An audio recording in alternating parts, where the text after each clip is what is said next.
Hogwarts. I really don't want to be a wizard. This video is purely for entertainment and does not infringe on copyrights or laws. The rights to the novel and image belong to the original author. We do not claim ownership.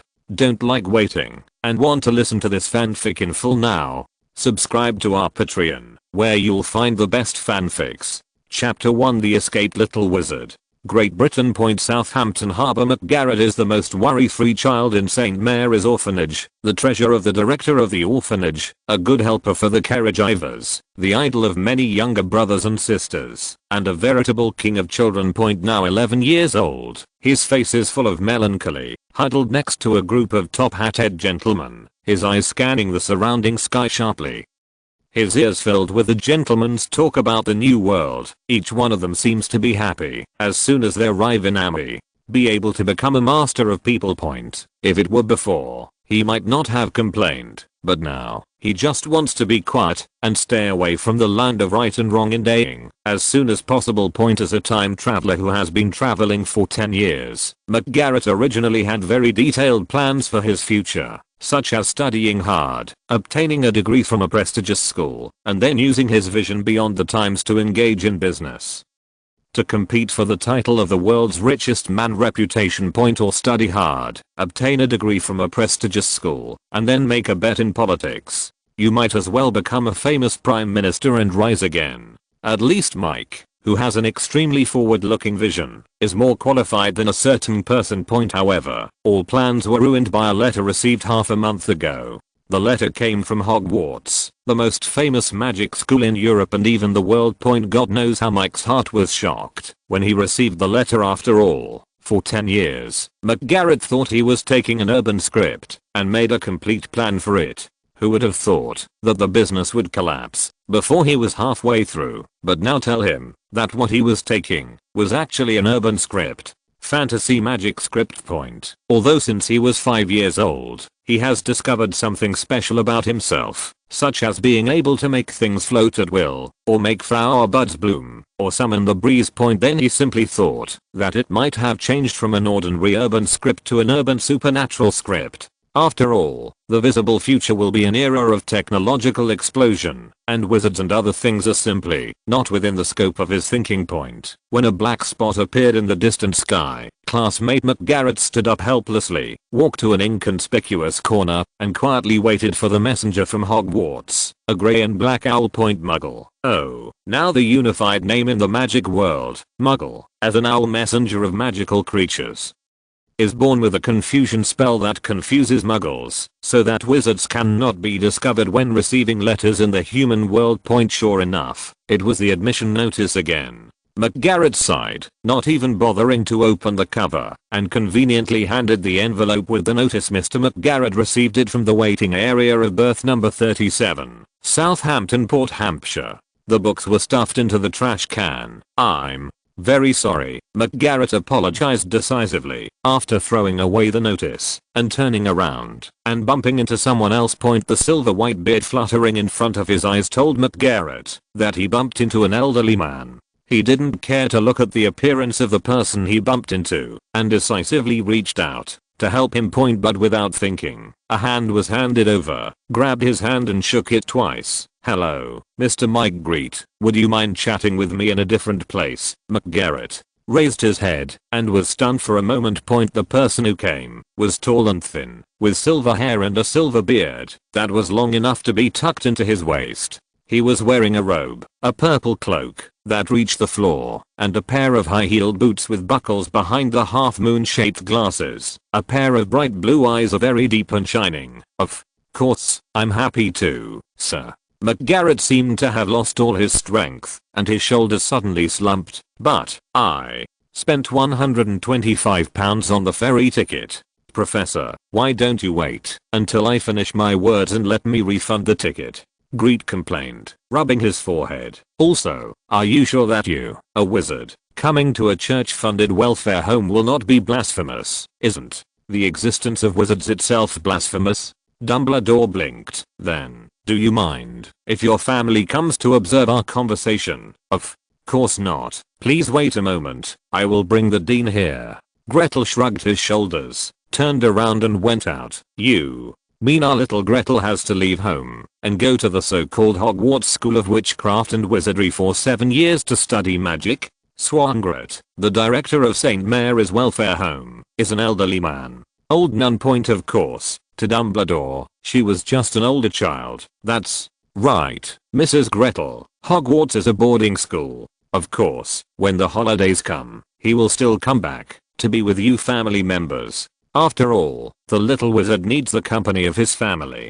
After Dumbledore finished speaking, both of their eyes focused on Gretel. So, what do you think of the child? The dean looked lovingly at the child, who gave her the most peace of mind. I think it's okay. Whether I study magic or not, I'm confident that I can get ahead. Mother Gretel. McGarrett was non-committal. Point in other words, if given a choice, he would choose to be a wizard hiding among muggles. After all, it is 1991, and Britain or the entire European wizarding world is about to be in chaos apart from magical magic. There is nothing else that appeals to him in the magical world. Whether it is lifestyle or future development prospects, the Muggle world is obviously superior for McGarrett. Apart from magic itself, the wizarding world has almost become synonymous with ignorance. At least judging from the Harry Potter works he has read and understood, the wizarding world has not absorbed the fruits of the technological explosion at all. The old train on platform 9 3/4 seems to be able to run forever. Owls have always been the messengers of the magic world, flying slowly in the sky of the British magic world. As if seeing Gretel's hesitation, Dumbledore had no choice but to use his ultimate move. Mrs. Gretel, there is something I need to tell you. If the little wizard does not receive formal magic education, his life may be endangered due to out-of-control magic. In order to prove the authenticity of his words, Dumbledore pulled out a memory from his mind and threw it in front of Grete. Seeing the obscurity in Leodang's memory, McGarrett rolled his eyes without comment. If it is a little wizard who is not familiar with the world, it is indeed possible that due to suppression and fright, the magic power will be out of control, giving birth to an obscurus, and even endangering his life. But for a pseudo little wizard like him who has traveled through time and space, he has the confidence to control the growing magic power in his body. For some reason, he has become the famous Kid King in the entire orphanage at the age of only 11 years old. Disguising magic as magic has become his masterful skill. However, he didn't explain. After all, when he saw Dumbledore appearing in front of him, he was already sure that he could not leave Britain, and there was no way he could go to the New World to become an upstart in the business world, create the great Gretel family, and implement his own British orthodoxy. His great ambitions. Sure enough, after seeing the scene where Dumbledore's memory erupted silently and the little wizard lost his life, Mrs. Grete uttered a sentence firmly. Go, little Grete will be left to you. Just discipline him. If there's anything you don't want to do, leave it to me, and I'll educate him. New comma new book. May it look familiar after being advised to have a good meal. Dear book friends, the author has changed the name of the first meeting. Please give me another chance. Chapter 2 Hagrid and Diagon Alley. Well, Mike, welcome to the school. You won't throw the notice into the trash can this time. Dumbledore narrowed his eyes with a smile and took out the bag that McGarrett had thrown away not long ago. Notice of trash can at birth 37. The words on the envelope have changed to McGarrett in the right lounge on the 3rd floor of St. Mary's Welfare Institute. Of course, Professor, I'm looking forward to my future life at Hogwarts. Dumbledore came and went in such a hurry that he didn't even catch the lunch that Mrs. Grete had specially prepared for Dumbledore's arrival. You must know that the funding for St. Mary's Church is limited, so the days when St. Mary's Welfare Home opens meet only on Sunday nights, not to mention that they just opened meat on Sunday yesterday, and they serve meat again today. McGarrett, who knew the inside story, felt very warm in his heart. He knew that no one cared more about his development than Mrs. Grete. This was why over the years, many people from well-off families came to adopt him, but he always refused. When the children at St. Mary's Welfare Home raised their hands and shouted "Long live Mother Gretel" because of their openness to meat, Dumbledore had already returned to Hogwarts. Albus, have you seen that child? Professor McGonagall asked with concern. She really felt that it was a big headache. Which student in previous years did not respond immediately after receiving the notice? But this time there were two problems. One is Harry Potter. Dumbledore said that he had other plans, and the other is McGarrett, the prospective first year student, that Dumbledore took the initiative to consult today. Seeing that there was only 1 month left before school started, there was no reply from these two students. I've seen him before. This kid is very similar to Tom. He's just as handsome and talented. I can feel the magic hidden in him, Professor. McGonagall knew that Dumbledore still had something to say, but couldn't help but said. Then, Dumbledore filled his mouth with a honey candy. He is very popular, and the children in the orphanage also like him very much, but unlike Tom, he does not rely on magic to enchant him, nor does he rely on sweet words. Not even relying on his outstanding appearance. I can feel that he is purely relying on his own heart, and those children really like him. He even calls magic to simply make the children happy. That kid, the reason why he doesn't want to come to Hogwarts is simply because he is more optimistic about the development of Modge's world. But, Dumbledore, what if Minerva McGonagall was stopped by Albus Dumbledore before she could finish her words? Believe me, Minerva, as long as we guide him well, he will never become the next Dark Lord, Professor. McGonagall stared at Dumbledore for a long time. Okay, if you insist, but I will continue to pay attention to him, Professor. McGonagall left, and Dumbledore sat on the sofa and sighed briefly. The past principals in the portrait. Dumbledore, something is wrong with you. You have a secret. Tell it quickly, and we will give you the details. Dumbledore ignored the portrait's words and just clapped his hands. The portrait flipped over, and the portrait of a talkative headmaster suddenly became a wall facer. Only the vague words "Dumbledore, this isn't fair" came out from the cracks in the wall.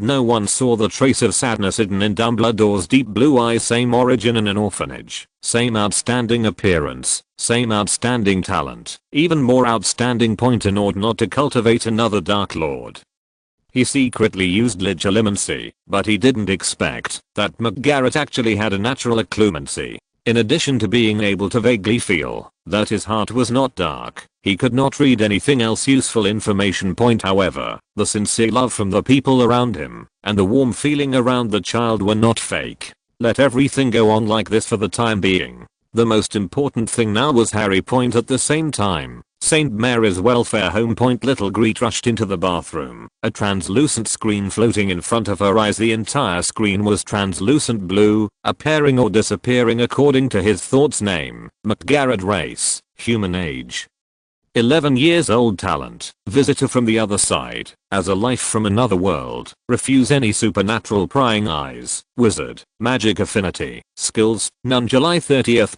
Early in the morning, St. Mary's Welfare Home welcomed a special guest, the mixed-race giant Rubeus Hagrid. It can be said that Hagrid's arrival made the children at St. Mary's Welfare Home ecstatic.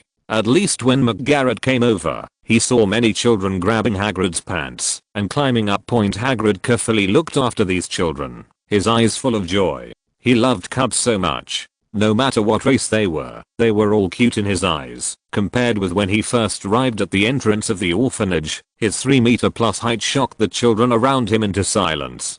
Hagrid couldn't help but thank Professor Dumbledore for his advice. Deep in his heart, Hagrid, bring more candy. There are a lot of children there. Thinking of this, Hagrid stuffed his palm like a cattail leaf into his pocket again, took out a handful of candies, and gave them to the children. Okay, thank you, and go back quickly, otherwise Gretel's mother will be spanked one after another. McGarrett clapped his hands and finally rescued Hagrid from the sea of children. Of course, Hagrid's resentful eyes seemed to be silently accusing Gretel. Hello, I'm McGarrett. Are you Mr. Rubeus Hagrid, as Professor Dumbledore mentioned? McGarrett took the lead in extending his hand. Hagrid's face turned red, and he rubbed his hand nervously on his body and stretched out his hand. Yes, I'm Rubeus Hagrid, the keykeeper and gamekeeper of Hogwarts. I secretly added a sentence in my heart, as well as this year's freshman inviter. Rubeus Hagrid seemed to hear Dumbledore's instructions in his ears. Hagrid, this is to contact the new students on behalf of Hogwarts.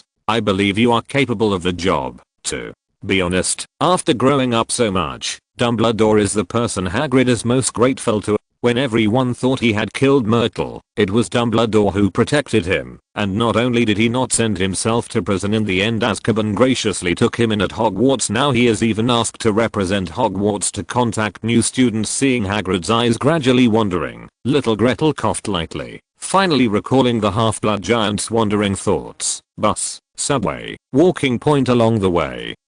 The old and young people encountered a lot of strange looks, and even almost attracted questioning from the British police. Point of course, there is reason to believe that the little umbrella Hagrid erected played a big role. Otherwise, these brass hats who are eager for promotion would not mind coming up to investigate this duo who looks like abducted and abducted. Point it wasn't until he got into the leaky cauldron that Hagrid got rid of the curious and probing eyes of the Muggles. Hey, Hagrid, would you like a drink?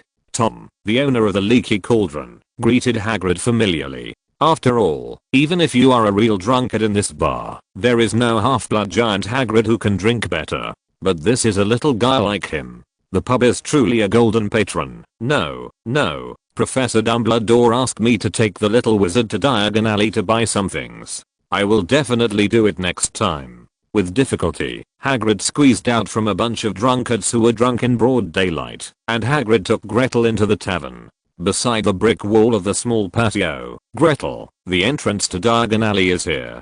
Count 3 pieces upward from the trash can, then count 2 pieces sideways, and hold your wand a little, like this, with the tip of Hagrid's umbrella pointing out. The British Wizarding World unveiled its mystery in front of McGarrett for the first time. Newcomers and new books cannot avoid common conventions. I will open a plugin.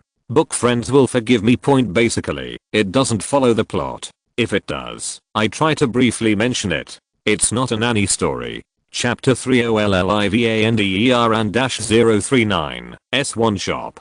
Stepping on the cobblestone path, Gretel was stunned for a while, unable to take his eyes away from the crowded, but not crammed shops around Tin Point. No matter in his previous life or this life, he never thought that he would become a wizard. The crowded Diagon Alley suddenly burst into his eyes and mind. In the Ela Owl shop, the Weird Owl scanned the wizards and wizards coming and going, just like the cats and dogs in the pet shop in the Muggle world. At Madame Malkin's robe shop, the little wizards filed in at the urging of their families. They must be the freshmen of the major magic academies this year. Gringotts is the most majestic. After all, the goblins are the money stewards of the wizarding world. There is no shortage of money for repairs. The wizards who come in and out make a jingle, which makes the cash-strapped little Gretel extremely envious. A bouncing broom at the entrance of the magic shop is attracting customers at the door of Mrs. Primpine's beauty potion store. Many witches who were wrapped up tightly were waiting.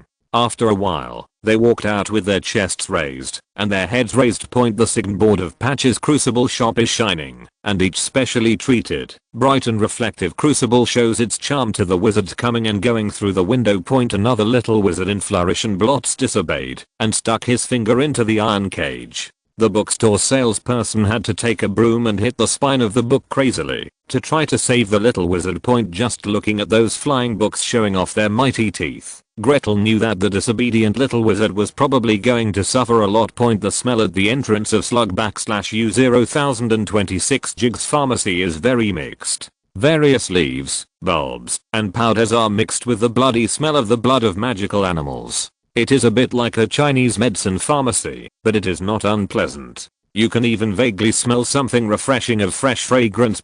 Of course, for the quasi first year wizard Gretel, the most important store is the small and shabby looking one shop in front of her, Ollivander's one shop. Ollivander's store is small and shabby, and the gold lettered sign on the door has peeled off. It reads, Ollivander's has been making exquisite wands since 382 BC. In the dusty window, a magic wand lies alone on a purple velvet cushion. Through the window, you can see that the store is even simpler, with almost no displays. At a glance, you can only see countless long and narrow boxes that reach the ceiling. Gretel clicked his tongue slightly. With so many boxes, if there were wands in them, there would probably be thousands of them. Considering the price of the wands, excluding Gringotts, Mr. Ollivander might be the richest in this street. Pushing the door open and walking in, the doorbell jingled, and a head of slightly messy silver hair emerged from behind the counter. Oh, it seems that it is the little wizard who chooses his partner again. Lavender's tone was a little light. Maybe for him, the wands here are all his children. For such an old wizard who has dedicated his life to wand making, it is of course a joy to be able to choose a perfect home for his child. When Hagrid squeezed in with difficulty, Lavender's eyes focused on Hagrid, or rather the small umbrella in Hagrid's hand. Rubber. Hagrid, I remember you. Your wand is very special. It's 16 inches. I haven't made a wand that long for many years. It's so can the chorus. Before Lavender could finish speaking, Hagrid coughed lightly. Of course, we understand the cough of a half-blood giant. Lavender understood and patted his head. As I get older, I can't remember some things clearly. Gretel rolled his eyes noncommittally. If it weren't for the fear of being exposed, he couldn't help but complain. Hagrid thought that the identity of the hybrid giant was still a secret. Okay. Then, little wizard, would you be lucky enough to learn your name? McGarrett. Let me think about it. The Gretel family. Lavender thought for a while. Well, it seems that a little wizard comes from the Muggle world, so welcome to the magical world, Mr. McGarrett. After measuring his height, arm span, and asking about his dominant hand, Lavender ducked behind the counter. Let me think about it. Soon, Lavender pulled out a box from the pile of wands. Then try this one. Cherry wood, unicorn tail hair, 9½ inches.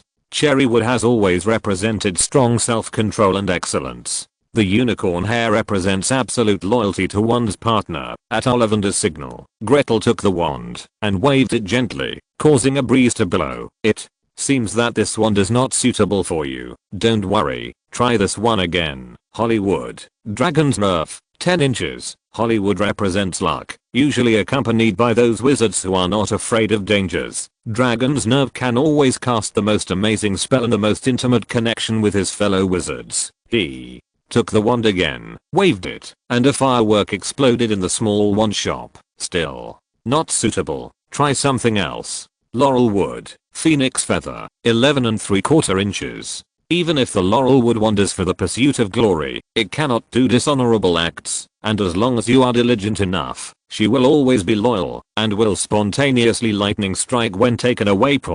Although the phoenix feather is extremely difficult to control, its spell range is extremely large, making it most suitable for magicians who aspire to be powerful. With a wave, the wand shop lit up, as if it was set on fire, and Lavender took the wand from Gretel's hand like a robbery. It seems that this one is not suitable for you. You are such a picky little wizard, but it doesn't matter. I have plenty of wands here. Try this one again. Beechwood, dragon heart tendon, 10½ inches. Alder, hawthorn, cherry, fir. He tried many, but none satisfied Lavender. When the boxes scattered on the counter almost reached Hagrid's height, Lavender once again pulled out a box from the pile of wands. This one. Grapevine wood, unicorn hair, 10¾ inches. The grapevine wood wand is quite special. With great interest, almost all the partners of the grapevine wood wand have great ambitions and extraordinary vision. There is a strong attraction to grapevine wands for their hidden personality, and grapevine wands are more sensitive than any wand made of wood. When it comes to rapport point, unicorn hair generally produces the most stable spells, and is least likely to fluctuate or jam. Wands with unicorn hair cores are generally the least likely to succumb to dark magic. Although wands made of unicorn hair are not the most powerful, they are the most loyal of wands, and usually stick to their first owner, regardless of whether the owner becomes an accomplished wizard or not. Under Lavender's eyes full of surprise, the grapevine wand almost jumped into Grete's hand, and substantial joy swept from the wand to the entire wand shop. Sure enough, this wand is the most suitable for you. Look at how happy she is. I must remember you. This is really amazing. After paying the price of 9 galleons, Gretel left the wand shop with his wand and wand maintenance book. Standing on the street, under the sun, I looked at this extremely happy child in my hands. The length of 10¾ is just right, and it won't look too short. Even if it grows a little longer, grapevine wood has good elasticity, and is slightly bendable. The handle of the stick is engraved with decorative patterns, which looks mysterious and full of beauty. Wand Companion Chapter 4 Pen Pal Dumbledore. Afterwards, Hagrid took him to buy other things, including robes, a crucible, books, herbs, and a comb. extremely handsome looking Raven point. After sending Gretel and the purchased items back to the orphanage, Hagrid handed Gretel a money bag. Gretel, Hogwarts provides a stipend of 30 galleons every academic year. After excluding the items purchased today, there are still 3 galleons, 12 sickles, and 20 gnats left. The extra 20 galleons in your purse are a private grant from Professor Dumbledore. I hope you have a pleasant holiday. When you come to Hogwarts, you must come to my hut and try the rock biscuits I made. My hut is on the edge of the Forbidden Forest. As you know, I'm the gamekeeper of Hogwarts. I'm responsible for guarding the disobedient children in the Forbidden Forest. Hagrid, who had successfully completed the task of inviting young wizards to Hogwarts, had a rosy face and looked particularly excited. Before Gretel could even thank him, he waved his umbrella and disappeared outside the orphanage. Okay, thank you. See you at Hogwarts. Gretel shouldered the large and small bags with difficulty. Mother Gretel, I'm back. This room will be reserved for you from now on. I don't know how many more years you can live here. When you grow older, this room will seem too small. I will ask the children not to disturb you. While Hagrid was taking Gretel to Diagon Alley for shopping, Mrs. Swan cleaned out the attic of the orphanage. Brother Mike won't find us annoying. He even showed us how to be pretty 2 days ago. Brother Mike, these are the flowers I picked. Just smell the flowers. When you are tired from studying, I will come and replace them with fresh flowers every day from now on. Brother Mike, I wiped the floor. I wiped the table. And without waiting for each of these little ones to show off their skills, Grete pulled out a packet of candy from the package and gave it to the oldest of the little ones. Go and play. Give them the candy and let them eat it early. In the current weather, if you don't eat it quickly, you will attract insects. Mid-August. There was a pop in the attic of the orphanage, and then a puff of smoke squeezed out from the gap in the window. Brother Mike is playing magic again. The children who were laughing in the open space in front of the orphanage looked back, then turned around and started playing by themselves. Only Mrs. Swan hurried to the attic and knocked on the door of Gretel's room. Mother Gretel, I'm fine. There's just a circuit connection error. I'll just write a letter to Professor Dumbledore later to ask. Grete walked out of the room, raised his head, and smiled sheepishly. Mrs. Swan took out a handkerchief from her pocket and wiped the black ash on his face. I don't understand what you are going to do, but you must ensure your own safety. By the way, are you coming down for dinner today, little guys? I have complained to me privately that I haven't had dinner with you for a long time. Grete was stunned for a moment. Okay, I will have dinner with everyone today. There is no need to send me to the room. Mrs. Swan rubbed his head lovingly. Then I'll go and get ready. A child was adopted today, and a large batch of donations were sent. We have a good meal today, and it will be half a month later. You have to leave too. It's okay, Mother Grete. I'll be back on Christmas. Although I don't know why wizards still celebrate Christmas, but at least we can reunite. Mrs. Swan slapped him angrily and went downstairs with a smile. Dear Headmaster Albus Dumbledore, the weather is really nice today. I hope you have a nice day, and I'm sorry to bother you by writing on such a sunny day. But you know, I have corresponded with you so many times that you are fully aware of my research. This letter is because I have encountered another problem and I really hope to get your help. I have carefully read the ancient magic theory you recommended to me last time. The formation configuration you mentioned really helped me a lot. The problem now is that when analyzing the flu network formation. Also, once again, I wish you a great day. Sincerely, McGarrett. Putting away the pen, Gretel carefully dried the ink. Sebastian the Raven was already jumping and ready. Sebas, come back soon. I will leave some food for you. The window opened, and a black line crossed the sky. Grete tidied his desk and decided to go downstairs to relax his brain, which had been tense for half a month. While Gretel was helping Mrs. Swan prepare dinner, Dumbledore received a letter from McGarrett. To be honest, if Dumbledore just thought that Gretel's magical potential was better than Tom Riddle's at first, now Dumbledore can be sure that this child who was also born in an orphanage has a much better mind than Tom Riddle. At least When Tom Riddle was in first grade, he was still obsessed with the magic of magic and had not studied the nature of magic, let alone wanted to change or invent anything.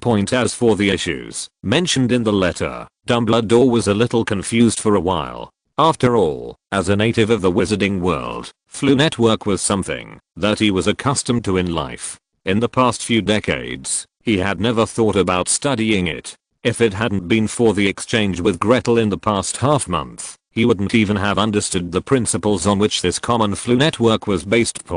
If Gretel was asking about pure magic, even if it was black magic that is now despised by the magic world, he would be able to answer it clearly. Dumbledore thought about it and replied a letter that he still needed to study. After feeding Sebastian the Raven a piece of food belonging to Fawkes, Dumbledore attached a copy of his own book on the nature of magic. When he was young, notes of course. Dumbledore deleted the research on dark magic. After the Raven left, Dumbledore studied magic for the first time. He didn't stop what he was doing until Professor McGonagall came in. Minerva McGonagall's face was full of worry. Albus, I'm very worried. You know, as you said a long time ago, that person is also so lovable, but in the end, Dumbledore pushed up his glasses. Minerva, it's different. That child is different from Tom. His heart is full of enthusiasm.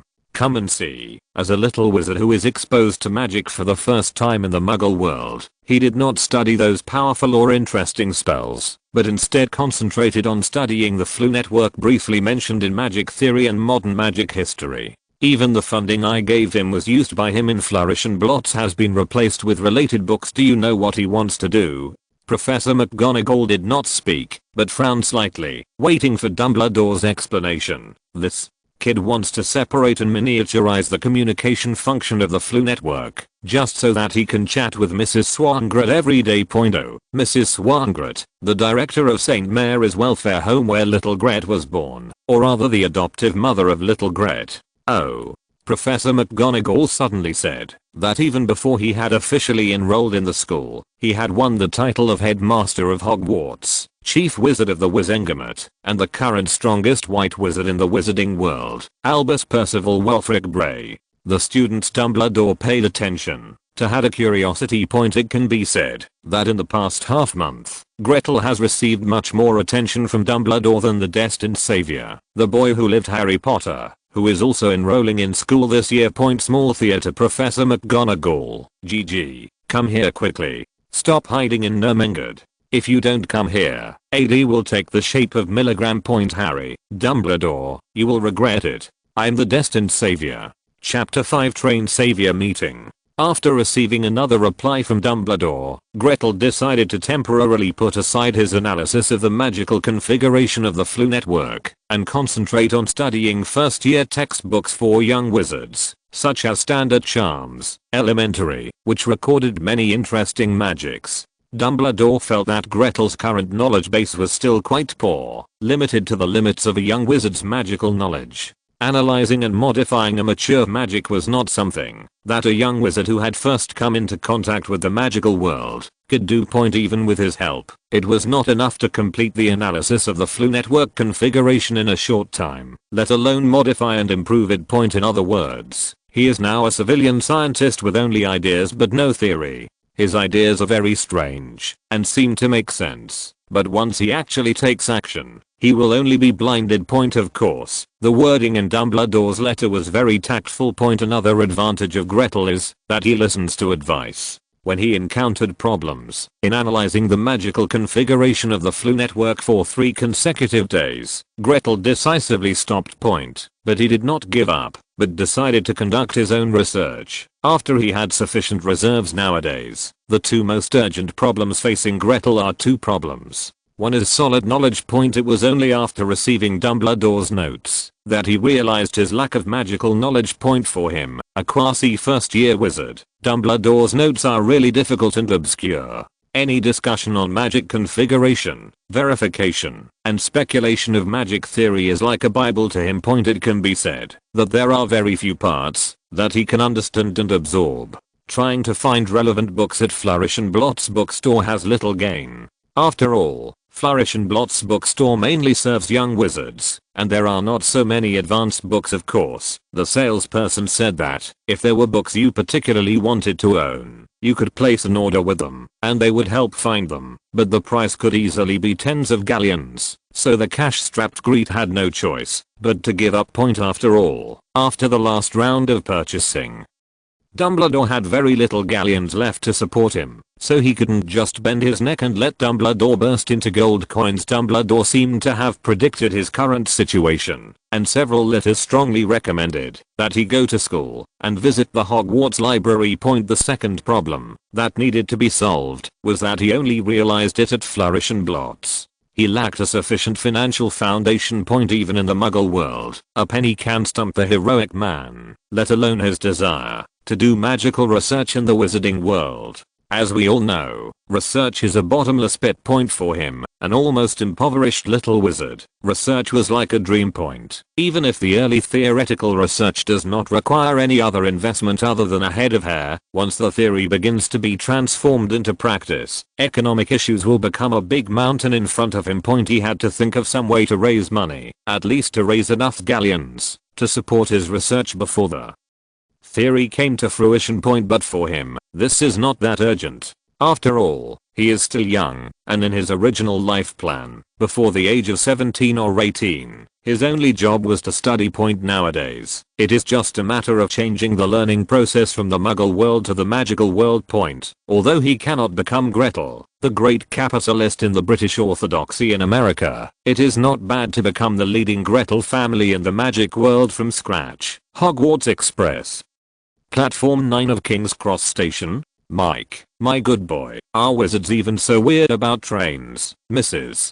Swan had known for a few days that Hogwarts would start on September 1st, but this was the first time she saw the tickets. She had finished packing early this morning and was ready, and planned to send Gretel to take the train in person. Gretel was stunned when he went downstairs and saw Mrs. Swan, because he saw Mrs. Swan put on the nun's uniform that she only took out from the bottom of the box at Christmas. The sleeves of the dress were embroidered with the names of all the children who had left St. Mary's Home. As the largest transport hub in Great Britain, King's Cross Station handles an astonishing amount of people every day. Gretel and Mrs. Swan pushed a small cart and struggled through the crowd. Grete, are you sure your school's train departs from here? Mrs. Swan asked doubtfully. In Mrs. Swan's eyes, there is simply not enough space between platform 9 and platform 10 to insert another platform 9 and 3/4 that can accommodate a train.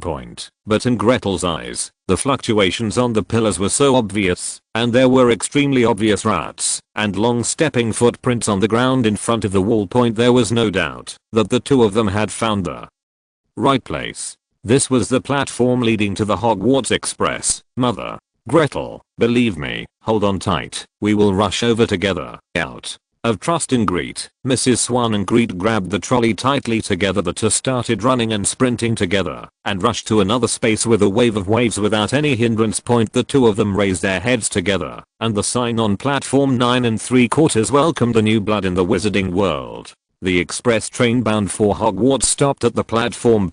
Even though it has been running for so many years, its appearance is still shiny black, with almost no signs of wear. Mrs.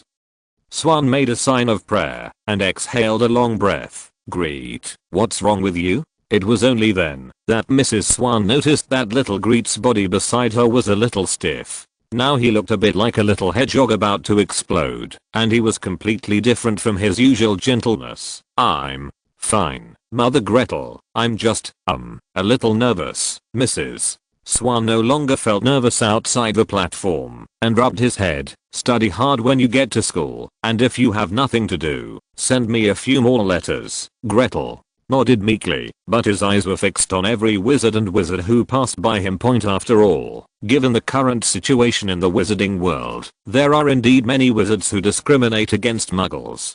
He is worried that any guy will cause harm to Mrs. Swan. Whether it is physical or verbal harm, he will never allow it. In fact, he originally didn't want Mrs. Swan to see him off, but Mrs. Swan was so eager that he couldn't even refuse. Therefore, He was ready to protect Mrs. Swan, and the wand was already inserted in the most convenient place. He even doesn't mind letting the wizard's cubs feel his friendship for the next 7 years. Of course, even the stupidest wizard would not show discrimination or even attack muggles next to the Hogwarts Express during the first season of Hogwarts. Not to mention, there are auras from the Ministry of Magic roaming around. Fortunately, until he got into the car, he didn't encounter any bloody provocation. After saying goodbye to Mrs. Swan, Gretel took out his magic wand and waved it lightly. His luggage floated behind him, and he got on the train with him. He arrived not too early, and he searched all the way along the aisle. There were not many empty seats left. I walked straight towards the back of the car until I reached the last few carriages, which seemed a little emptier. Is there anyone? I came in when there was no one. Gretel knocked a few times, but no one answered. With a smile on his face, Grete opened the carriage door with a creak. On one side was the red-haired boy, who seemed to be starving and was stuffing snacks into his mouth. On the other side, the background glasses eyes were staring at the luggage floating behind his head. Sorry to bother you. Gretel decisively closed the door and left quickly. To be honest, he came to Hogwarts to study, and he didn't want to have anything to do with the legendary savior. After all, that would mean endless trouble. The backend has received the contract website information, and book friends can make a wave of investment. By the way, I would like to ask for recommendation votes and follow-up reading. The minimum price of 2 chapters per day is 4,000 plus. If there are recommendations in the future, I will update it as appropriate. Small theater. Harry, is it the senior? Ron, I think so. I begged my brother for 2 months and he didn't teach me magic, so he must be the senior. Harry, do you think he looks at us like, Ron, like watching 2 more troubles? Chapter 6. Arriving at Hogwarts. Fortunately, he was lucky. He finally found a free room before driving, piled his luggage on the seat on the other side, and leaned comfortably on the opposite side. Feeling the gaze coming from outside the car, Grete sat up and looked out the window. Mrs. Swan was holding the window and looking in. Quickly pushing up the window, Mrs. Swan took out a handful of money and smiled sheepishly. Mike, didn't you say that pounds can be exchanged for wizard money? Here is £100. You can bring it with you. If you are short of money, write a letter. Tell me. Looking at the scattered money in Mrs. Swan's hand, Grete almost couldn't hold back the soreness in her nose. She pinched her nose and pretended to be relaxed and took out a banknote from Mrs. Swan's hand. Mom, food and accommodation are included in Hogwarts. I'll just take this £1. That way, if I miss you, I still have something to look at. Mrs. Swan was stunned on the spot. Little Mike, what did you call me? The train had already left, but Mrs. Swan was still stunned. Gretel leaned out and said, Mom, I will be home for Christmas.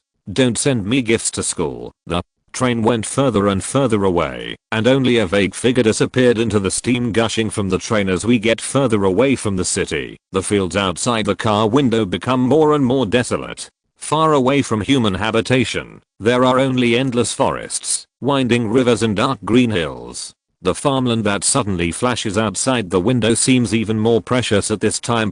Different from the anxiety of other young wizards who left home, studying alone was Gretel's life plan that he had already made. The difference was that he changed from the Muggle world to the magical world. The comfort level of the Hogwarts Express is still acceptable. At least it is much more comfortable than the green leather train that cannot spread its legs until the train was running smoothly. Gretel didn't wait for anyone traveling with him.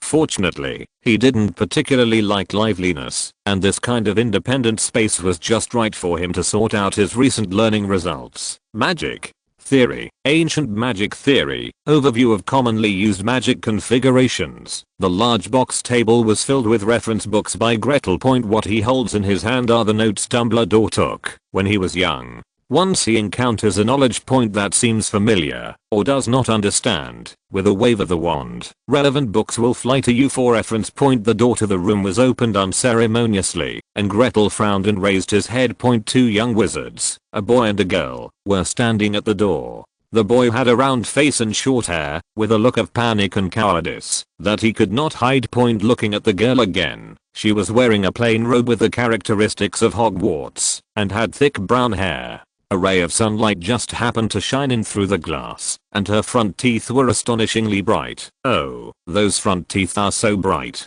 Gretel thought to himself. Gretel thought for a moment, and recalled that this was the episode where Neville lost the toad. But sorry, he hadn't seen it. Well, I'm sorry, I want to ask you, if you have seen a toad. I lost my toad. Neville Longbottom's weak voice was trembling. Hermione Granger looked at the textbooks on the table, walked into the box, and repeated arrogantly, Neville lost a toad. Did you see it? Gretel frowned even more. This little girl has to be so lovable. Why is she so aggressive? Those who know that you are doing good things, but those who don't know think you are a bully preparing for school bullying. I haven't seen it. Look for it somewhere else. Grete replied angrily, and started to study on his own. Hermione was about to say something, but was pulled away by Neville behind her. Hermione, don't argue with the seniors about me. I'll look for you somewhere else. As he spoke, there was a cry in his voice. My leaf, he always wants to escape from me. Hermione thought to herself, where is the senior? I clearly saw a pile of textbooks that are necessary for first year students, and the note signed by Dumbledore. Is it the Headmaster Dumbledore? Hermione turned to Neville with doubts. Neville, as a native wizard, do you know the name of the book published by Principal Dumbledore? Principal Dumbledore? Has he published a book? I don't know. It may be, because my memory is not good. I often forget things. Where is my leaf? Hermione patted her head, rolled her eyes, and continued to lead Neville through one box after another. When the train arrived at the destination, Hogwarts, it was already dark, with only the silhouettes of the mountains and woods lingering in the glimmer of light, and the stars twinkling in the deep purple sky. Grete felt the speed of the car gradually slowing down in the car, and glanced out the window. Sure enough, it should be almost their. After packing up his textbooks and putting on his robe, Gretel immediately stepped off the train. When the train stopped, he was not one of those ignorant little wizards. He had already brought the things he needed to bring with him, so he didn't even have to. I'm not prepared to bother with my luggage. Great Britain is very humid in September, so the temperature seems very low at night. Stepping off the dark and small platform, Grete took a deep breath of the cold air and shivered involuntarily. Hey, Gretel, it's me, Hagrid, Rubeus Hagrid. The bearded Hagrid, holding a lantern in his hand, greeted Gretel friendly. Gretel waved his hand and got into the group of young wizards. He just wanted to study happily and really didn't want to hang out with Harry. First year students, come here, meet here. Harry, come here, are you okay? Harry's face looked a little pale, and Hagrid asked worriedly, I'm fine, I'm just a little nervous. In the sea of people, Hagrid smiled. It's okay, Harry, don't be nervous. This is Hogwarts. The first year students followed Hagrid on a rugged path, stumbling all the way down. Many little wizards nervously grabbed the weeds on the roadside when going downhill, almost half kneeling and half climbing, for fear that they would accidentally roll down. Gretel sighed. Hey, everyone can ride in the Thestral carriage, but they still let the freshmen take this path.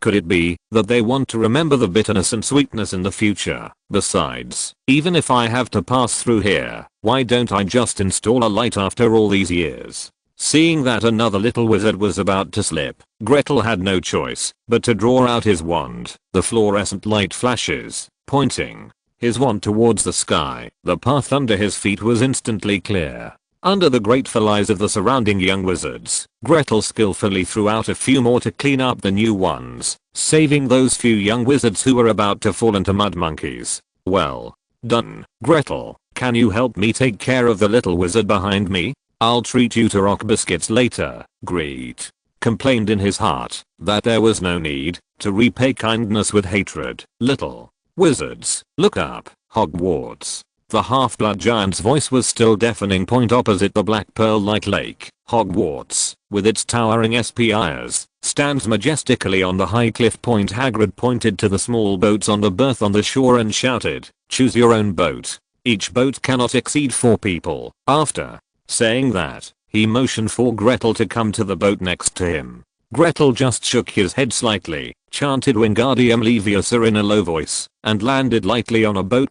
Harry poked Ron. Ron, look, He looks so handsome point. When I saw him before, I thought he was a senior, but I didn't expect that he was a first year wizard like us. Hermione, who was also with him, heard Harry's words and snorted out of her nose, intending to imitate Gretel, but she knew that her own levitating spell could only levitate a piece of paper. The boat rode across the Black Lake, leaving only a series of broken watermarks. When I got close to the cliff and looked up, I felt as if Hogwarts Castle was standing in the sky. New books require reading data, and I hope all book friends will spare their recommendation votes. Thank you.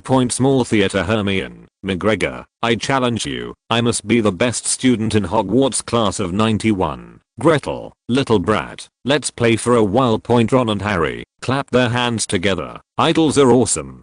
Chapter 7 Pure Blood. Doge. In front of the huge oak door, Professor McGonagall, wearing emerald green robes, observed a nervous little wizard. Thank you, Hagrid. Just bring it here and leave the rest to me, Professor McGonagall said to the relieved Hagrid. Welcome to Hogwarts. Professor McGonagall looked from the top of the team to the end of the team. The opening banquet is about to begin, but before you can take your seats in the restaurant, you need to take an important test. It will determine which house you are assigned to. During your time at school, the college will be your home. Your classmates will be your relatives in Hogwarts. You will take classes together, stay in the dormitory together, and spend free time together in the common room.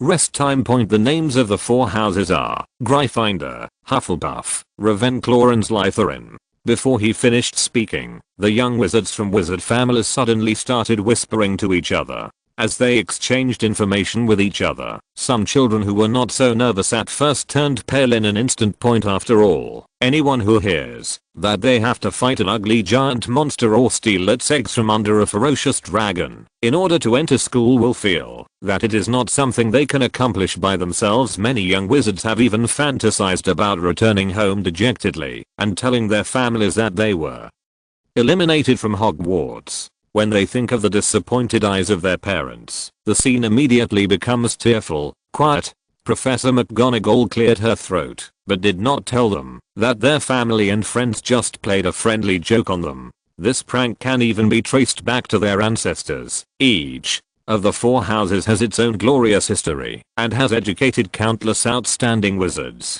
During your stay at Hogwarts, your outstanding performance will earn extra points for your own house, and points will be deducted for violations at the end of the year. The house with the highest score will win the House Cup, which is a very high honor. I hope that, no matter which house you are assigned to, you can bring glory to your house. Many little wizards bit their lips and secretly encouraged themselves to at least act bravely, so that their parents might not be so disappointed.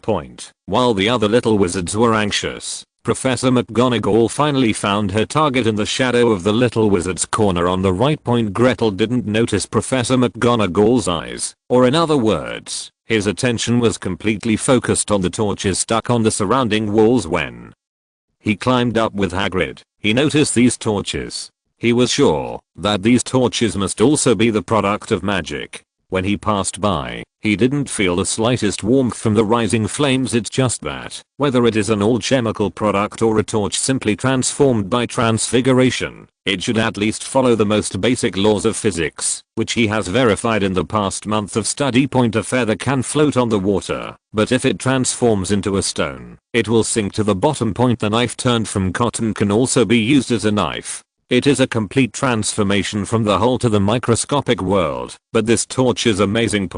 Whether it is the flames fluttering in the wind or the exploding sparks, they are exactly the same as the torch according to the objective laws, but there is only light without heat, and the wizard's talent does not remind him of the danger, so it was most likely not radiation. This phenomenon really fascinated him. He didn't know that Professor McGonagall was not observing the savior of fate, the great Mr. Harry Potter, at this time.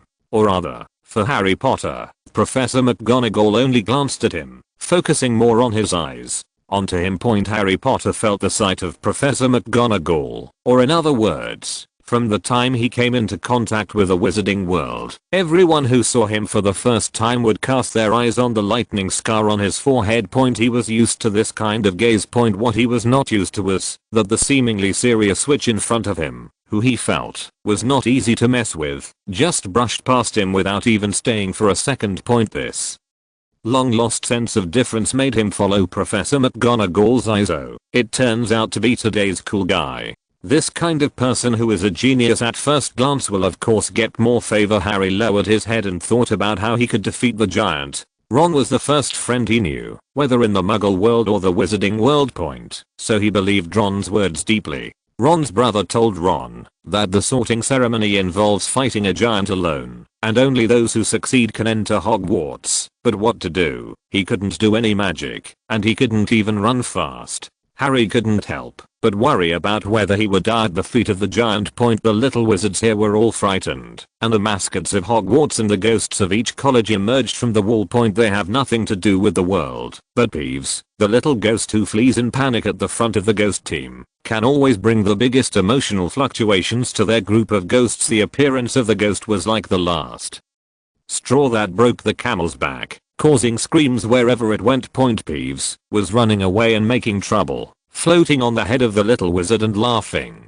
This was one of the few ways he could be happy. If he had the choice, Peeves would like every day to be the first day of school at Hogwarts. The ghosts chased and shuttled among the little wizards team until they saw Professor McGonagall. Peeves exclaimed and disappeared in front of everyone. The other ghosts calmed down and chatted friendly with the little wizards around them. The ghost that looked like a chubby little monk even recommended the college where he lived to the little wizard. Little wizard, I hope you will be assigned to Hufflepuff, Professor. McGonagall cleared her throat. Now, stand in single file and follow me. Even if they had exhausted their imagination, the little wizards including Gretel could not imagine that there could be such a fantastic and magnificent place in the world. The ceiling of the auditorium has been enchanted, and you can see twinkling stars embedded in the black velvet night sky. Further down, thousands of candles float in the air, illuminating the entire restaurant, as if it were a white ground. The candlelight sways, and the light and shadow are dazzling. People are intoxicated. Glittering gold plates, knives, forks and goblets, as well as students from other grades of the 4 colleges sitting neatly around 4 long tables, welcomed the arrival of the little wizards. The little wizards, led by Professor McGonagall, walked all the way to the long teacher's table placed horizontally at the top of the restaurant. When Gretel passed the teacher's table, he saw Dumbledore wink at him. He knew that it was Dumbledore showing off Hogwarts to him. A little wizard of Muggle origin. On a 4-legged stool sat a patched, pointed wizard's hat. It looked old and dirty. It had probably not been cleaned since the day it was made. Under the expectant gazes of the little wizards, the sorting hat twisted its body, opened its throat more like a big unpatched hole than a mouth. How would you describe the singing? Maybe he should apply for the choir of St. Mary's Welfare Home. The children, old and young, should have a lot in common with him. It wasn't until the applause from the 4 major houses became sparse that the sorting hat bowed one by one and then calmed down, just like a normal hat. Professor McGonagall cleared her throat and unfolded a parchment. Now, whoever's name I call will come up, put on his hat, sit on the stool, and wait for the sorting. Hannah Abbott. The little girl with long golden braids squeezed out from the crowd. The little girl was rosy and looked extremely excited. Almost as soon as he sat down, Hat couldn't wait to shout, "Hufflepuff, small theater Dumbledore, look, you're going to regret it if you miss Hogwarts. Grete, my dear principal, when will my boat ticket be reimbursed? Harry, is it really okay to flirt like this in front of me? Am I not the savior?" If you're listening to this novel on a channel other than Fanfic World, it means they downloaded and uploaded it without effort. We cordially invite you to visit our channel, Mundo Fanfic Novelos. There you'll find the original version of this story and you can explore many other novels of various genres. We're waiting for you to immerse yourself in a world of incredible novels. Chapter 8: The Cursed Duet. The people sitting at the table on the right were Hufflepuff's former students. They clapped their hands and applauded wildly, almost overturning the entire auditorium.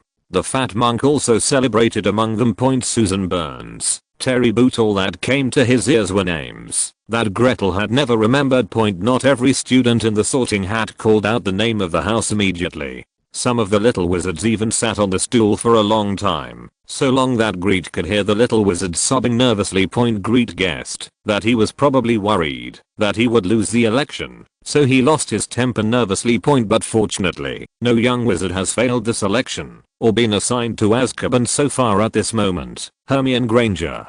He finally heard a familiar name from Professor McGonagall. The strange thing is that when the little girl heard Professor McGonagall calling her name, she was so nervous that she almost trembled. At this moment, she was still in the mood to look back at Gretel.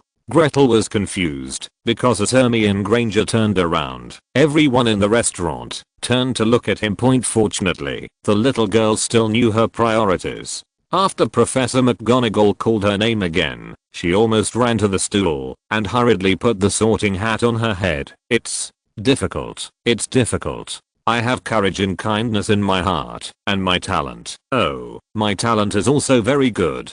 I'm a little worried about whether I should be assigned to Gryffindor or Ravenclaw. In fact, Hufflepuff is not bad either, little wizard. What do you think? How could Hermione know? Although she had read magic books for a month, she was still born in the Muggle world. Unlike other young wizards in the magical world, her family had recommended suitable colleges to them early on. When the sorting hat asked her, Hermione secretly glanced at Gretel in the team with her eyes under the brim of the hat. The sorting hat seemed to have caught something and suddenly became excited. As a hat that has been put on the back burner all year round, he loves gossip the most. Who is he?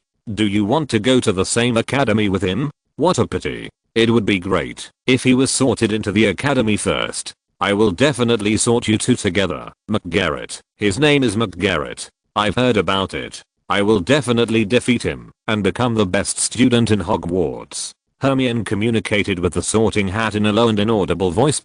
When I heard that the sorting hat was just a battle between talented generals and generals, rather than the emotional entanglement of childhood sweethearts and childhood sweethearts as I thought, I wasn't so excited at once. Wait a minute, are you talking about McGarrett? The exaggerated tone of the sorting hat made Hermione feel a little uncomfortable. How come such a broken hat has heard of McGregor? Is he so famous? The sorting hat didn't care about Hermione's little thoughts and just continued. If there is only one McGarrett this year, then don't worry, I will sort him into Gryffindor. Gryffindor. Hermione took off her hat and walked towards Gryffindor's seat in confusion. She didn't quite understand what the last sentence of the sorting hat, competition, mutual respect, love, etc. meant. But it's okay. The sorting hat said that McGarrett will definitely go to Gryffindor. That's enough. Hermione pointed her nose in the direction of Gretel. Just wait. I won't lose to you, Grete. Only felt that Hermione had probably taken the wrong medicine and must have a mismatch in her horoscopes. He had to stay away from her in the future to avoid being overpowered. McGarrett. Hearing Professor McGonagall call his name, Gretel rubbed his nose and walked to the stool. The moment he saw the sorting hat, Gretel realized what dirty meant. The edge of the hat was shiny and a thick layer of dust was almost caked in it. Resisting the urge to clean him up, Gretel put on the sorting hat. Don't go to Gryffindor. Don't go to Gryffindor. Don't go to Gryffindor.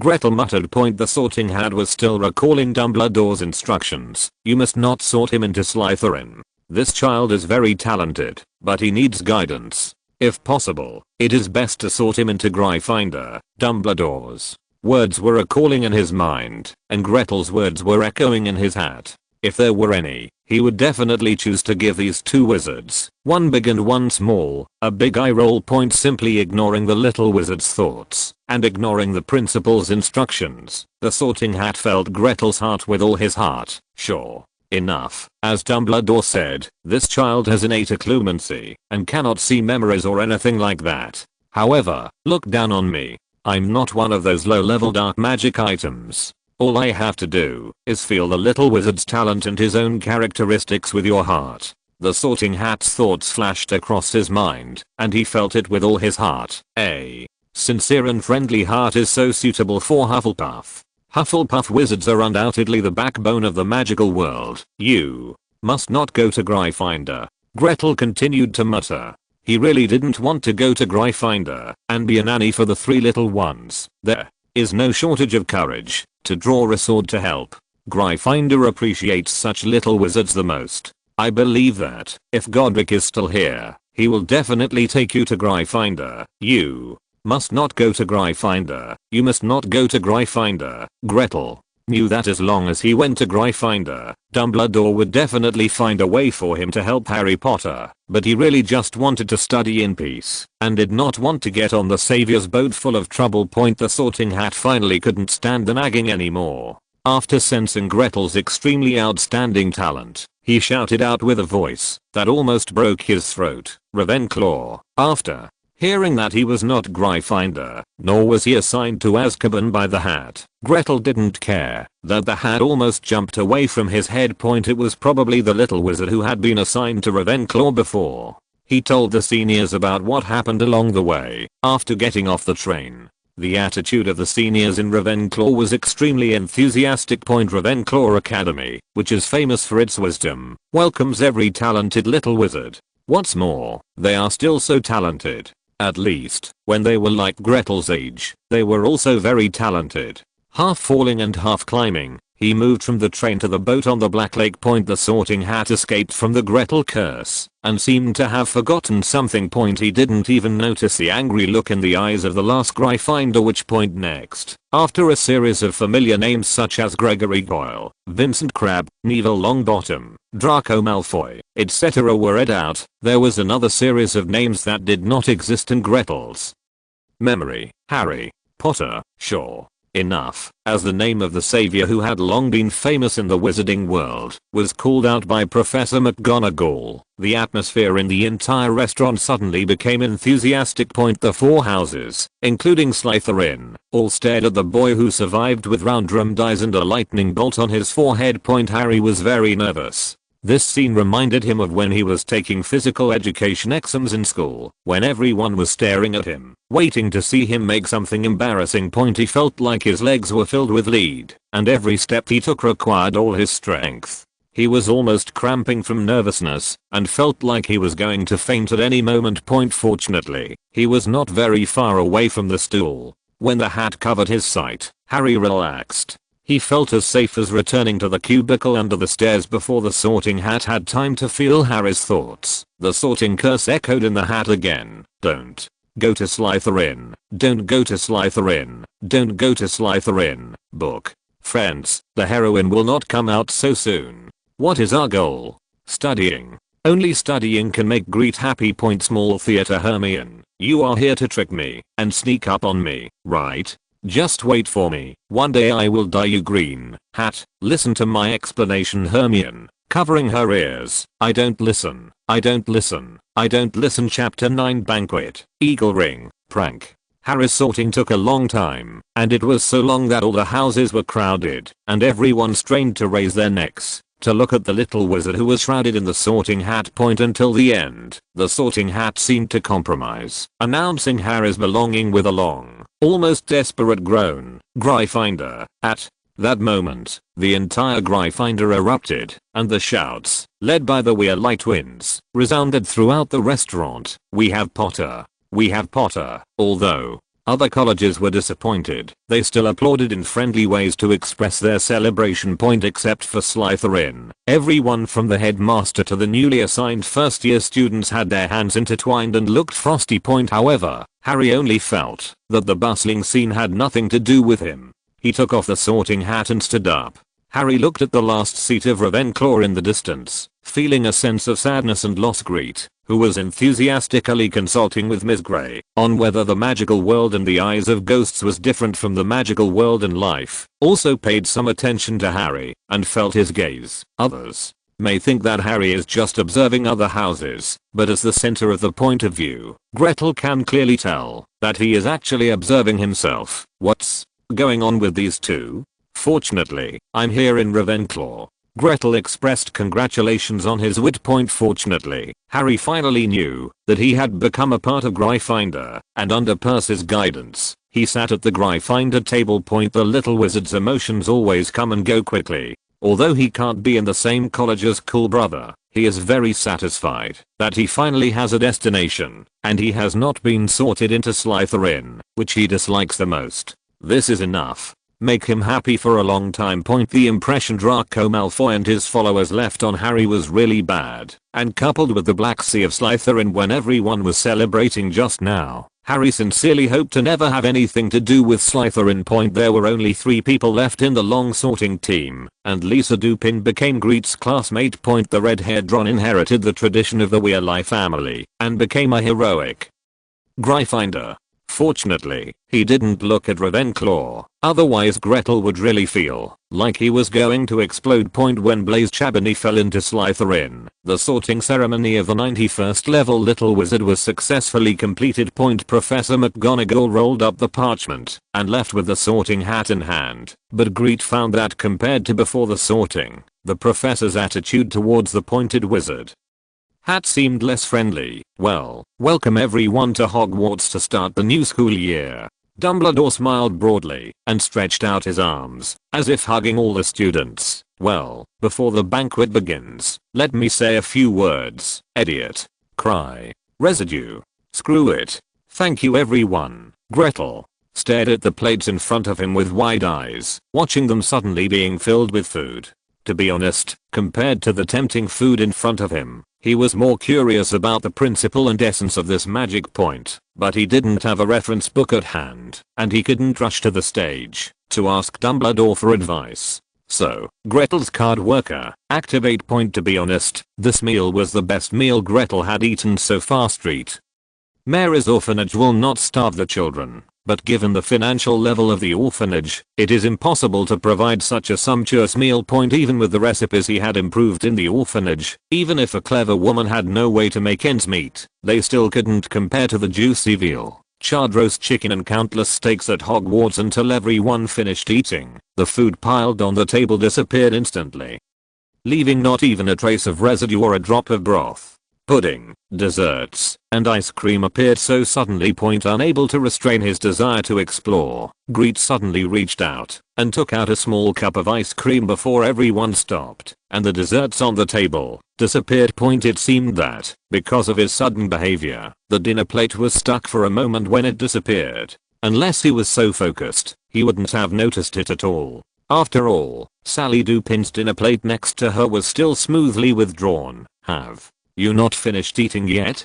Sally Dupin asked in surprise. She clearly remembered that Gretel stopped eating 10 minutes ago. No, I just suddenly wanted to have some more desserts. Quickly swallowing the small amount of ice cream in the cup, Gretel carefully placed the tall open cup containing the ice cream on the table. Her speed of the cup disappearing is like that of a child who finally received lucky money from his parents. What stands out is his quickness. To prevent regrets, Gretel roughly guessed that magic was related to the house elves in the kitchen and decided to sneak into the kitchen to study it sometime. The restaurant gradually returned to silence, and the mastermind of the Savior building plan, the world's most powerful white wizard, the principal of Hogwarts, and the great Professor Dumbledore began to make targeted traps apart from the forbidden forest that is mentioned every year, Filch's reminder, and trivial matters such as Quidditch. Dumbledore specifically reminded, if you don't want to suffer an accident and die in pain, please do not enter the 4th floor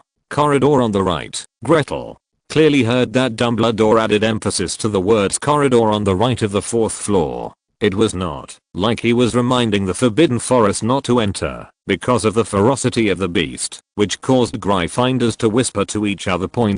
Those thick eyebrows and big eyes are playing dirty tricks on Gryffindor's noble phantasm, right? Gretel was once again grateful that he was a Ravenclaw, a wise Ravenclaw. Everyone chooses their favorite tune, prepares it, and sings it. Facts have proved that even the wise Ravenclaw can't do everything well, especially the school song, which has no unified melody at all, and it is difficult for anyone to sing it well. Grete swore that compared to the level of this group of people, the children and the choir of St. Mary's Welfare Home seem to have become the stars of tomorrow. The prefect of Ravenclaw doesn't seem to be a talkative person, except for explaining necessary things to the first year wizards. He basically doesn't speak much. It's more like thinking about something, but most Ravenclaws are always like this, so Ravenclaws always seem a little isolated from the world. The Ravenclaw common room is located at the top of the Ravenclaw Tower on the west side of the castle. It has the best view in the entire Hogwarts. This benefit was created by Rowena Raven, the first head of Ravenclaw. Crow arranged it himself. After all, the entire Hogwarts floor plan came from her hands. This is our common room. Unlike other colleges, our door does not have a password. You can only enter the common room by answering the question of the eagle ring. Otherwise, you have to wait for others to open the door for you or sleep in a sleeping bag. Of course, as a wise Ravenclaw, you probably won't be able to answer the question. After saying that, the prefect rang the eagle ring, answered the question of which came first, the fire or the phoenix, and went straight in. If it was such a simple question, Ravenclaw would certainly not be unable to answer it, but Gretel noticed that there were many sleeping bags hanging on the wall next to the eagle ring. Grete decisively realized that these sleeping bags were prepared for some unlucky people. After all, the possibility of sleeping together for 7 years without causing mischief was almost zero. He could already imagine that on a dark and windy night, a late returner was stumped by a question specially provided for the eagle ring and got into his sleeping bag pitifully. Of course, this person will definitely not be him. He will just become the mediocre man behind the scenes who secretly provides questions in the dark and windy night. Extraordinary wisdom is mankind's greatest wealth. Small theater on. Harry, you know, it was obviously me first. Harry knocked him out with a stick and put his hands on his hips to wipe his sweat. I just want a friend who is full of wisdom. Am I wrong? Chapter 10. Almost late for potions class. Please read and vote for me. Of course, not today. After all, there are so many people watching. Unlike the lounges of other colleges, where the passwords are generally fixed, the answers to many questions of the eagle ring are changeable. As long as you can logically convince the door knocker, it will be happy to open the door for you. So the Ravenclaw first years didn't have to spend their first night in sleeping bags in the hallway without anyone playing a prank on the little wizard. The Ravenclaw common room has the most gorgeous decoration in the entire Hogwarts. The main color is a charming royal blue and is decorated with rich bronze colors, which looks gentle and luxurious. The first thing that everyone who enters the common room sees is the statue of Rowena Ravenclaw, but the statue is missing the crown, which makes it somewhat less perfect. In the hearts of students who graduated from Ravenclaw, one of his obsessions is to find Ravenclaw's diadem. Behind the statue are several huge bookshelves connected to the dome. As a representative of wisdom, Ravenclaw's bookshelf obviously cannot be left idle, even if it is placed in the common room, because from the crowded books, many books can be found. Books borrowed multiple times. Even though break time is approaching, many senior students can still be seen borrowing books in an orderly manner, and then contentedly taking their books to the fireplace to concentrate on taking notes. On both sides of the bookshelf are the arched windows of the common room, which is the best viewing spot in Hogwarts. Looking out from the window, you can see the rolling mountains, greenhouses with many magical plants, and black pearls. The enchanting Black Lake, the mysterious Forbidden Forest, and the spacious Quidditch pitch. When you are tired from studying, admiring the scenery from the window is also a good way to relieve stress. Looking up, a wonderful starry sky painting is shining on the dome, mysterious and charming. The dark blue carpet is also covered with stars, corresponding to the starry sky painting on the dome. To a certain extent, the Ravenclaw lounge is more luxurious than the decoration of the first term banquet. No wonder the Ravenclaws are the calmest during the first term banquet. Before the little wizard could wake up from the shock, the Ravenclaw prefects who had just come in early were already coming to greet him. Also following him were some leisurely seniors. They raised their wands together and sprayed out sky blue or dark blue ribbons to express their welcome to the junior students under the gleaming eyes of the young wizards. The prefect of Ravenclaw read out the welcome speech he had prepared in advance. The welcome speech introduced Ravenclaw in almost every detail, including its history, past achievements, outstanding students in history, Professor Filius from the prefect's mouth enriched Gretel's understanding. He knew that Professor Flitwick welcomed Ravenclaw students to disturb him at any time, and also knew that the drawer in the professor's office hidden are delicious little pocket cakes that can dance. They also learned the trick of pretending to be pitiful, taught by their seniors. Usually at this time, Professor Flitwick would instruct the little cake to dance a jive to help the little wizard get out of the gloom. Similarly, Gretel also learned about the relationship between Ravenclaw and the other 3 houses from the mouth of the prefect. To a certain extent, Ravenclaw may be the most popular house in Hogwarts. Even the mean Slytherin will always be more tolerant when dealing with Ravenclaw. Of course, the prefect also said that if the little badgers and the little lions were not too close together, Hufflepuff would be the most popular in the whole school. After all, the little badgers are the friendliest group of people in Hogwarts from a compatibility point of view. The little lions may be the group of people who have the least dealing with Ravenclaw, because most of the little lions cannot understand the nagging little eaglets, and often even call the little eaglets overtly or covertly weird. However, Ravenclaw doesn't care. Instead of caring about what other people think, it's better to sit in the common room, crack eggs, and make predictions based on the way the yolk falls, accompanied by the prefect's goodnight blessings. The little wizards returned to the dormitory.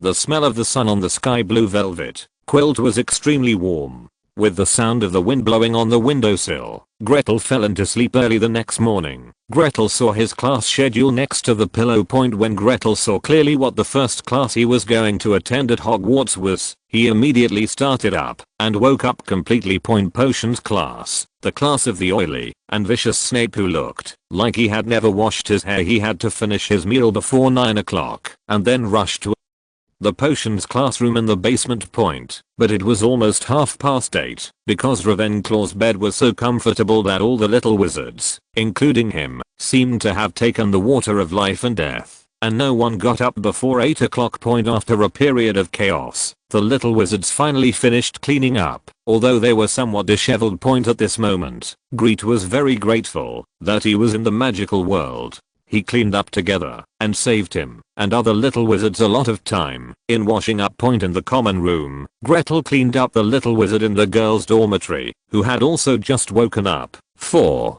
a first-year wizard, your cleaning is really good. A senior student who was taking notes praised with her chin propped up. Thank you for your compliment. It's just that we have to rush to potions class now. I don't know if I can bring a piece of pie to the restaurant at this time. Potions class, then I advise you to act quickly. Professor Snape is not an easy person to talk to, but your class is really miserable. At that time, our first class was Professor Bin's History of Magic. Although it is a bit hypnotic, but at least he does not curse. Don't go to the restaurant. If you go to the restaurant first and then go to the potions classroom, it will definitely be too late. The thought of going to potions class hungry all morning made the little wizards regret not packing something back last night. However, I do have some small things to eat here. If you don't mind, please fill your stomach first. This is a small cake that I saved up after begging the dean many times. After saying that, he waved a magic spell and shouted after saying a few words. The cake flew over. The small cakes flew from the girls' dormitory to the table in the common room in a long line like soldiers in formation. The others were still hesitating, but Grete had already nodded his thanks, grabbed a cake, and was about to go out. With the leader taking the lead, the others naturally followed, thanking each other and running out in a hurry. Only the senior sister's voice echoed behind her. Little wizards, I'll give you a piece of advice. It's best to eat the cakes on the way, otherwise you may not have an appetite. Also, remember to be careful of the stairs under your feet. Thanks to the help and advice of my senior, Gretel's floating spell was able to cover up the missing stairs. They hurriedly and slowly arrived at the potions classroom ahead of Snape. Many little wizards took pictures of dining etiquette and brought cakes to the potions classroom.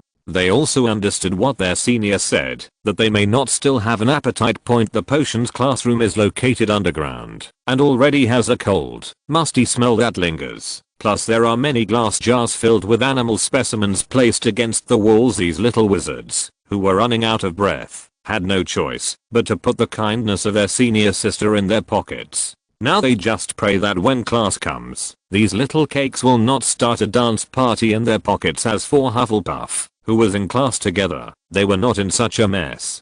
Hufflepuff's lounge was on the underground floor, and they could just follow the underground passage to reach the potions classroom. Moreover, the Hogwarts kitchen is right next to their common room, So as long as you are willing to look for it, there is always something to eat. For example, right now, Gretel saw several little Hufflepuff badgers, ignoring the smell of the potions classroom and the specimens around them.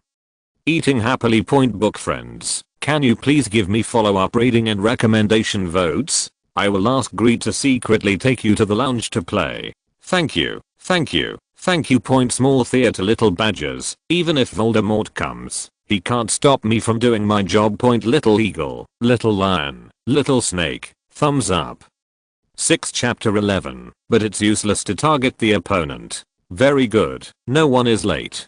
Snape calmly put the roll call sheet back on the desk. To the young wizards, his gloomy temperament and low voice like a whisper made the temperature in the already cold potions classroom drop a few degrees. You are here to learn the precise science and strict craftsmanship of preparing potions. His final voice was always drawn out, like a snake squatting in the dark, ready to devour anyone at any time. The little wizards are always on edge. Although his voice was just above a whisper, everyone still heard every word he said. Since there's no silly waving of wands here, many of you won't believe this is magic. I don't expect you to truly appreciate the beauty of a simmering cauldron with white smoke and fragrant aromas wafting out. Snape must have fallen in love with potions. When he said this, he didn't even realize that his voice became lighter and even briefly dispelled the lingering gloom in him. You don't really understand the miraculous magic of the liquid that flows into people's blood vessels, which makes the heart dizzy and blurs the will. I can teach you how to increase your reputation, brew glory, and even prevent death, but there must be one, and that is you, not the stupid fool I often meet. Snape walked in the aisle and chanted, while Gretel recited it silently in his heart. After all, which traveler in Harry's world could not be moved by the love of a tragic middle-aged man? The confession about potions in the potions class can be said to be one of the few highlight moments of the teacher. Gretel has long memorized this line of his, and it is not too much to say that he knows it by heart. Some people speculate that Snape's confession about potions in front of Harry was not only about potions, but also about remembering his past youth. But from now on, every one of his students should have heard this confession about potions. This is the rare romance of Snape, the master of potions and the Half-Blood Prince. Lily was the white moonlight he never got, and the potion science he had immersed in for most of his life had already turned into a cinnabar on his heart. When everyone was still speechless, the old bat suddenly pointed his gun at Gretel. So, Mr. McGarrett. Snape stopped next to Gretel and looked directly in front of the child, who was valued by Dumbledore. What will you get if you add narcissus root powder to wormwood infusion? Gretel was confused. He was not the savior. Why was this Slytherin's old VIP targeting him? Although he was confused, in order to avoid being sprayed with venom by the old poisonous snake, he stood up keenly. Water of life and death. Take a very powerful sleeping pill, Professor. Snape was not surprised and continued to ask, if you need a piece of Bizarre, how do you find it? Grete cursed in his heart. Of course it was a potion shop. Could it be that I had to dissect a cow myself and then look for it in its bloody stomach? Of course, if he responded like this, Snape would definitely not mind giving Ravenclaw a slap in the face in the first period of school. The stomach of cows has a strong detoxification effect. Very good. It seems that our Mr. Gretel has done a good job reviewing his homework before the start of school.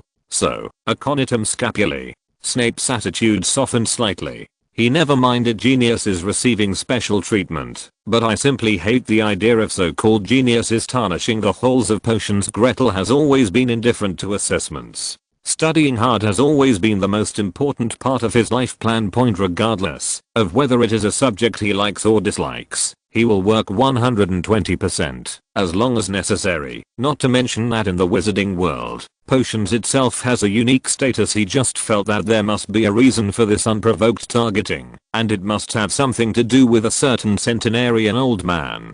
Gretel just wanted to get out of school quickly, so that he could go to the principal's office on the 8th floor. Snape's questions did not last long, and the knowledge points involved did not exceed the range that a first-year wizard could understand. Naturally, Gretel was able to answer all the questions fluently. That's a good answer, Mr. Gretel. 1.4 Ravenclaw. After making things difficult for so long, Snape had to temporarily agree with Dumbledore's opinion. Gretel's performance not only temporarily conquered Snape, but also conquered the little badgers and eaglets who were in the class together. However, it was obvious that there was no poisonous snake. That made things difficult for Gretel, and it was impossible to swallow its own venom. What about the others? Have you memorized everything I just asked with your troll-like brain? Snape glanced sharply at the entire classroom. With the rustling of quills, the entire classroom fell into an eerie calm, leaving only Gretel and him staring at each other with Big Eye swinging his sleeves and walking onto the podium. Snape took out his wand and knocked on the blackboard. Pick up your troll-like brains.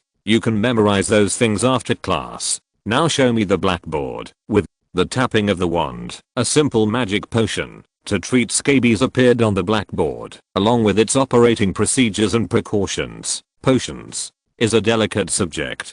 It doesn't require you to wiggle your wand foolishly. It only requires you to strictly abide by its procedures and operate every step carefully. A 100th error can destroy you. A pot of carefully prepared ingredients. Therefore, there is no secret in the subject of potions. All you have to do is learn from failures again and again to avoid making mistakes next time. Every potions master is a winner who has risen from countless failures. Potions does not tolerate any cleverness, especially Ravenclaw, who thinks he represents wisdom. In my teaching over the years, it is your college that has the most problems. Therefore, I don't want you to give me some unexpected surprises in the first class. Follow the steps on the blackboard strictly, and don't have that kind of inexplicable inspiration appear. Gretel felt that Snape's sinister demeanor was probably directed at him. After all, the old VIP must avenge himself.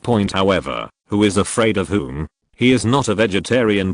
Just like the chemistry experiment in the previous life, working in pairs is the best match. Gretel's companion is Terry Butt, who was the first to be assigned to Ravenclaw in this class, and is also his roommate. Hey, Mike, you were so handsome just now. You didn't memorize all of thousands of magic herbs and mushrooms, right? Terry Butt praised, while grinding the snake's fangs. Terry, the teeth must be ground thoroughly. The more fully ground the medicine will be, the better. Grete replied while handling the dried nettles. You know, I come from the Muggle world. Before school started, the textbook was I understand the magical world the only way. Terry planned to continue to say something, but Snape had already leaned over, so he had to lower his head and handle the potion ingredient in his hand. Successfully made a qualified scabies treatment potion. Potion science +1. As the potion was filled and sealed, a reminder flashed in Grete's eyes. This was the reason why he was not afraid of Snape making things difficult for him. After all, he was a time traveler who studied under the Wind Spirit Moon Shadow Sect. Although his panel does not have the function of adding points, as long as it is a skill that can be recognized and recorded by the panel in his hands, he can only learn the skills that cannot be recorded on the panel and will fail without using the panel. There is no way to learn potions. Long before he came to Hogwarts to report, he had prepared a lot of potions for daily use and left the potions at the orphanage for Mrs. Swan's emergency use. Please follow up on reading. Now Gideon has changed the recommendation mechanism. Many new books have died without pursuing reading. Thank you all. Small theatre Dumbledore. Severus, this child is very talented. I hope you can guide him well and not let him become the next Tom. Snape, through the back door? You even walked to my half-blood prince, right? Dumbledore, you have misjudged me. I will not agree. Chapter 12 Sigillo, but Sundeer has already withdrawn from the environment. Of course, potions is a subject that requires talent after all. Even if there are complete steps, even Ravenclaw, the son of wisdom, and Hufflepuff with full herbal affinity, cannot guarantee that they can complete the magic perfectly. First dispensing of medicine. Despite Snape's aggressive eyes and sometimes venomous remarks, half of the class still failed to prepare a complete potion. However, according to Gretel, most of the reasons for the failure should be traced to Snape. His sometimes sinister words have at least brought tons of psychological shadow to the young wizards today. Fortunately, even though half of them failed, no accident happened like the little lion. At least, no one was sent to the infirmary. It seems that Mr. Gretel is very satisfied with his results, as Soon as the old bat picked up his potion and shook it against the light, opened the cork, and smelled the scent, and then lowered the corners of his mouth, Gretel knew that Snape was going to make trouble. The grinding of the fangs is not fine enough, and the porcupine quills are added 5 seconds late. The therapeutic effect of this bottle of scabies treatment potion is reduced by at least 20%. If your processing is more delicate, the operation speed will be faster. Then even I have to praise you, but obviously, you are just barely qualified. Gretel rolled his eyes and cursed in his heart. Can you please go and criticize cute little Potter and stop paying attention to me? I'm not a savior, nor am I the child of your old lover. You really don't need to spend so much money on me. So thoughtful, Professor. I'm sorry, I was the one doing the grinding of the fangs. It has nothing to do with Mike. Terry beside him didn't know what he was thinking, and he suddenly became upset.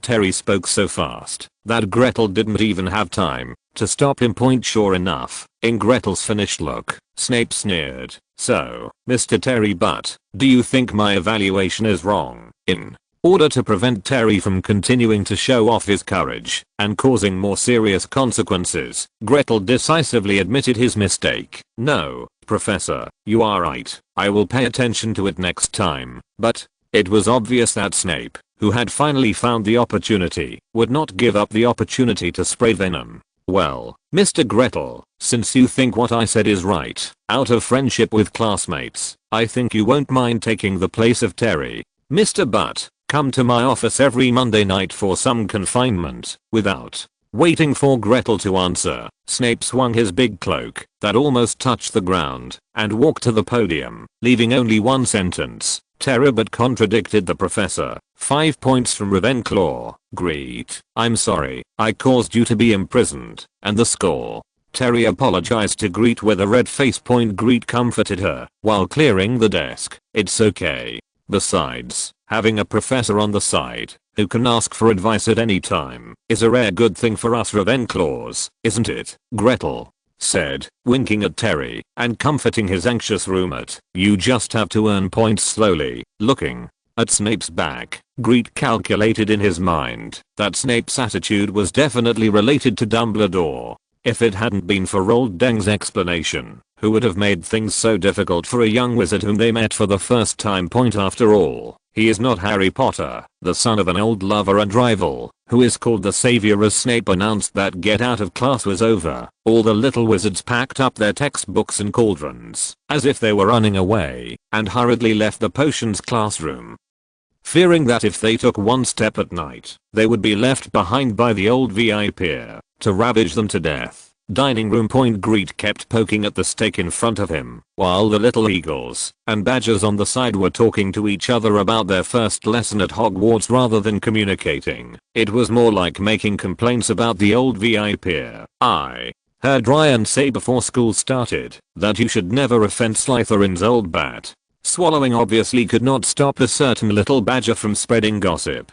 Who is Ryan? Ryan is my brother. He is here. The third eldest child in our family, who graduated last year, is a Hufflepuff like me, and was taught potions by Professor Snape. Yes, I also heard from my neighbor's sister who has graduated. According to her, Professor Snape was fine when he first entered the school 10 years ago, but within a month or two he became like this. They speculated that he must have been bitten by a bat monster, just like being bitten by a werewolf will turn into a wolf, and being bitten by a bat monster will turn into a bat. Listening to these outrageous gossips from the little wizards, Grete couldn't help but sigh. Sure enough, he had to go to school to make up supernatural stories. Just like in his previous life, he heard many stories about schools that used to be mass graves. I just feel depressed after the death of my old lover. If I ask you to arrange it for a few more years, I'm afraid it will be said that Snape is a bat monster. However, when I went to the 8th floor today, I only saw a sign saying that the principal was not there, which was really strange. Ravenclaw only had one lesson on history of magic on Monday afternoon, and it was with the Slytherin snakes as rumored. Professor Binns's class was indeed very hypnotic. Even the eaglets who loved learning the most could not persist, and many of them ended up falling into Merlin's dreamland. Only the quill that strokes the notebook from time to time can show the owner's struggle. There were only a few people in the entire classroom who were as energetic as Gretel, and there were still a few who were obviously taking notes from other classes, secretly taking the exam papers behind their classmates' backs. Professor Binns didn't care. He just introduced the history of the wizarding world step by step. Unlike others, Grete really finds the history of magic interesting. Just like in his previous life, he always liked to read all kinds of history books. Whether it was official history, unofficial history, or even rural and family history, he could read it with gusto. He likes to draw experiences from recorded history, or simply imagine and feel the things of that era. The only classes in Ravenclaw on Monday are potions in the morning and history of magic in the afternoon. After finishing the class, the little wizard suddenly relaxed, and many people made appointments to explore the secret passages in the castle. This is something that students in every college like. It is said that Hogwarts has countless secret passages, and each secret passage has its own unique name. Even in 7th grade, there are still many seniors and seniors who enjoy exploring this kind of adventure game, and no one in the 4 major colleges is an exception. But Gretel didn't have this opportunity, because after dinner he had to go to Snape's office to receive the punishment of confinement.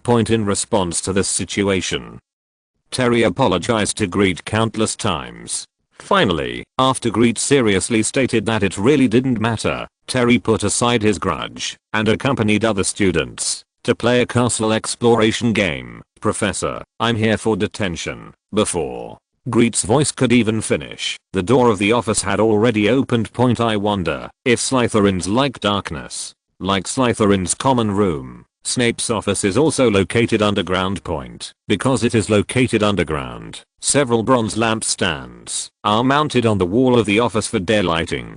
Due to its age, the surface of the lampstands is covered with a thick layer of patina. There is a circle of potion cabinets placed along the wall. There are glass tubes soaked in various potions in the cabinets. In the swaying of the light, the animal organs in some jars seem to be extending and contracting their limbs, which looks extremely weird. In other words, this place is more like the altar of the evil wizard described in some fantasy novels than an office. Snape was sitting at a small desk writing and drawing. He raised his head and glanced at Gretel. Go to the cabinet on the left to get the ingredients for the potion. When will you prepare a scabies recipe that satisfies me? Healing potion. You can go back to rest anytime. Grete didn't know whether to laugh or cry. He had been feeling emotional for a long time because he wanted to give him some trouble. He thought it was something which made him worry in vain all afternoon. Small Thea to Gretel. Professor, do you know that Sunday has retired from the environment? Snape, turn on the stove. What are you trying to do? You are in confinement, and you are just helping me deal with the materials that are about to expire. Dumbledore, Severus? Really fragrant. Snape took out his wand. Avada Dumbledore, Expelliarmus. Chapter 13 The Buggy Transformation Technique. The time when the porcupine quills were added was wrong. It should be added as soon as the potion stops boiling, after taking off the fire. Do it again when cooking tentacle slugs. The temperature must be increased evenly within 30 seconds. Too rapid temperature changes will affect the properties of the medicine, so do it again. Don't use magic to replace the feel of the hand. You have to feel the grinding with your own hands. Insufficient grinding will affect the precipitation of the medicinal properties, and excessive grinding will cause the medicinal properties to evaporate. Do it again. Trolls, pigwarts, stone monsters, in front of Snape, who pursues perfection. Every time he makes a mistake, he has to endure a baptism of venom. A few hours later, Gretel had gained dozens of birthplaces of magical creatures. He believed that, if it weren't for the fact that there were enough magical creatures with insufficient IQ, he would have started to get the birthplaces of natural materials, such as stones and rotten wood. Thanks to Snape's continuous vicious corrections, after another bottle of potion was configured, the potion's experience plus N that kept dancing on the panel finally turned into a gorgeous potions level +1. It's like opening up the two channels of Ren and Do in martial arts novels after successfully changing potions from level 0 to level 1. Gretel found that his affinity for potion materials instantly increased a lot. Point in his eyes. The scabies potion ingredients that seemed the same to him suddenly had their own characteristics. He can clearly distinguish the difference between each fang. If he picks up a fang at random, he will know the intensity and time required to grind it. Even the previously mysterious and unpredictable flames can now be easily mastered by him, and seize the opportunity to add materials without waiting for Snape to comment on the potion. He started operating it naturally. Grind, steam, process, remove from heat, add porcupine quills, wave your wand to speed up the reaction, fill, and wait to review. That's enough lockdown for today, but don't feel like you did a great job. After such a long time, even a giant monster can learn how to configure potions. The science of potions is extensive and profound, but you are still far away. The confinement will continue next Monday, so you'd better not be late. After Gretel prepared the perfect scabies treatment potion twice in a row without any mistakes, Snape finally chose to let it go. Gretel didn't care at all about Snape's venom spray. After all, the poisonous tongue, like the greasy head, had already solidified into Snape's trademark. He is still immersed in that kind of smooth operation. For the first time, I felt the beauty of potions taught by Snape, the beauty of a slowly simmering cauldron emitting white smoke and bursting with fragrance. Just like the satisfaction after successfully using a spell for the first time, it brings that kind of magical magic that makes people feel fascinated and confused. Of course, the intoxicated Gretel didn't know that after he left, Snape stared at the pile of potions on the table with a hint of appreciation in his eyes. Tuesday. After finishing the defense against the dark arts class, Gretel let out a sigh of relief and thanked Merlin for not letting Quirrell favor him. Before class, he was worried that Dumbledore would ask Quirrell to give him some advice. It turned out that Dumbledore was not yet blinded by old age, and Quirrell, who behaved so strangely, could not win the trust of the strongest white wizard. Even in order not to attract Quirrell's attention, Gretel chose to go with the crowd during class as Professor Quirrell recounts his exciting adventures. He joins his classmates in giving him a skeptical look. Of course, Gretel was also prepared in his mind. After all, if Dumbledore really didn't realize that Voldemort was living in the back of Quirrell's head, he chose to let Quirrell give him a small treatment.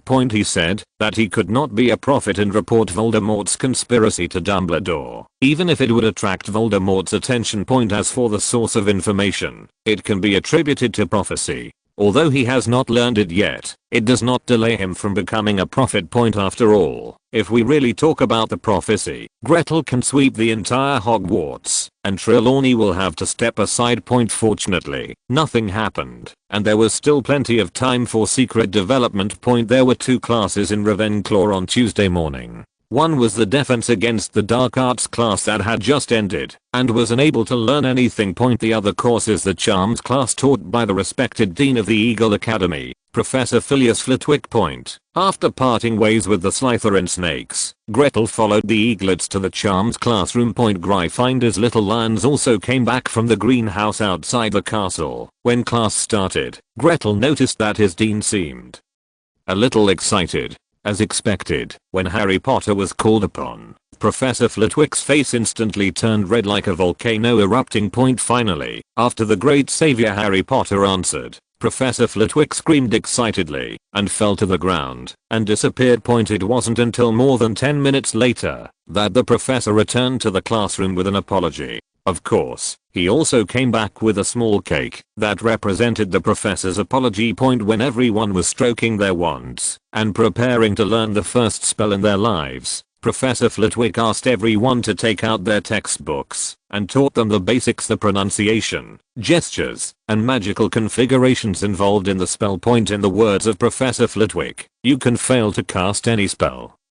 but you can never cast the wrong spell. To prove it, the professor told a story widely circulated in the magic world. A poor wizard planned to use magic to clean it up, but he made a mistake in the magic configuration and successfully summoned a Siberian bison to his chest. Fortunately, someone else was present at the time, otherwise the stressed bison would have made him laugh. Professor, that means that the higher the level of the spell, the more magic configurations are involved. Does that mean that the essence of any kind of magic is actually a collection of magic configurations? Grete said, hand questions. Mr. Gretel's guess is correct.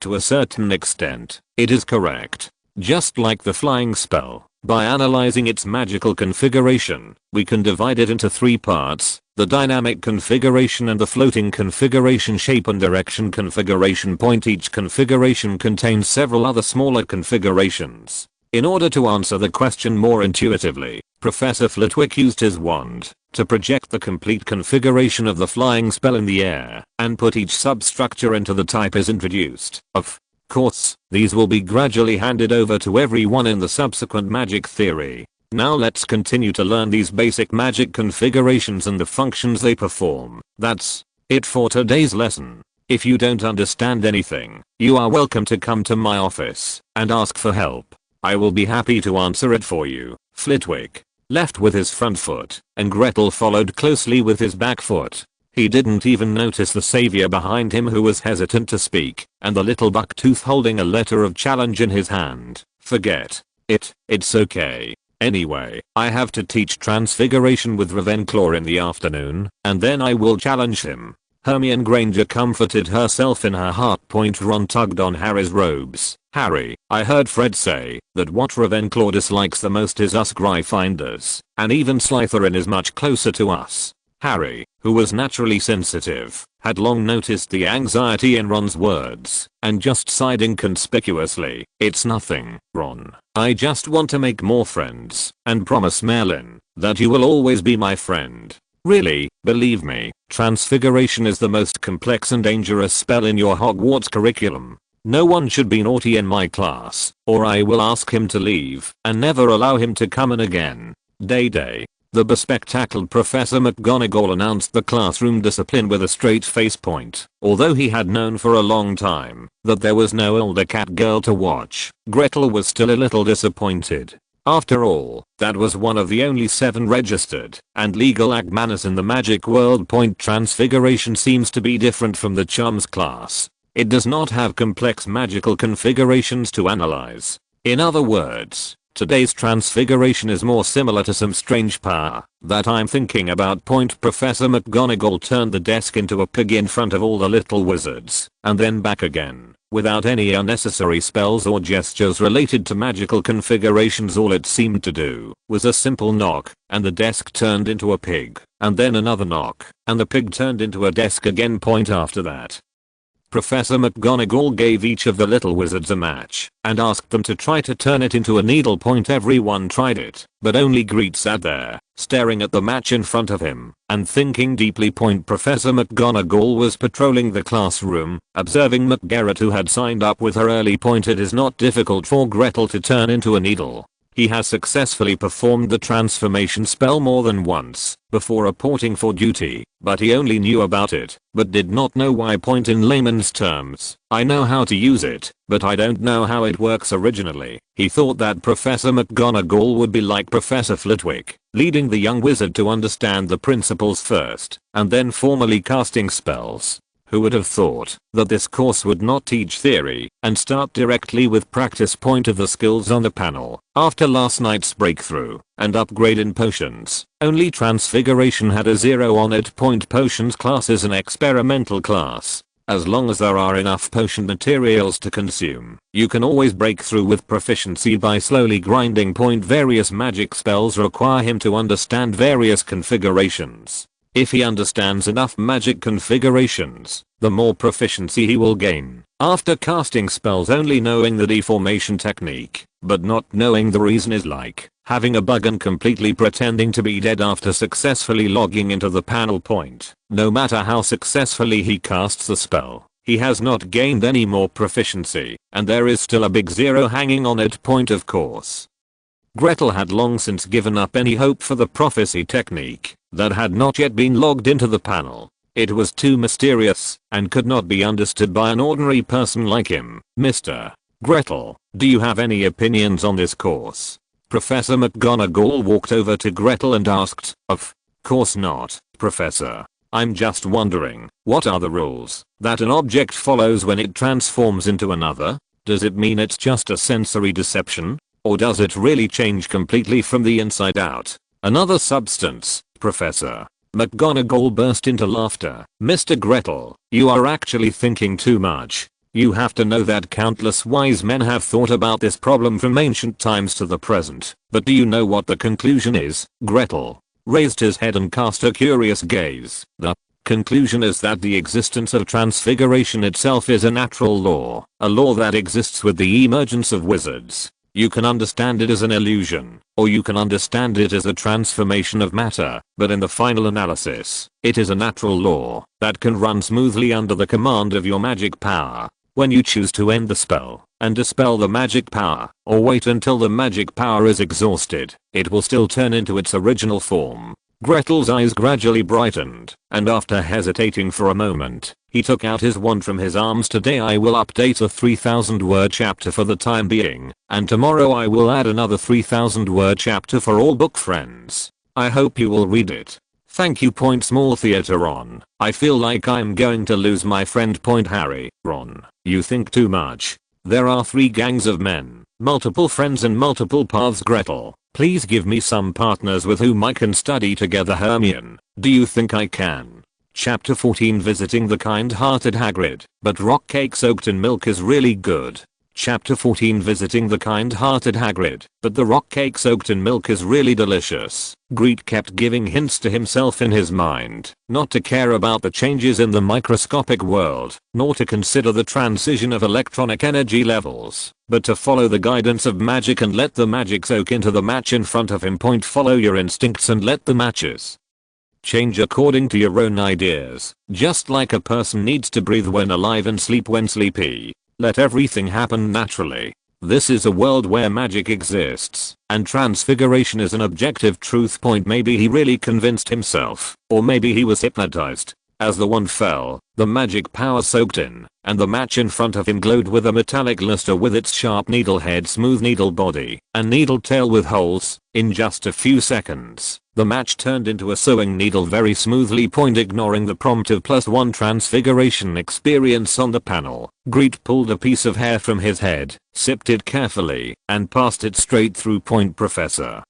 McGonagall had a smile on her face, folded her arms, and looked at the excited Gretel in front of her with a look of relief. She could feel and understand the happy mood of the little wizard in front of her, which was the same as when she first came into contact with the transfiguration mood. Bang, bang. Professor McGonagall clapped her hands. Everyone, come here and take a look at Mr. McGregor's transfiguration. He is really good. After hearing Professor McGonagall's words, the little wizards who had no choice but to enter suddenly gathered around. Professor McGonagall leaned down and came close to Gretel. Well, Mr. Gretel, would you mind showing your classmates how you turned a match into a sewing needle? Of course not, Professor. I'd be happy to. He waved his wand gently, and the sewing needle turned into a match again. This is? Grete looked at the envelope handed over by Hermione with a blushing face. The roommates headed by Terry on the other side leaned against each other and quietly watched the two of them chatting. I've said it before, this little buck-toothed Gryffindor absolutely loves Gretel. Look, it's come true. I could see it on the first day of school. Terry said with a look on his face that I was a prophecy. Home, come and praise my expression, classmate. Gretel, this is my challenge letter. Please face my challenge. Until graduation, let us compete to see who is the best student in Hogwarts. I will definitely not lose to you. Hermione said with a nervous look on her face. Perhaps thinking of the transfiguration class that had just ended, Hermione's face couldn't help but turn redder until the end of get out of class. She was the only one among the dozens of remaining students who successfully transformed the match, even though it only transformed into a needle. But this has made her the only student besides Gretel to receive praise in the transfiguration class. I know that although I can't compare to you now, I will definitely become the best graduate of Hogwarts. I hope you can officially accept my challenge. Hermione shouted, not caring about the other people around her. The student looked in surprise. Looking at Hermione in front of him. Gretel really didn't know what to say. He looked at Hermione from head to toe, and just before Hermione was about to explode, he took the challenge letter out of her hand. Yes, I believe that you will become the most outstanding graduate of Hogwarts. After finishing speaking, without waiting for a reply, he turned around smoothly, greeted his roommates who were watching the excitement, and rushed towards the cafeteria.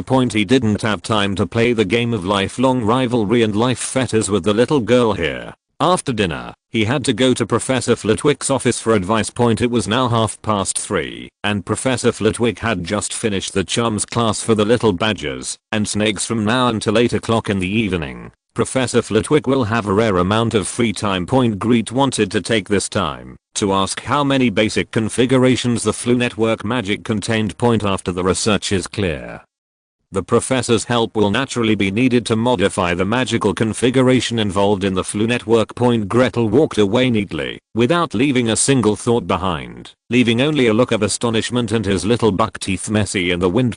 Harry looked regretful and retracted the arm he had just raised, while Ron stood beside him with a secretive look on his face. Harry, let's go. By the way, have you finished the homework assigned by Professor Sprout for herbal medicine class yesterday? Let's finish the homework first, and then go to the restaurant to eat. Friday. It was late in the cold night, and Gretel huddled beside the fireplace in the common room, concentrating on studying the basic configuration disassembled by Professor Flitwick. Grete wants to thoroughly study the relevant configuration before Christmas arrives, and start miniaturization research at the same time. An owl messenger hurriedly set off from Hagrid's Forbidden Forest hut, and flew straight to Ravenclaw Tower. Dear Grete, I don't know if you have time to come to my cabin tomorrow. I haven't seen you for a long time. I want to talk to you about the first week. I invited Harry just in the morning, and he has already visited this afternoon. Oh yes, we also talked about you. If possible, ask the owl to bring you your reply. Hagrid. A lot of scratches can be seen on the surface of the letter paper. It can be seen that Hagrid must have thought about it for a long time, revised the wording several times, and copied it carefully before sending it out. By the firelight of the fireplace, Gretel quickly replied with a letter saying he was happy to go, and in the letter expressed his gratitude to Hagrid for taking care of St. Mary's Welfare Home this week. Sebastian traveled to the orphanage and Hogwarts many times this week, and Mrs. Swan's letter also asked Gretel to take time to visit the kind-hearted half-blood giant. In addition, she vaguely mentioned that it was best not to touch the rock cake during the visit. After all, a piece of the orphanage's knife broke while trying to cut the cake. As for this, Gretel wanted to help Hagrid complain. He had long been unable to stand the broken knife in the orphanage. Rather than saying it was a kitchen knife, it was better to call it a saw, which is more appropriate. The next day. After getting up early in the morning, Grete put on light clothes, tidied herself up, and left the castle. Soon after crossing the field, I saw a small wooden house on the edge of the Forbidden Forest in the distance. It was small compared to Hagrid. At least, when Gretel stood in front of the door, he couldn't touch the upper edge of the wooden door without using the floating spell. When Gretel arrived, Hagrid was heating his small dessert, rock pie, by the stove. There was a silver kettle comparable to a beer barrel sitting on the flame mouth of the stove. The spout of the pot was spitting steam wantonly, and Gretel could smell the sweet fragrance of milk and honey. Gretel, sit down quickly. You probably haven't had breakfast yet. I boiled milk specially for you, and added some honey I picked from the Forbidden Forest. The little wizard still needs to drink more milk to grow stronger. By the way, would you like some rock biscuits? Mrs. Swan's reply to me said that the children in the orphanage liked the rock biscuits I sent. Hagrid turned around and said, "Okay." Gretel silently swallowed the complaints in his heart and said in the expectant eyes of the hybrid giant, "Then just give me half a piece. I don't always eat much in the morning." Hagrid became visibly happier when his advice was taken. Gretel looked at the bowl in front of him that was bigger than his face, and a whole piece of rock cake that seemed to exude the aura of being out of bounds for strangers, and silently added one item to his life plan: learn to say no. Gretel, you can try soaking the rock cake in milk. It tastes really good.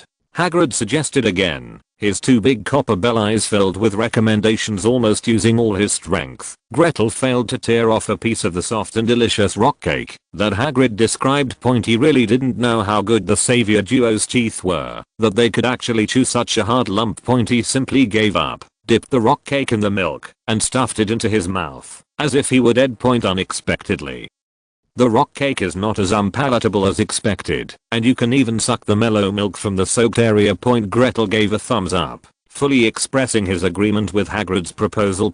After the meal, Grete took out from his pocket the thank you gift Mrs. Swan had prepared for Hagrid, a comb made of walnut wood, which was a tribute to many children in the orphanage. Every child in the orphanage, regardless of gender, has his or her own little comb, because Mrs. Swan said that people may not necessarily be rich in life, but they must ensure their own dignity. The last time Hagrid played with the children in the orphanage, they noticed that Hagrid's hair and beard had become dreadlocked in many places, so as soon as Mrs. Swan suggested it, the children all said in unison that they wanted to give a comb. Gretel also specially asked senior students to inscribe curing, cleaning and other magic spells on it for Hagrid's convenience. It could be seen that Hagrid was very moved. His eyes were red. Thank you, Gretel. Thank you, and thank you to Mrs. Swan and the children. Apart from Professor Dumbledore, this is the first time someone has given me a gift. I will definitely treasure it. Under the moved eyes of the hybrid giant, the two exchanged stories about their first week at Hogwarts, with Hagrid mainly speaking, and Gretel listening. After all, his daily life consists of learning to eat and sleep, and there really isn't much to talk about. When he heard that Snape had punished him and put him in solitary confinement, Hagrid comforted Gretel. Gretel, Professor Snape is not a bad person, he just speaks badly. Hagrid's life has not changed much. He patrols the Forbidden Forest every day and does odd jobs. When he talks about Harry, Hagrid suddenly starts talking. He said that since Harry sat down yesterday, he began to talk about his troubles, why everyone's attention made him nervous, and the difficulty of the classes. Of course, the most important thing was that he was also targeted by Snape. Because of Monday Gretel's outstanding performance, the savior little Harry received far more brutal blows in potions class than the original text he had read in his previous life.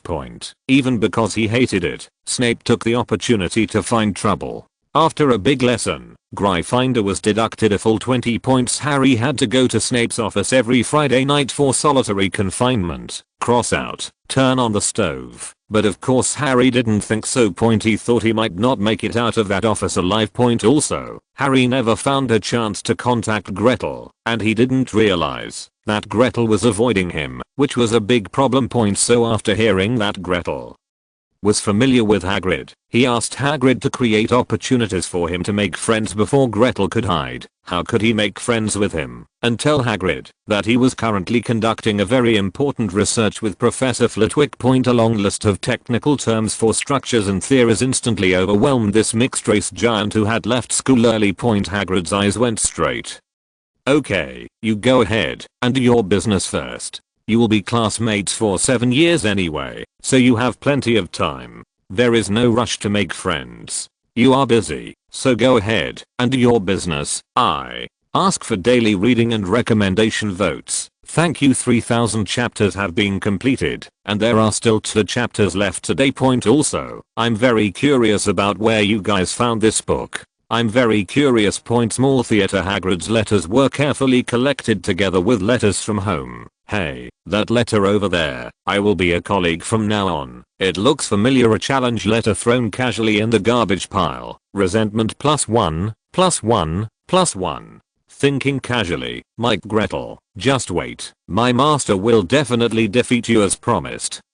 If you're listening to this novel on a channel other than Fanfic World, it means they downloaded and uploaded it without effort. We cordially invite you to visit our channel, Mundo Fanfic Novelos. There you'll find the original version of this story and you can explore many other novels of various genres. We're waiting for you to immerse yourself in a world of incredible novels. Chapter 15 Pinello and the Unbreakable Vow. When Gretel was about to leave, Hagrid released the teeth that had been locked up long ago and stuck them in his crunching nest to prevent them from breaking free. Grete, I forgot to introduce you. This is Fang. Harry and the others were frightened yesterday. I closed it specially this morning. I won't close it next time you come. I will close it today. It's a little unhappy. Then he lowered his head and said to Yaya, who was stuck in his armpit, remember, this is Gretel. Next time he comes, don't scare him. Seeing that Yaya was about to pounce on him with his big tongue out to express his closeness, Gretel quickly stood up and left. Entering Professor Flitwick's office, Gretel saw a girl sitting upright opposite the professor. The upper body is a sleeveless black jacket with a white shirt underneath and a red and white plaid pleated skirt on the lower body. Only the Eagle Academy emblem is pinned on the chest to indicate her academy. Gretel, this is Penelope Clifford, a 4th year student, Professor Flitwick introduced. Sensing Gretel's appraising gaze, turning his head, the professor introduced Gretel's identity to Penelope. This is, Professor, you don't need to introduce me. We have already met on Monday morning. This is the famous genius McGarrett, who helped us Ravenclaw earn a lot of house cup points in the first week of school. Penelope teased with a smile in his eyes. Gretel touched his nose and said, Senior Penelope, let me formally meet McGregor, a first year Ravenclaw student. Thank you for your help on Monday morning. I have been wanting to express my gratitude to you these past few days, but I don't know your name and I have never met you. So, Penelope stretched out his hand generously. Penelope Clifford, a 4th year Ravenclaw, can do it with just a little effort, so there is no need to worry about it. Of course, if possible, I hope you can cooperate with me and act pitiful, then the professor will take out the small cake hidden in the drawer to comfort us. Grete shook his hand and nodded. That's natural. The professor hates it when we are unhappy. He will be very generous and take out all the small cakes and then let the cakes dance in front of us. Flitwick feigned anger, stretched out his finger, and tapped a few times. You guys, you still dare to plot my little cake in front of me? It seems that I, the dean, have come to an end. But, having said that, the professor still opened the drawer, took out his wand, and erected the little cakes to crawl out. So, senior sister Penelope is the person the dean said and arranged to come and study with me. According to your current progress, the 1st, 2nd, and 3rd grade students cannot keep up with your research. The 5th grade seniors are busy preparing for the OWL's exam, and the 6th and 7th grade students are preparing for graduation. Only our 4th grade students are busy preparing for the OWL's exam. Fairly qualified point, but other people are either not interested in your project or are not qualified for it, and in the end it's just me who picks and chooses. The dean also said that it depends on what you mean. After all, it is your project, and you have the right to choose and decide who will study with you. Gretel thought for a moment and looked up at Flitwick. The dean smiled and stuffed the small cake into his mouth. Penelope is the one in the entire 4th grade, I mean the entire 4th grade in the 4 houses of Hogwarts, who has the most solid knowledge in magic theory. I believe she can do this job. After receiving Flitwick's assurance, Gretel cleared his throat and said squarely, Ms. Penelope Clifford, before we become official partners, I have something to say. Due to the current economic situation, I'm temporarily unable to pay you a matching salary, so I can provide you with 2 ways of cooperation. One is that you are hired as an employee by me, limited to years. Starting from the 1st year, I will provide you with a fixed salary of 100 galleons per month, and then increase by 5 to 10% every year until you, or the payment will stop at the end of my life. Of course, when I first settle your back wages in full, I will attach the interest you deserve. The other is to not pay a salary. You participate in my research as a partner. After the results are produced, you can get 30% of the profit from the research results. Believe me, that is by no means a small sum of money. Let's be honest, this research is very important. So no matter what kind of cooperation method, we need to establish an unbreakable oath under the witness of the dean. You can choose to give up, but I will never take back my conditions. I hope you will consider it carefully. Flitwick was leaning back on the special soft chair in an old-fashioned way, observing the 2 students in front of him who could be said to be his most satisfied, both talented and motivated. He was even imagining that the 2 outstanding talents in front of him would merge and become famous in the magic world sooner or later. As the dean, he would be able to compete with Uhmm. Who would have known that? As he listened, he heard something extraordinary. Flitwick's eyes widened, and he stood up with a serious face point. Before he could speak, Grete looked at him with determination in his eyes. Professor, believe me, my oath is by no means a unilateral restriction. You don't know how big a market it is. Money and silk are very attractive. Please believe me. An unbreakable vow is the most beneficial protection for both of us. Not only for me, but also for her. On the other side, Penelope's expression changed from relaxed to serious. She swore that the first reason why she could accept the invitation was that she was the only one who had more free time, and the second was that she was really interested in this project. But I never thought from beginning to end that such a serious scene would happen. For a moment, the words unbreakable oath struck her like a thunderbolt. As a wizard who was born in the magic world and had been exposed to it since childhood, how could she not know about the unbreakable oath? What is an unbreakable vow? It is a vow that is stronger than the blood bond between parents and children, or the oath taken by husband and wife. Once a contract is made, it can never be broken. Anyone who breaks the oath will be taken away by death, without exception. I need time to think about it. Penelope left in a daze, even forgetting to take away the little cake that he cherished so much. As soon as Penelope left, most of the serious atmosphere in the entire office disappeared instantly. Gretel sat down carelessly as Flitwick looked him up and down. Professor, don't look at me like that. I'm serious. Without the protection of an unbreakable oath, I wouldn't even dare to risk my conscience. You definitely don't want to see your two students face to face one day in the future, and they will be inseparable. Phileas Flitwick sat down again. I will discuss this matter face to face with Dumbledore. As you can guess, Dumbledore is very afraid that you will go astray. He has already talked to many professors past. Grete said it didn't matter. In fact, if he didn't trust these professors enough, he wouldn't have chosen to do research now. After all, after graduation, his knowledge would definitely support his independent research. Coupled with a vision beyond the times, becoming the #1 in the communications industry among wizards and even the entire Muggle world is just a matter of picking it up. Compared to starting research now, it will only take a few years at most. As Dumbledore said, sometimes you really don't look like a child. Your way of thinking is very mature, and you are very determined. Are all the children who come out of the orphanage so determined in their ambitions? That person is like this, and so is you. Professor Flitwick shook his head and wondered. Small theater Hermione, covering her mouth in shock. I was obviously the one who came first. Everything, including getting to know each other and writing letters. Gretel, expressionless. Sorry, I like big ones. Pointing to brain. Penelope, twisting her hair. I can't help it. Sister, you're still far away. Come on, I'm optimistic about you. Chapter 16 Dumbledore, you have done all the bad things. Of course, Gretel knew that the person Professor Flitwick was talking about was the dead Slytherin student who was already parasitic on the back of other people's heads. If he got closer, he would even call him Senior Tom. Whether it was from Hogwarts' side, Dumbledore's side, or even Hagrid's side. Of course, a certain noseless and bald man would definitely not be willing to take Hagrid's side of the argument. After waiting for several days, Gretel didn't get what he expected.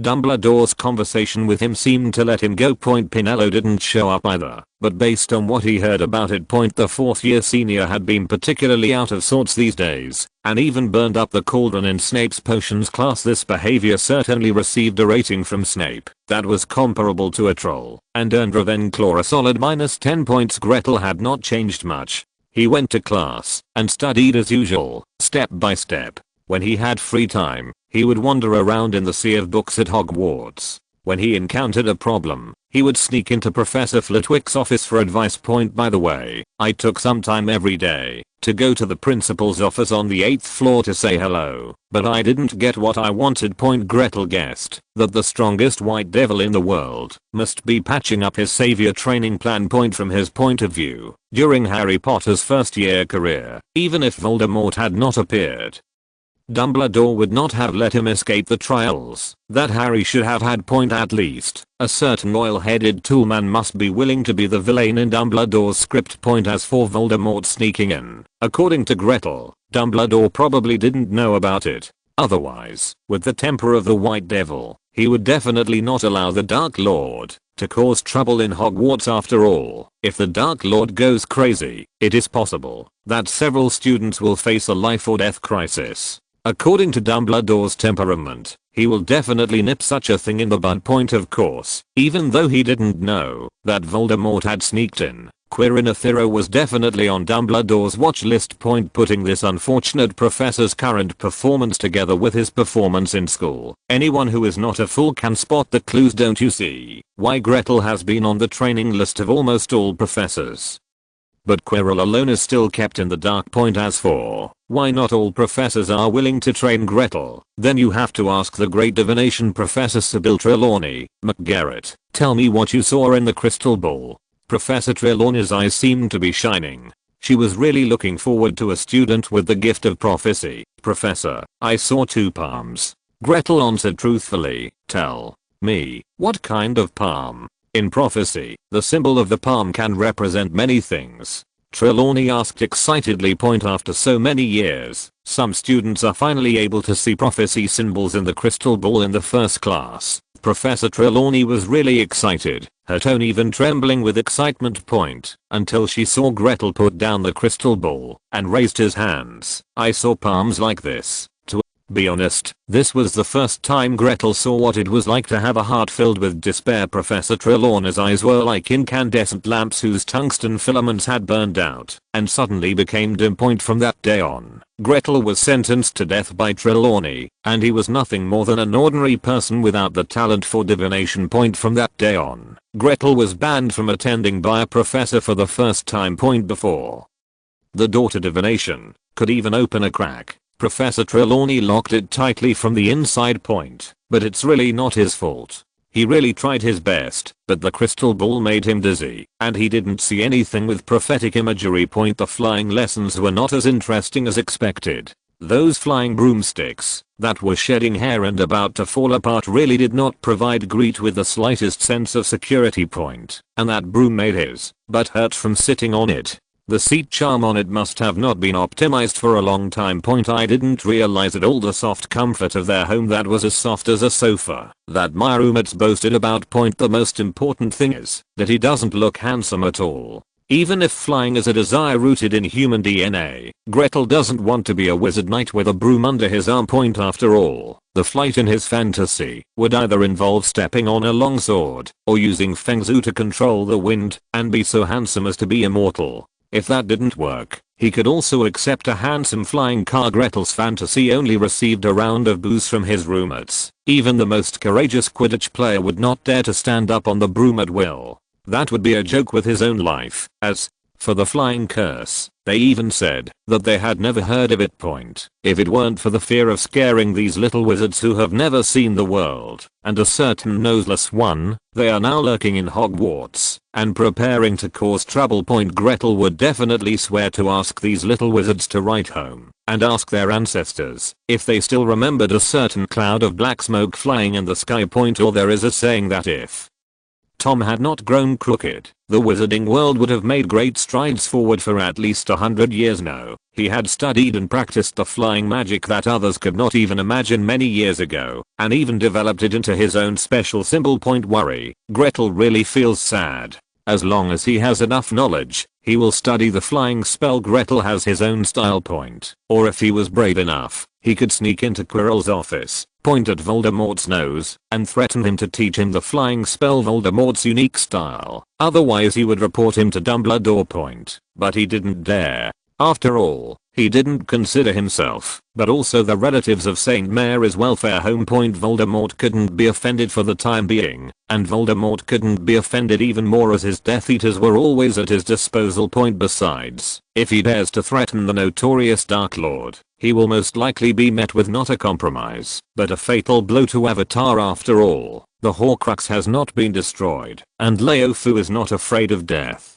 Leo Fu, with the ability to resurrect, is like the fourth natural disaster. As long as he cannot die, the more he dies, the more he will become a prodigal. It's so sad that the partner never shows up, and Professor Flitwick's will is becoming more and more difficult to harvest. I don't know if he got a signal from Dumbledore. Now Professor Flitwick is only willing to guide him to solve the problem step by step, even at the expense of time, leading him to start from the most basic magic configuration bit by bit. From time to time, he also uttered a sentence with a distinct Dumbledore style of advice. Tall buildings rise from the ground, and laying a solid foundation is what you should do now. As your teacher and your dean, I have the obligation to lead you on the right path. You have to solve the difficulties by yourself. I'm responsible for leading you to find the key. It is up to you to figure out how to open the lock. Gretel really misses Professor Flitwick, who would come back with the solution as soon as he presented a problem. Dumbledore, you have done all the bad things. The day I became the headmaster, I deducted your pension and sent you to Nurmengard.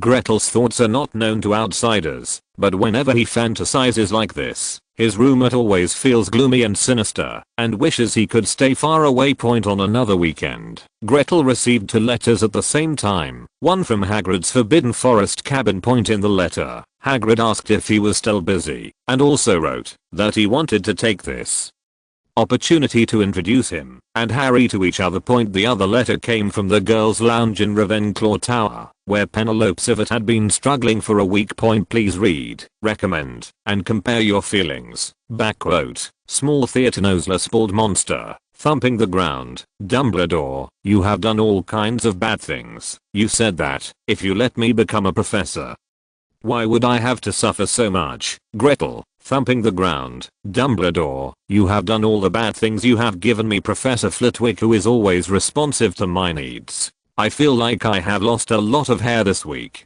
I'm really miserable. Look at each other. Gretel hugs, head crying. Voldemort. Chapter 17, Gretel's ambition. Director's office. Flitwick sat upright, his eyes scanning the 2 students in front of him. Miss Penelope Creward, Mr. McGarrett, regarding the making of the unbreakable vow. Have you 2 thought it through enough? Did the decision you made come from your own free thoughts, and were you not subjected to any coercion, or inducement in the process of making this decision? Are you aware of all the consequences of making an unbreakable vow? Professor Flitwick was extremely cautious, asking dozens of questions in rapid succession, leaving no time for anyone to think. After getting all the answers from the 2 of them, Flitwick slowly exhaled and picked up his wand to test the 2 of them. It was finally confirmed that the 2 of them were not controlled by any magic spell, and that all decisions came from their independent thoughts. So, Mr. McGarrett, is your guardian aware of this matter and fully aware of the unbreakable vow? And, most importantly, whether your guardian agrees with you and Miss Penelope Creward in entering into a vow? Phileas Flitwick had a serious look on his face, and he held the wand in his hand tightly. The tip of the wand shone with the light of lie detection, which was an ancient magic unique to the goblin tribe. For more than 10 centuries, the trust between goblins and goblins was protected. I have obtained the permission of my guardian, Mrs. Swangret, and explained to her the validity and consequences of the unbreakable vow within the framework of not violating the wizarding secrecy regulations. In the past week, letters from Grete and Mrs. Swan could be said to be extremely frequent, and even Sebas, the always hard-working raven, had some opinions running several times or even dozens of times a day. Even if it is a raven with full endurance, it will be almost exhausted to the point of collapse after a week. Fortunately, the 2 people who finally reached a consensus ended this hell-like torture for Raven and ushered in the long-awaited rest. Phileas Flitwick looked at the lie detection spell on the tip of the wand still shining firmly and nodded imperceptibly. Then he turned his body towards Penelope, who looked a little nervous. And what about you, Miss Penelope Clifford? Penelope balled up her hands tightly, her voice trembling. Yes, I have fully communicated with my parents and obtained their permission. Flitwick saw the gleam of the lie detector charm begin to flicker and snorted a question, but his tone was gentle. Penelope, you are only 15 years old. This matter is more serious than you think, so we can't hide it from your parents. Do you understand? Penelope clenched his fists and rubbed his legs vigorously, then raised his head and looked directly at Flitwick. Dean, I did have permission, but only from my father. He said that if I really want to do it, then go ahead and do it, but only under the witness of your professor. Does this count as permission? Watching the light of the lie detection spell stabilize again, Flitwick relaxed. What he was worried about was that Pinello was making such an important decision in private without telling his family. If it is a dual wizard family, then the decision of both parents needs to be taken into consideration, but Pinello is of mixed race, and only her father is a wizard. The wizarding world doesn't care much about what muggles think, let alone Professor Flitwick, who is a half-goblin. As we all know.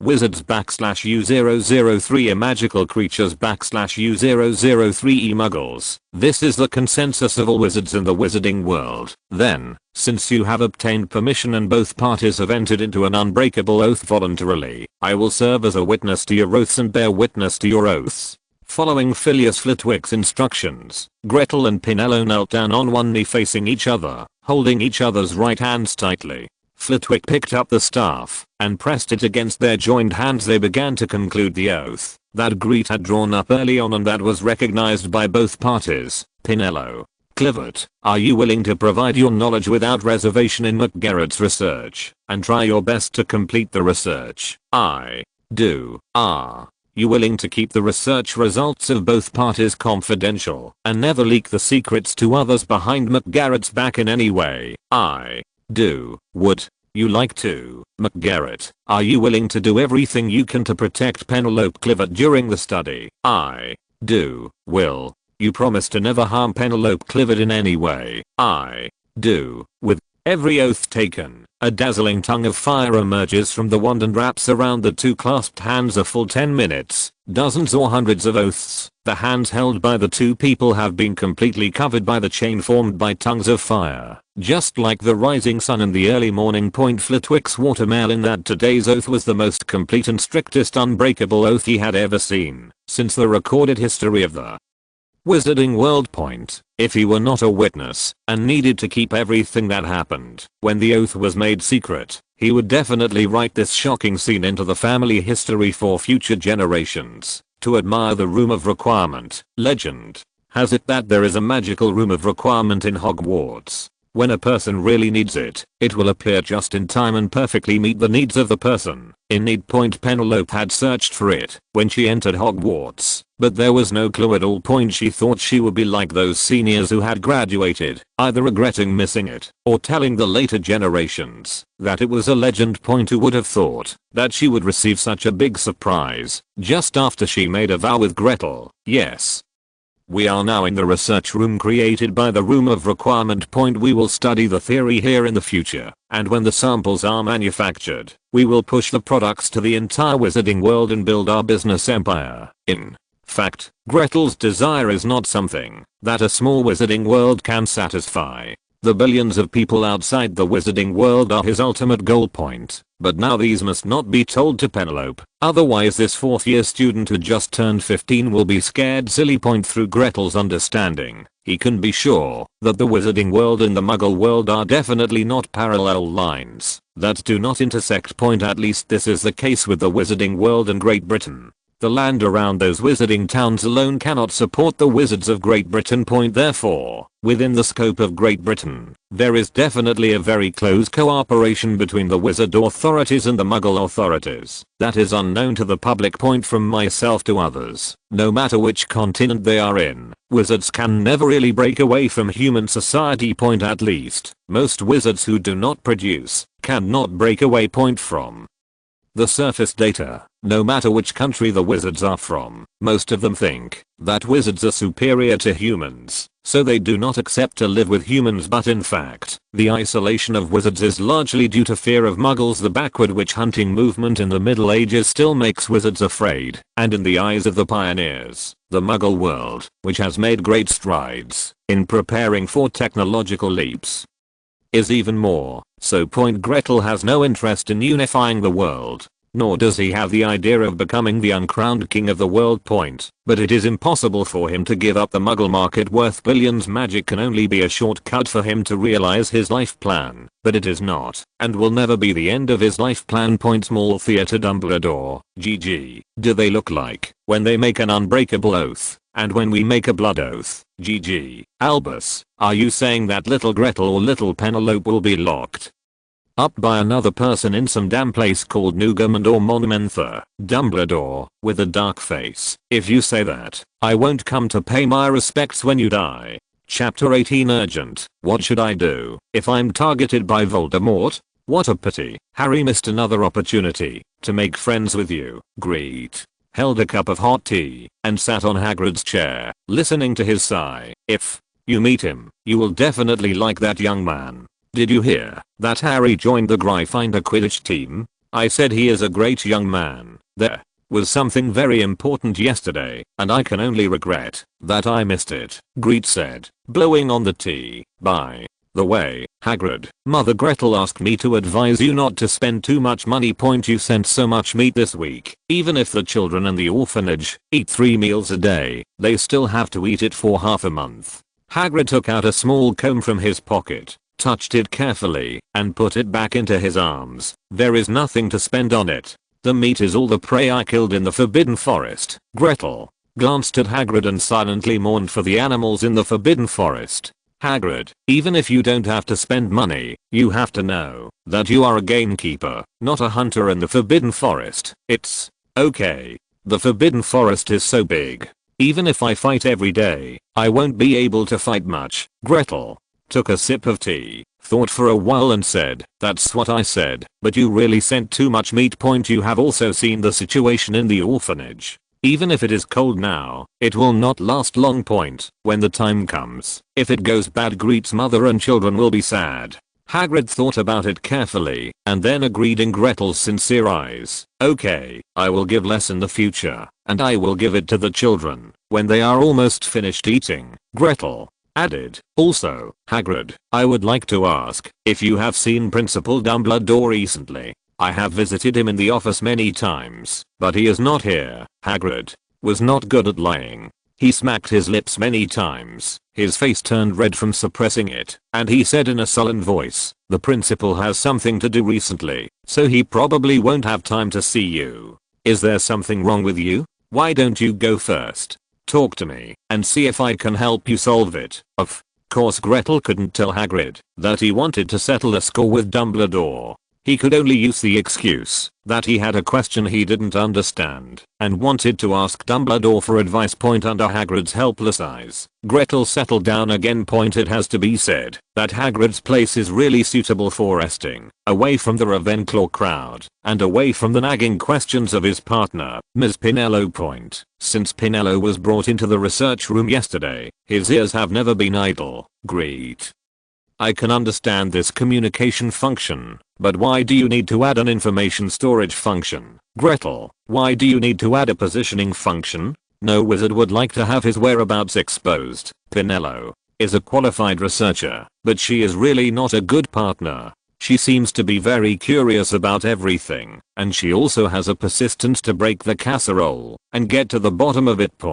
If it hadn't been for Hagrid's invitation letter, Grete doubted that Pinello would have let him leave the research room at all. Second Tuesday in October. The first year students in Slytherin and Ravenclaw have long been accustomed to Quirrell's teaching methods. They would laugh when Quirrell told his stories in class, and they would greet the professor politely at the beginning of class. So, students, today we will talk about what you should do if you encounter a dark wizard. At the beginning of class, Gretel was keenly aware that something was wrong with Quirrell today. The face is still the same, but the feeling it gives people is completely different. Every move he makes seems to be carefully planned. Slow and elegant, but with an underlying sense of pale morbidity. The tone and speed of his speech were also completely different from before. He was slow and slow, without any stuttering. It's over.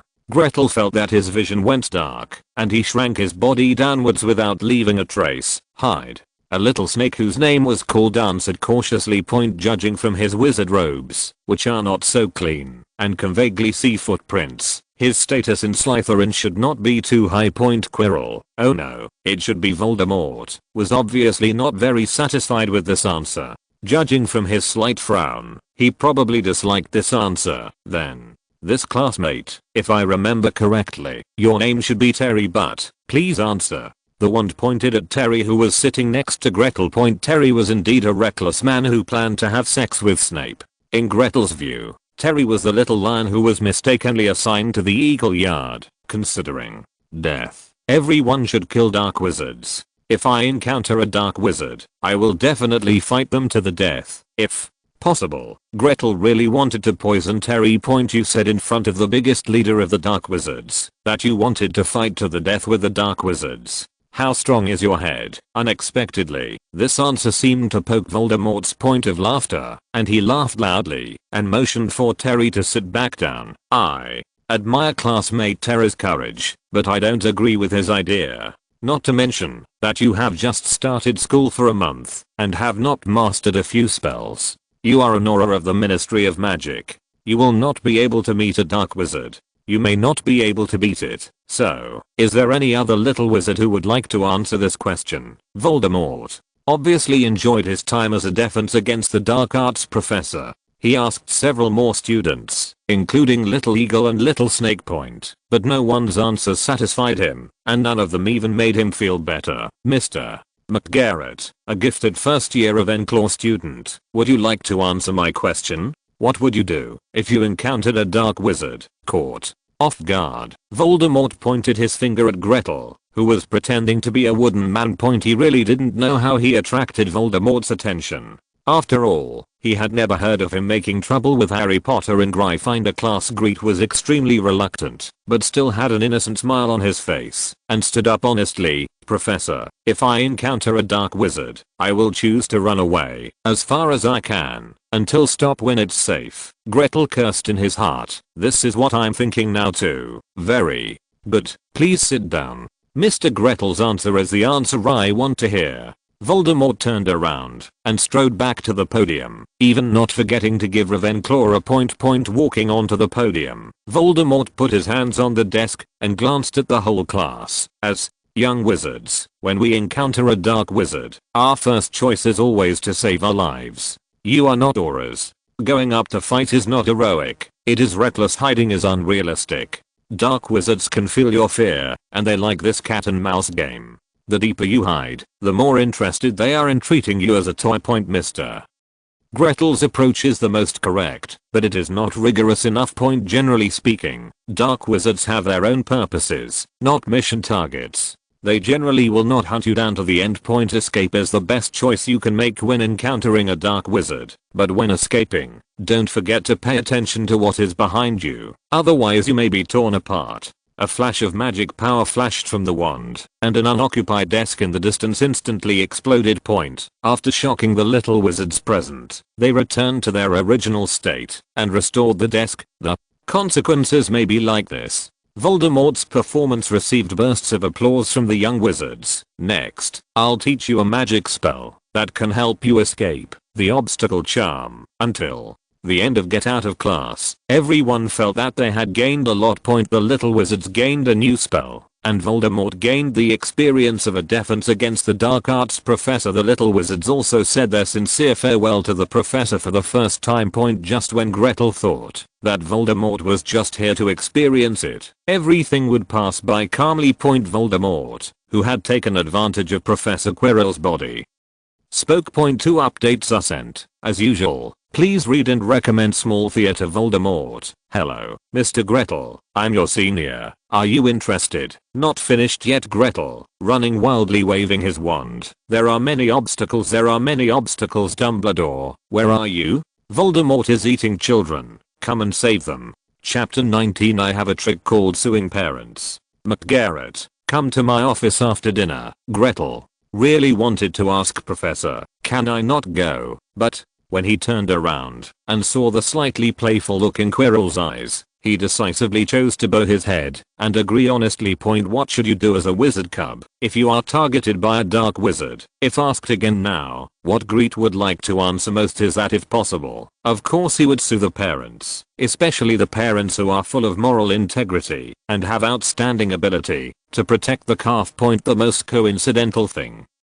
is that the most prolific professors at Hogwarts are calves. Gretel had thought about going straight to Dumbledore's principal's office, but considering that Voldemort had already targeted him, if he was so reckless, he would definitely alert the enemy. The snake is not afraid if it is startled. What is afraid is the revenge after the snake runs away. The worst thing was that when he arrived at the principal's office and still didn't see Dumbledore, a giant python jumped out of the grass and swallowed him in one fell swoop. Then they would have to find another parent. Gretel's eyes lit up, and he went straight to the charms classroom. In terms of the entire school, besides Dumbledore, who does Gretel trust the most? Professor Flitwick naturally came out on top.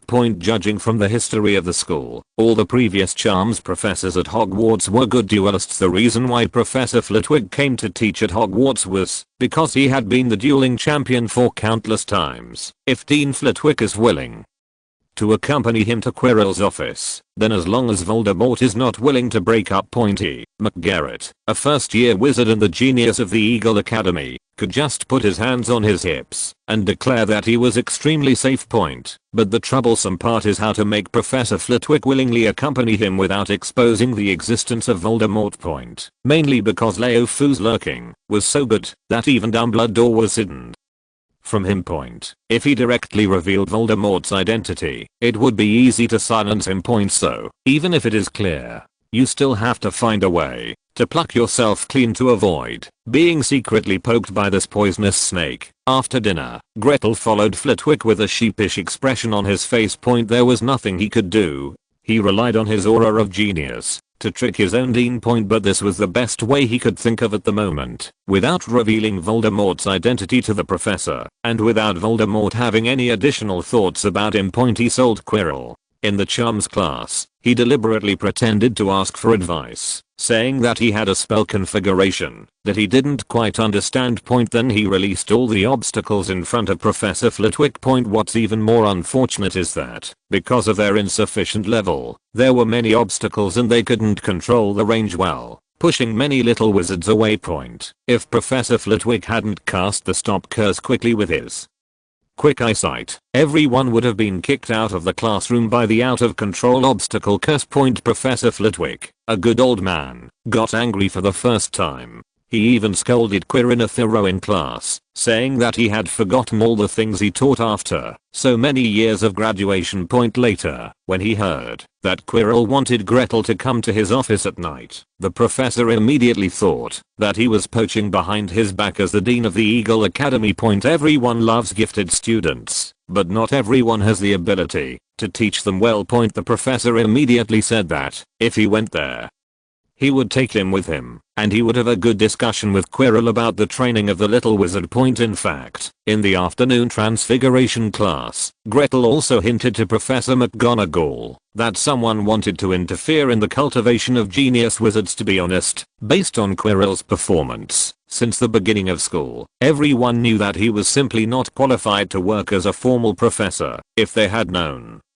about Quirrell's level, Hogwarts would have thought twice about becoming an assistant teacher, let alone directly issuing a letter of appointment. However, there is no choice. Quirrell has already joined the job. No matter what, he must at least complete the teaching tasks for one school year. Originally, Professor McGonagall had already made a move and was planning to come and have a detailed discussion with Quirrell, asking him not to delay the normal development of a young wizard. But when he heard that Flitwick had volunteered, he declined Gretel's idea of accompanying her. Professor Flitwick has already gone. It would be too aggressive if I go again. Don't worry, your headmaster will help you handle it. Even though it had been an afternoon, Professor Flitwick's anger had not subsided much. It can be seen from the professor's extremely fast pace that he can't wait to settle accounts with Quirrell. Professor, I'm McGarrett. At Flitwick's signal, Gretel knocked politely on the door. The heavy black wooden door opened automatically in a stylish manner. Quirrell clasped his hands and half leaned on the large carved pine chair in a very graceful manner. So, Mr. Gretel, are you interested in learning? Slow and elegant, accompanied by a hint of bewitching tone, came out from Quirrell's lips and teeth, and stopped abruptly when Professor Flitwick stepped out of the shadows.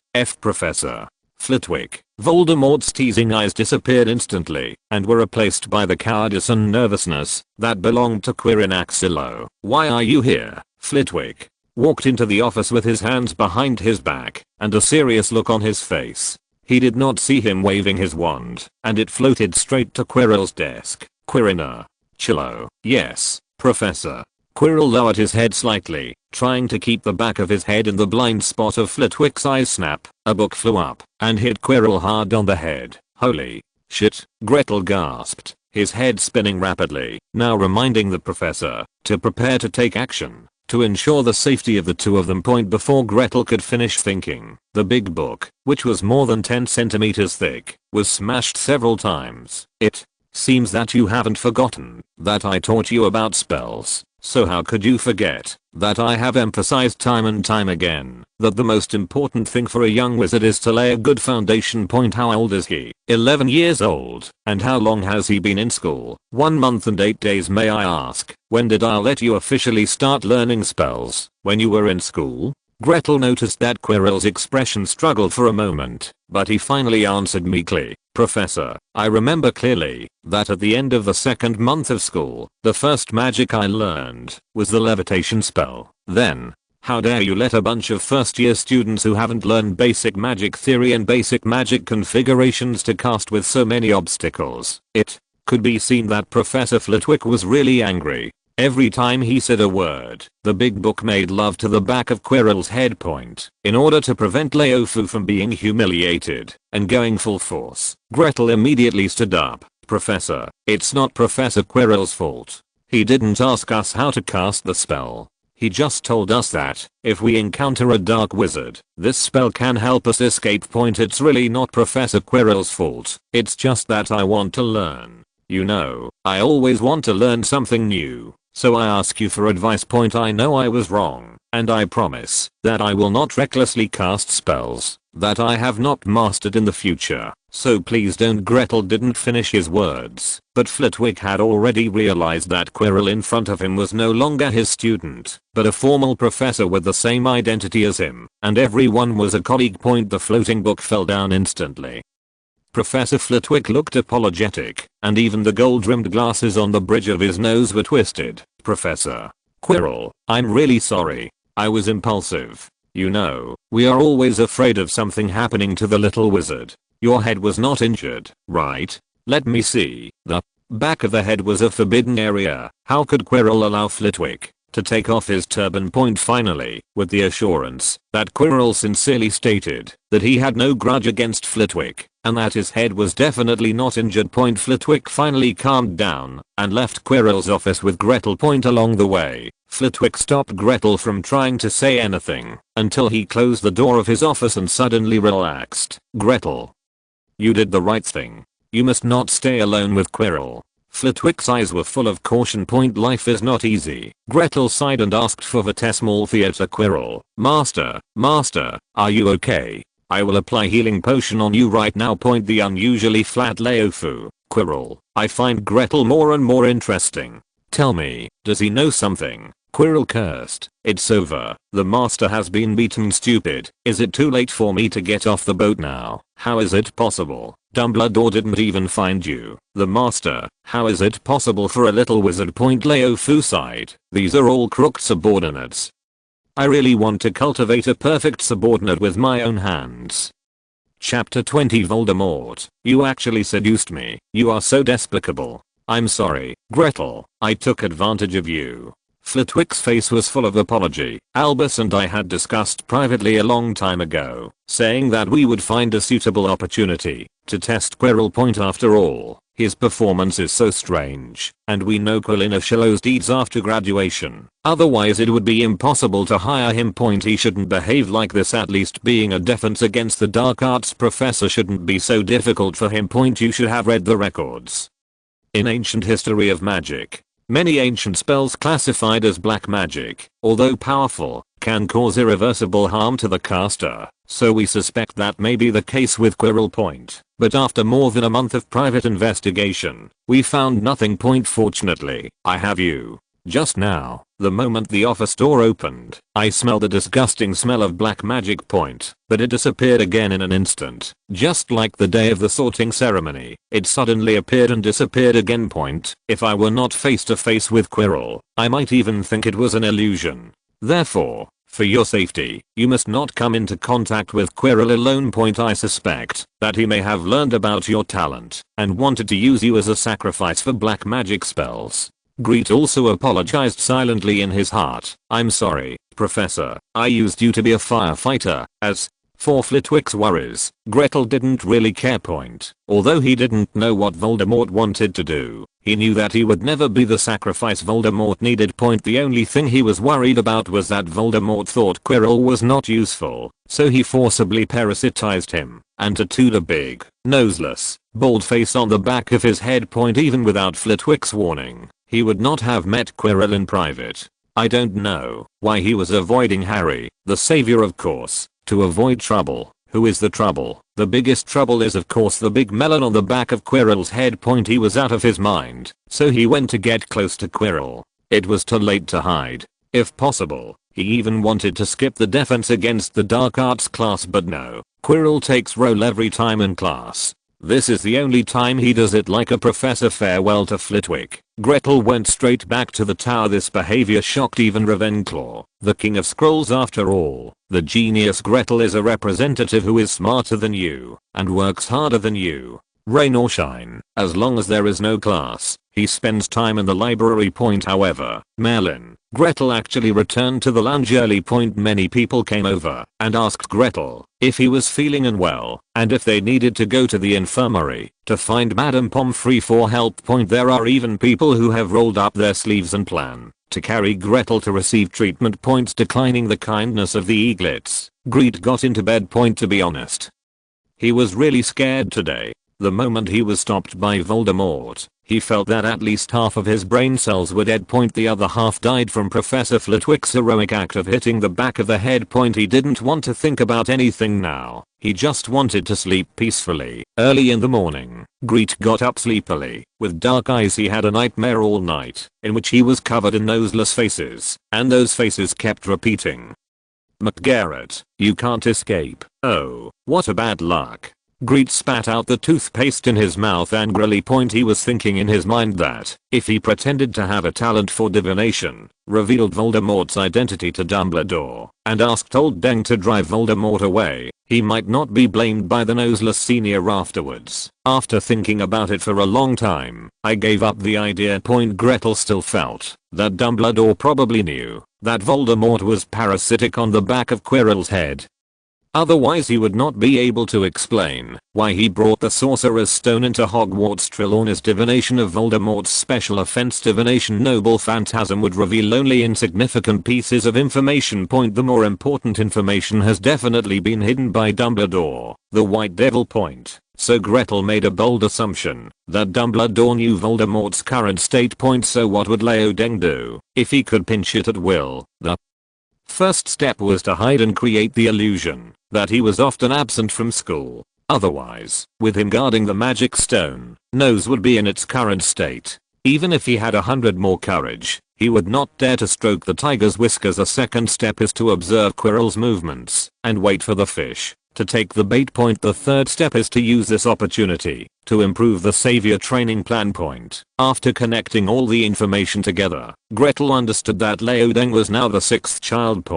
Even if he confessed to Dumbledore, what he would get would not be Dumbledore's drunken beating of Voldemort. What is more likely to happen is that Albus surrenders Gretel and the rescue team welcomes a new member. Think about the Death Eaters who came like a black cloud after joining the Salvation team. Gretel just wants to say, "Dumbledore, you pay my ticket. I will no longer be a wizard." Gretel, who thought he had guessed everything, felt like a clown and looked gloomy all day on Wednesday. Even when the astronomy class started in the evening, it didn't get better. Therefore, I also received a small note of concern from the savior and little Bucktooth. Don't pass small notes in class. The two people who received the reply looked at each other. But looking at Grete, who was eager to file a complaint, the two decisively withdrew the note and prepared to send it again. It was defense against the dark arts class again, and Gretel was shocked when she saw the look in Quirrell's eyes. If Voldemort could read minds, he would definitely read the following information from Gretel's heart. "Dear Senior Tom, your obsession is a defense against the dark arts professor position that you did not apply for. I understand this, and I sympathize with you. But is it a bit too much for you to use black magic to teach other people's bodies in such a grand manner? Professor Flitwick obviously just came to visit you. Have you always been so brave? Are you so confident that no professor will suddenly come to visit you in the defense against the dark arts class? Well, indeed not. At this point, all teachers should be spinning point. But, by the way, what do you like about me? Can't I change it? Of course, Voldemort couldn't read, nor could he read Gretel's thoughts, therefore, he used Quirrell's body to gracefully start his lecture. In the last class, we talked about obstacles. After class, I thought about it, and it wasn't that appropriate point, so in this class, we will temporarily forget the content of the previous class, and prioritize learning the magic spells and armor to protect ourselves. Judging from the teaching content and teaching pace, Voldemort is obviously more suitable for the position of Professor of Defense against the Dark Arts than Quirrell. This kind of smooth teaching, without risking boldness to make lesson plans after class, Gretel firmly did not believe it. Well, after just demonstrating the armor protection that is now the most widely circulated in the magic world, let's take a look at the armor protection that I modified. Compared with the original armor protection, I added a speed module to the configuration, which can help us dodge spells that cannot be resisted faster, such as the Unforgivable Curse. Gretel clearly saw Voldemort glance towards him several times when he was talking about the configuration. The original magic configuration of the armor body is plate-shaped. We can slightly modify the nodes on the edge of the configuration, like this, in order to demonstrate more detail. Voldemort even thoughtfully projected it in the air. Then, after bending, due to the formation of an arc, there will be an extra gap between the original nodes. Then the basic speed configuration will be deformed to a certain extent, which can be perfectly integrated into the armor protection. Gretel certainly knew that Voldemort was tempting him, because what Voldemort was talking about happened to be the magic configuration and modifications that he had been studying since he came into contact with magic. The other first year wizards couldn't understand it at all. He stubbornly refused, but his eyes were deeply sunken, unable to pull away. I really like reading the comments from book friends in this chapter, so please enjoy it. Small Thea to Gretel: Dumbledore, you are so sinister. Dumbledore: little Gretel, you are really good at figuring things out. Gretel, you must have known everything from Professor Trelawney's prophecy. Dumbledore: if the prophecy was so powerful, I would have found all the Horcruxes and given them to him. Why would I have to wait until the final battle? Gretel: huh. Is everything just made up in my head? Dumbledore: otherwise. He walked away with his hands behind his back, muttering in his mouth, what's wrong with young people nowadays? Why are there so many twists and turns in their minds? I just feel that I can control the current Tom with both hands. Gretel: principal, I don't believe it. Voldemort comes out: yes, Gretel, he is just lying to you. He has always been so sinister, otherwise he would not have the nickname of the White Devil. You should just mess with me, my boss, your second dick. I will eat it all. Yes, just Dumbledore. Apparition, added a chapter 21. Almost fighting with the grip and prophecy, 2 in 1. Voldemort, you are really despicable. Gretel's eyes were obsessed, but that didn't stop him from complaining crazily in his heart. Tom Riddle is definitely a genius. It only took more than 10 years to do it alone. Not only can he compete head on with Dumbledore, but he has also developed a Death Eater organization that puts everyone in the wizarding world in danger in the end. Even after his death, people were afraid to call him by his first name. He even said that if it hadn't been for that counterattack, it's hard to say who would be in charge in the magic world now. It is true that in terms of personal strength alone, Voldemort is probably not as good as Dumbledore, who has been immersed in magic for many years. It is even said that Voldemort would still be beaten by Dumbledore based solely on the existing magic system.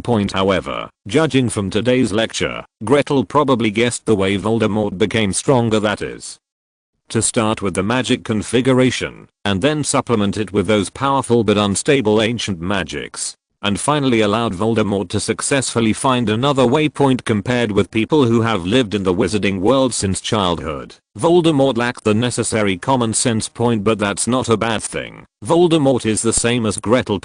Although he lacks the life experience in the wizarding world, he also lacks the mental constraints that are passed down from generation to generation in the bones of wizards after more than a month. Gretel discovered that, whether it was from records in ancient documents, or from information deduced from the words of young wizards in the existing magic system, whenever ancient magic is mentioned, danger is usually mentioned. The development of ancient wizards was very barbaric. Because of the lack of unified cognition, most of the magic spells they used were deduced by themselves. Studying configuration combinations or modifications was nothing more than commonplace in that era. And what is even more barbaric is to first put the idea into practice very boldly, and then derive the results in reverse.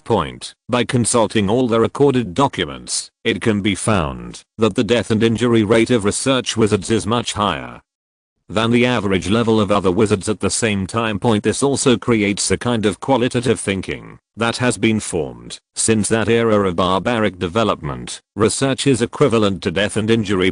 Later, because ordinary people were afraid of wizards, they began to spontaneously form organizations to persecute wizards. The wizards who originally lived alone gradually gathered together. But whether you are a muggle or a wizard, since you are a human being, you can never violate your natural tendency to be safe. Those dangerous spells that may cause harm to oneself are gradually abandoned. Only those safe and practical magic spells have been handed down along with the records. So later on, the exploration of magic configuration became a niche and even gradually disappeared over time. Niche, dangerous, and unknown results. Under the interference of these keywords, fewer and fewer wizards will devote themselves to magic research. The surrender of the individual to the whole is nothing new. In addition, there are enough safe spells to ensure that wizards can protect themselves and even live a comfortable life, and no one is willing to take risks in research. Voldemort was different. He was ambitious. From the moment he saw the magic of magic, he couldn't help but feel excited. Danger, for him, was more of an accelerant than a hindrance. For Voldemort at that time, the road of recreating the ancient wizards was a broad road to becoming powerful to some extent. Dumbledore's assessment was indeed correct. Gretel and Voldemort are indeed the same kind of people. The difference is that Voldemort's ambition is to dominate the wizarding world and become the supreme king. What Gretel wants is to use magic to build his own business empire. This empire will span wizards and muggles. No one knows the deepest sense of crisis in Grete's heart, because no one except him has seen the kind of new era that can be called rapid change in just a few years. The first Dark Lord, Grindelwald, may have seen the development potential of muggles, so he wanted wizards to rule mankind at all costs. As for the second generation, Voldemort, who is currently talking on the stage, in Gretel's opinion, is not a qualified Dark Lord at all. Whether in terms of emotional intelligence or purpose, he cannot be regarded as the Dark Lord. At best, he is a research genius who has gone astray, a person with zero emotional intelligence who wants to be crowned the king of wizards through a reign of terror. Gretel also roughly understood why Voldemort would not let go of him. To be fair, anyone who has been walking alone in the dark for decades, on a road destined to be lonely, and suddenly sees someone who seems to be the same kind of person, will not be able to help but come forward to express his closeness. In Voldemort's eyes, Gretel is the Tom too who lives in Hogwarts, the same talented people, the same born in an orphanage, and finally chose the path destined to be lonely. The only difference with him is that he chose to develop silently in secret. Gretel chose not to shy away from asking everyone who was stronger than him for advice. Mr. Gretel, is there anything you don't understand about what I just said? Quirrell. Voldemort put away his wand gracefully and cast a questioning look at Gretel. Even though she already knew that the person speaking in front of her was Voldemort, Gretel still couldn't restrain her desire for knowledge. Professor, the nodes of magic configuration are generally used to guide the operation of magic power and ensure the stability of magic spells. The shifting of the nodes usually causes the spell to fail, or simply cause the magic hedge to explode because of it. How do you determine the symmetrical third node, which can be moved 3/4 of an inch lengthwise? Hearing this question, Voldemort's eyes were filled with admiration. He really didn't expect Gretel to be so profound in the research of magical configurations. You must know that it was he who only started tentative research on nodes near the year of graduation. He thought it would be great for Gretel to be able to study the superposition of configurations now. For this question, you can go to the library's ancient history bookshelf and check out documents from the 3rd century AD. One of them is summary of the investigation into the abnormal magical riots in Camp County, which mentions the configurational deformation of the armor curse. Then, Professor, here's another thing. After transformation, the 7th node will coincide with the 15th node, which will make the direction of the magic run uncertain. How did you solve this problem? Gretel quickly wrote down the answer and asked the question again. This question can be found in The Dangers of Uncontrolled Spells, written by Denisot, and written in 107 AD. The teacher and student asked and answered questions in a tacit understanding, and had no time to pay attention to the other little wizards who were dizzy. It was not until the end of the teaching time that the little eagles and little snakes who were in the fog were relieved. Mr. McGarrett, I know you have no classes on Friday morning. I wonder if you would like to come to my office. We can talk in detail about the transformation and combination of magic configurations through Quirrell's body. Voldemort smiled and invited. No, Professor, my roommate and I are going to Professor Flitwick's for tutoring on Friday morning. As you know, our dean always welcomes students. Gretel decisively refused. Although he coveted the research results in Voldemort's hands, he would never gamble with his own life. Only Terry glanced at Gretel in confusion and cursed in his heart. When did you receive counseling with me? You obviously went to eat and drink. 2:00 in the afternoon.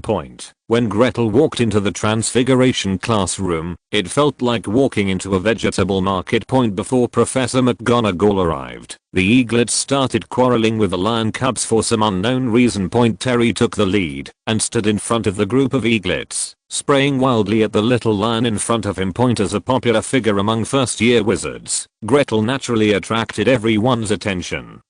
When he entered the classroom, seeing that Gretel was also coming, Terry seemed to have found a supporter.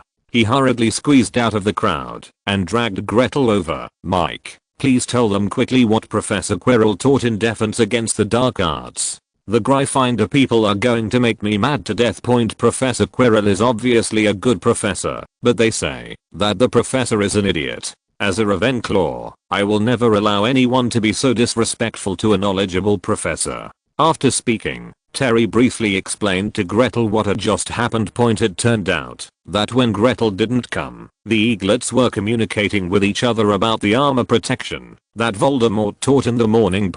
When the Gryffindor people heard it, they came over curiously. At the beginning, everything was in harmony. One side was discussing, and the other side was listening carefully. Until a sentence popped out from the mouth of a certain eagle. You are wrong. I remember Professor Quirrell said that the main magic route of armor protection still preferentially runs in the transformed body protection configuration. The accelerated configuration allows one to have a certain degree of evasion ability while ensuring body protection. If, as you understand, priority is given to the acceleration configuration, although you can dodge faster, the original protective function of the armor will be greatly weakened. So, what's the point of casting armor protection? Wouldn't it be easier to use the acceleration spell directly to save mana? As the eaglets argued, the group of Gryffindors realized that the Quirrell in the eaglet's mouth was Quirinus Quirrell from the Defense Against the Dark Arts class. The little lions immediately became furious when they understood. If Ravenclaw believes that ignorance is the greatest sin of wizards, then cowardice is the first of all sins in Gryffindor. Professor Quirrell, who usually seemed timid at all times, looked to the entire Gryffindor as a timid rabbit that could be scared to death by a gust of wind. I don't know what their brain circuits were thinking, but the little lions instantly felt that the eaglets, who had always looked down on them, were preparing to join forces to deceive them. The Gryffindors, they also took out what happened in the Defense Against the Dark Arts class one by one as evidence to refute the Hawks' poor acting skills. If time could be turned back to last week, Laclaw would certainly agree with Gryffindor. After all, the Defense Against the Dark Arts class at that time was not taught by Professor Tom Riddle. But this week, since the substitute teacher came online, what he said has already conquered this group of eaglets who worship knowledge.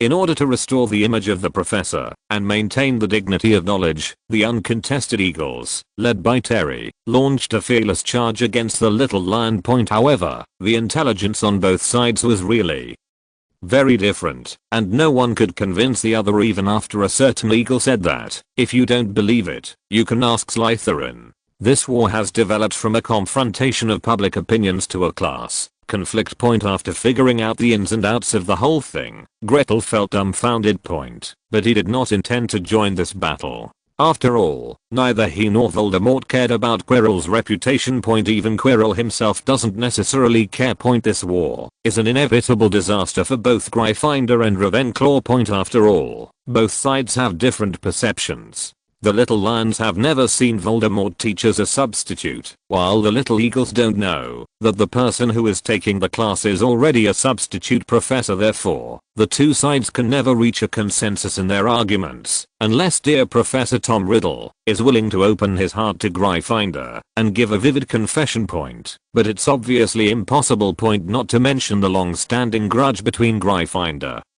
and the Slytherin he was born from point. Just talking about the savior Harry, it is impossible for Voldemort to come out and take over. Although he did not participate, he could not sit back and watch the Griffin War develop into a full-scale martial arts war. Gretel had no choice but to avoid the most important things and popularize the newly learned armor protection modifications to the Little Lions anyway. In a few months, Dumbledore will close the net, and Quirrell will become history by then point. Like all defense against the dark arts professors who did not last until their second year, they disappeared into the memory of a student point. When Professor McGonagall came to the classroom, she saw a harmonious teaching scene point. Gretel stood on the podium and taught seriously, while Little Eagle and Little Lion sat below and studied hard. From time to time, some people asked questions. This harmonious and friendly scene made Professor McGonagall praise Gretel fiercely and earned Ravenclaw valuable Academy Cup points. Mr. Gretel, please come to the office with me. I need to ask you something. Seeing that Gretel was captured by the professor again, Terry blended into the other eaglets without looking back point. After all, since the beginning of the school year, it has been a habit for professors to ask Grete to stay in class. It would even be strange if any professor didn't keep Gretel point. And after returning to the tower that day, a group of people with nothing to do would gather together to discuss whether Gretel had made a mistake at some point and finally fell out of favor with the professor. Having been to so many professors' offices, Professor McGonagall's was Gretel's favorite point. The hot flames of the red gold fireplace bring warmth, and the slightly hanging sun sends sunshine through the large carved windows on the 6-foot-long solid wood square table. Various documents are placed neatly on the edge point. An old-looking quill was stuck sideways in the ink bottle. Come, drink some tea first. A bronze teapot jumped in front of Grete, and the water cup that jumped up with it leaned forward and took a cup of warm black tea from the mouth of the pot for Grete. Flitwick got angry with us, so I'll give this to you. Professor McGonagall took out a badge from the inside of the bookshelf and handed it to Gretel point. The lion, badger, snake and eagle turned out to be a school emblem. Gretel held the school emblem in his hand and cast a doubtful look. This is a specially made school emblem. Flitwick asked us to make it specially. It has the secret protection charm of goblins on it, as well as the perception charm of our 4 deans. After wearing the school badge, as long as you do not leave the scope of Hogwarts spell point, no matter what kind of black magic attack you are attacked, you can last for 5 minutes. 5 minutes is enough for at least one professor to rush to your side. Gretel was stunned for a moment, but Professor McGonagall didn't give him a chance to stir up emotion point. He just waved his hand and sent him out. Remember, we can only sense the enchantment within the scope of Hogwarts. Don't sneak into Hogsmeade with those seniors. After Gretel left, Professor McGonagall sat back at her desk, recalling Dumbledore's words in her mind. Trelawney did a divination and brought the future man into Hogwarts. He will bring about integration. Peace will eventually come, too. In one point, there is no small theater today, but the author still wants to ask for tickets. Grete rolled around and acted cute for everyone. If you're listening to this novel on a channel other than Fanfic World, it means they downloaded and uploaded it without effort. We cordially invite you to visit our channel, Mundo Fanfic Novelos. There you'll find the original version of this story and you can explore many other novels of various genres. We're waiting for you to immerse yourself in a world of incredible novels. Chapter 22, The Disappearing Book. I don't want to be a big deal anymore. Every Thursday night, Eagle Yard and Snake Yard will present a weekly history of Magic Point, but Gretel is taking his first leave at Hogwarts. Professor Binns never calls names. In other words, for Professor Binns, who has become accustomed to attending classes, it does not make much difference to him whether there are students attending the lectures or not. Grete even suspected that as long as there were courses scheduled, even if the classroom was empty, Professor Binns would teach his planned courses step by step. Gretel's arrival even surprised Professor Binns. After all, even before he became a ghost, he had never seen any little wizard come to him to ask for leave. Compared to other courses at Hogwarts, the difficulty level of history of magic is really low. It's so low that even if you never go to class, as long as you remember to spend the night before the exam, you won't get a failing grade. Therefore, Professor Binns has long been accustomed to the absence of young wizards. Many years ago, the Hogwarts School Board held a meeting. The content of the meeting was to vote on whether to cancel the History of Magic course at Hogwarts. Of course, the meeting was cancelled at Dumbledore's insistence. What Dumbledore said is that the History of Magic course is necessary. Although it is long and boring, the role it plays is irreplaceable. Learning the history of magic is to broaden the horizons of young wizards, so that their thinking will not be narrowed by the limitations of life experience. If a person does not know how to learn from history, then one day in the future, life will teach him a lesson with severe beatings. What's more, Professor Binns is already a ghost, and does not need Hogwarts to pay the extra salary. Gretel had reason to suspect that if he hadn't mentioned at the end that Professor Binns didn't need a salary, then these school directors who have been hypnotized by the history of magic at Hogwarts will definitely insist on voting and cancel the history of magic course. Since the beginning of the school year, Gretel's performance in the history of magic class has already conquered Professor Binns, so he naturally agreed to Gretel's request for leave. He even told Gretel that he could leave the history of magic course at any time, if necessary. When Terry learned about this incident afterwards, he complained angrily that good students were treated differently. They were invited as often as they were asked, unlike him, who had to skip class secretly if he wanted to watch Quidditch. Mrs. Pince, these are some books I lent out before, and now I'm here to return them. Behind Gretel were stacks of books that were almost taller than himself, and he accepted Mrs. Pince's inspection with a low eyebrow. Even though she had gone through this process dozens of times, Mrs. Pince still checked every book meticulously. After checking, he put the book back with a smile. Mr. Gretel, I remember you have class tonight. You shouldn't be in the library at this time, right? Mrs. Pince thought Gretel was skipping class and asked with a playful look. Under Mrs. Pince's teasing eyes, Grete quickly explained, "It's history of magic tonight. I didn't skip class. I've already asked for leave from Professor Pince. In that case, fine." After hearing Gretel's explanation, Mrs. Pinksy naturally returned to her original calmness. At Hogwarts, no student would dare to say that their school life is perfect after graduation if they have not studied the history of magic. She thought that the diligent and studious Grete had finally broken his studies. "So, Mr. Gretel, how many books do you need to borrow today? Do you need me to help you find them?" Even though Mrs. Pinksy looks so kind now, she seems to have nothing to say. That was what Grete had gained in exchange for a month of hard work. You know, the books in the Hogwarts library are never borrowed out. As long as there is no approval note from the professor, you can't even take a piece of paper out of the library. Mrs. Pince relied on her strictness to secure her position as librarian. Gretel was the same at the beginning. It was okay to read it in the library, but it was not okay to take it out. At that time, he had just started researching, and he needed a lot of books. It was unrealistic to go to the professor every day to approve notes, so he learned to hide and seek, and use transformation to turn himself into a chair, a table, or even a book. After the library closed, he waited for the magic power to disappear and changed back. During that time, every night in the dead of night, Grete was like a thief, quietly stealing knowledge from the library. Until one day, Mrs. Pince had to go to the library to pick up something she had left behind. I saw the lights in the library and Gretel sitting under the lights, writing furiously. Anyway, afterwards, Gretel got Mrs. Pince's permission. If he needed any books, he could be allowed to take them out of the library as an exception point. However, when returning the books, you must ensure that they are not dirty, damaged, or missing in any way. In short, what you borrowed must be what you get back. This agreement lasts until Gretel graduates, or until he breaks the contract. No one knew how Gretel gained Madame Pince's approval, except for both of them. So, whenever someone sees Gretel leaving the library grandly with a thick pile of books behind him, their eyes are always full of envy. But apart from envy, they have no other choice. After all, Mrs. Pinksy is the only true god of the library.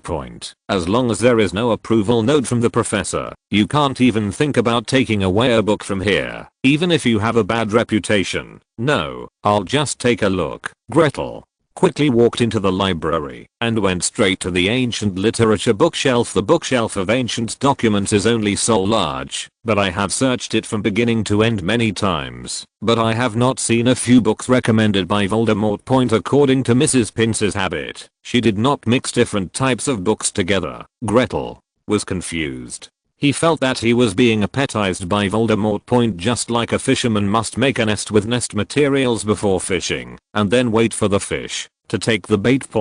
But he is like a stupid big crucian carp, and he just accepts this trick. Standing in front of the bookshelf, Gretel crossed his arms and thought about the pros and cons of asking Voldemort for advice. In other words, those books were put into the restricted area. Grete sighs quietly, glanced at the warning spell in the corner, that is to prevent someone from reading restricted books without permission. For underage wizards, it is both a warning and a protection. The books in the restricted area are either too powerful or involve some black magic.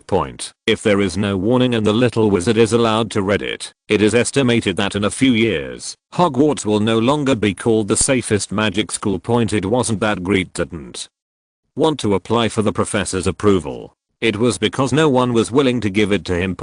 No matter how talented he was, in the eyes of the professors, he was only 11 years old, not to mention that everyone was afraid that he would grow crooked under Dumbledore's instructions. Of course, Gretel believed that if he asked Quirrell for help, Voldemort would definitely not be stingy with her approval note. But this is tantamount to sending a sheep into the tiger's mouth. It's too late to hide. How could he send it to the door? Besides, from the current point of view, Voldemort has no reason to harm him. Even if it is critical, at least he has to wait until he swallows the bait. The current situation is that there is no bait for making a nest. Voldemort will definitely not do such a stupid thing.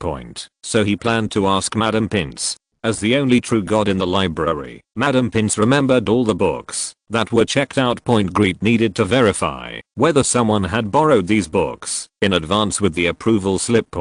If it had been borrowed, he would rush to the history of magic classroom now and still have time to ensure perfect attendance. Small theater. Gretel, Professor Tom Riddle, my dear, your nest material has been stolen. Voldemort, Gretel, the book you used to seduce me was not found. Voldemort, impossible. The books I recommend are all specially selected. Outside the restricted area, no one will touch them, except those of us who study configurations. Gretel, I don't care if you don't feed the nest enough. Who will be willing to take your bait? So be it. I won't be a big crucian carp anymore. See you later. If you don't go back, it's time for Dumbledore to come.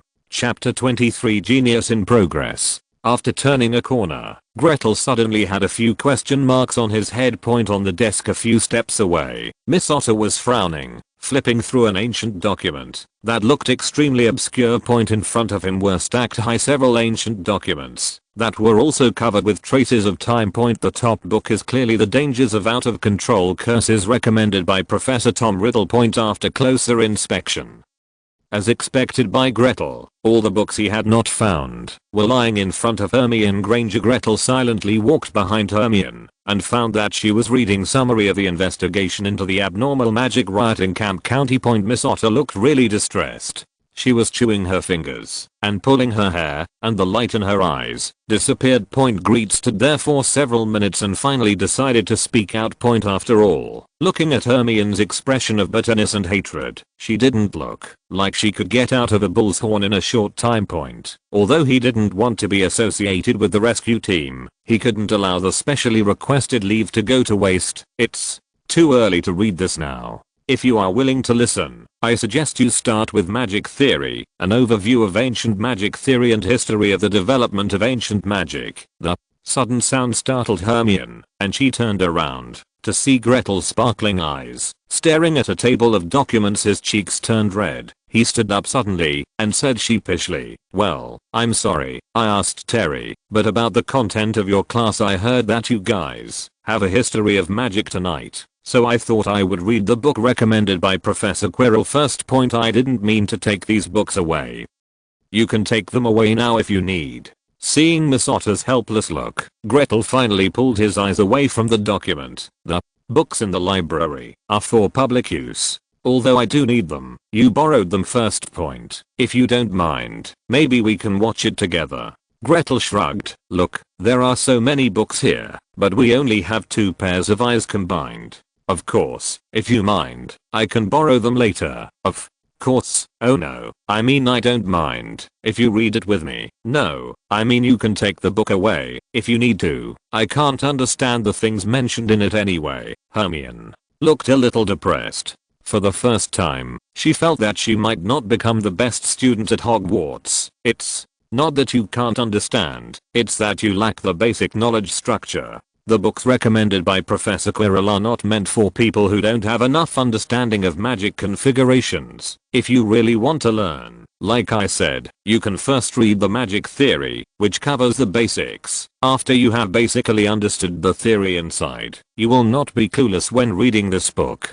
Under Gretel's sincere eyes, Hermione blushed and nodded, silently pushing the books on the table to the seat next to her. "Then I'll return these books to you, and I'll look for an overview of ancient magical theories." Seeing the little girl leaving happily, Gretel smiled and shook his head, not intending to take the book away, so he just sat down. Point. When Hermione came back with the book, she saw an energetic young man writing furiously. Point. Under the illumination of the light, the dark brown to black hair looks like a waterfall, and the eyes, that are similar in color to the hair, shine like pearls left in the world. Point. In order not to disturb Gretel, Hermione quietly took away her things and sat at another unoccupied desk. Point. When Hermione came into contact with the theory of magical configuration modification for the first time, she encountered many questions. While reading. Point. She wanted to go back and ask Grete, but when she turned around, she saw Grete taking notes meticulously, and it didn't look like he had time to talk to her. He had no choice but to write down the questions in his notes silently and wait for Grete to take a break before asking for advice. Point. But the doubts would not disappear, they would only accumulate, until the doubts accumulated to the point where they affected reading. Hermione looked up at Gretel again. Point. This time, Gretel stopped recording. Instead, he raised his wand, as if he had gained something. "Don't." She tried to stop him. Point. Mrs. Pince has a rule that, in order to prevent damage to books, all young wizards are prohibited from using magic spells in the library. Anyone who violates the rules will be caught and handed over to their dean. Point. But as soon as her voice came out, her mouth was sealed by a gag spell. Point. Looking back, it turned out to be Mrs. Pince. Point. Hermione gasped in shock and silently mourned for Gretel in her heart. Point. Unexpectedly, she did not see Mrs. Pince go up to stop him. Instead, the old god crossed his arms with admiration in his eyes. The only action he took was to protect all the bookshelves around Gretel with magic spells. "Hush, little Grete," find the wizard. "Don't make a sound and look carefully. His appearance reminds me of another gifted person recorded in the history of the library. However, little Gretel is much cuter than him." After casting the spell, Mrs. Pince did not put down the wand in her hand. It seemed that she planned to rescue Gretel at any time. Point. Grete sketched the modified magic configuration in his mind. The wand in his hand was like a pampered child, and the joy almost filled the entire space. Point. The tip of the stick was light and looked extremely elegant, reminding Hermione of the grand pianist she had seen with her father. That elegance comes from the self-confidence in the bones. Confident people always have an indescribable but consistent calmness. Gretel first projected a familiar spell configuration to Hermione. Point. It was armor protection. She recognized it. She had just studied it carefully before Gretel came. Point. But Gretel didn't stop. He completely sketched out the configuration, but he didn't stop what he was doing.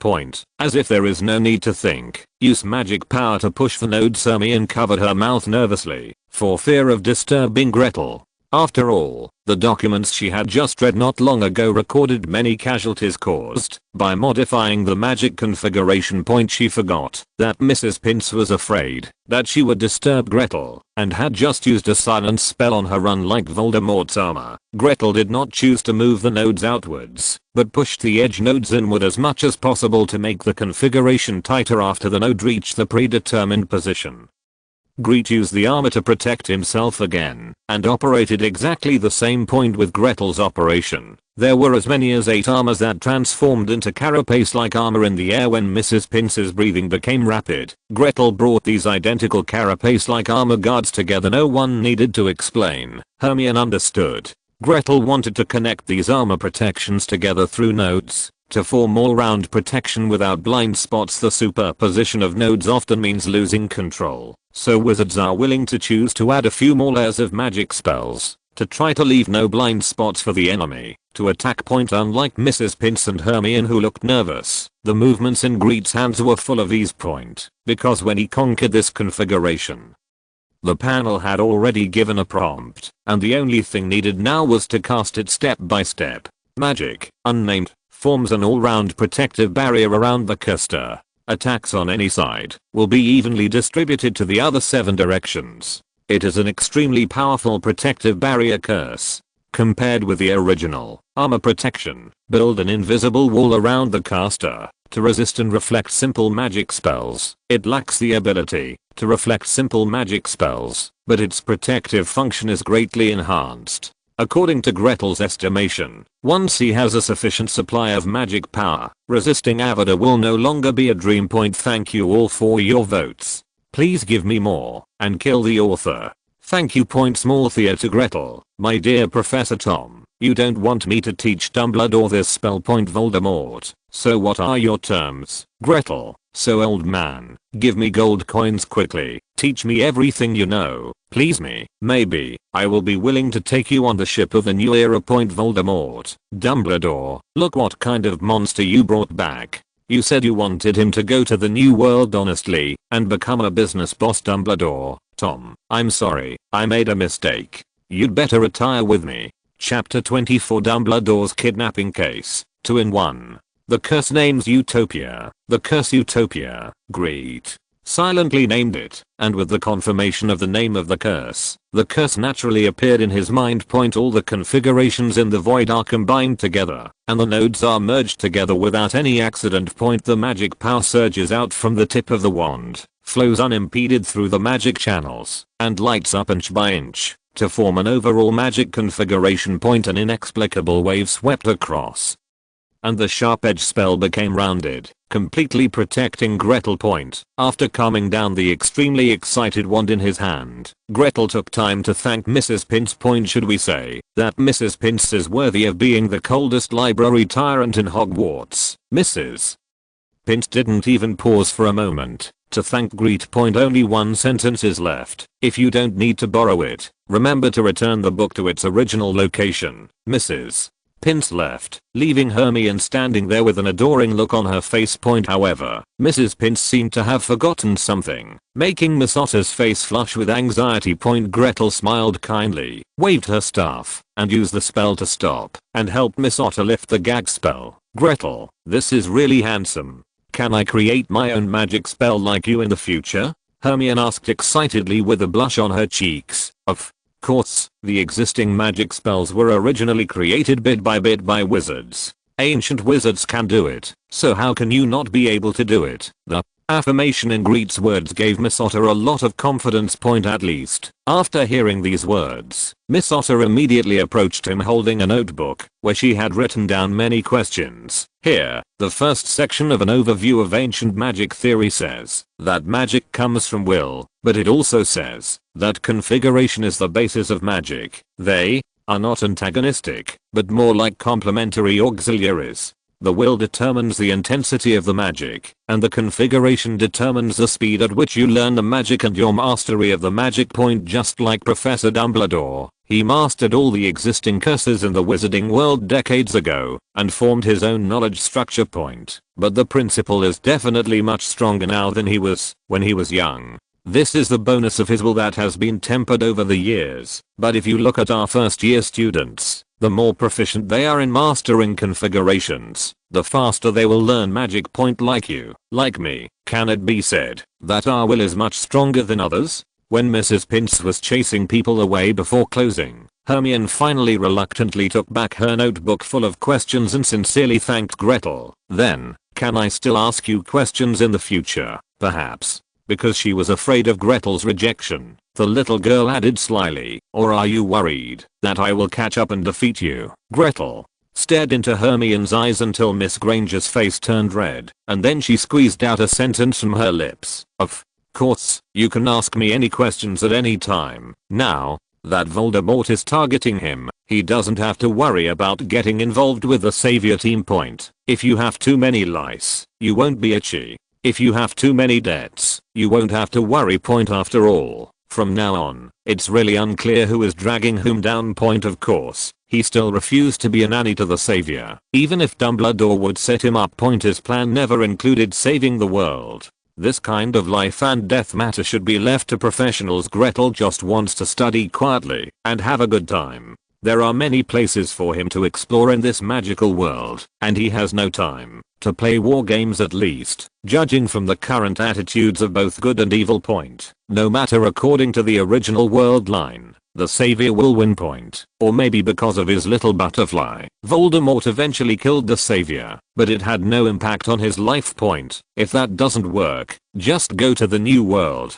Research anywhere is not research anyway. Point may be in the new world. His development can be accelerated. After all, it will be the leader of the entire world in the next few decades. Voldemort, who aspires to be the Earth King, can't go across the mountains to the new world to find him to settle matters. The library is closed, and there is not much time left before curfew point. Everyone leaving the library was in a hurry. No one wanted to run into the Ghoul like Filch late at night point. The same goes for Gretel. He has always felt that in the entire Hogwarts, the old gatekeeper who was about to lose his teeth was the most malicious to him. Grete could analyze where this maliciousness came from without even thinking about it. A squib in the wizarding world, a wizarding genius from the Muggle world.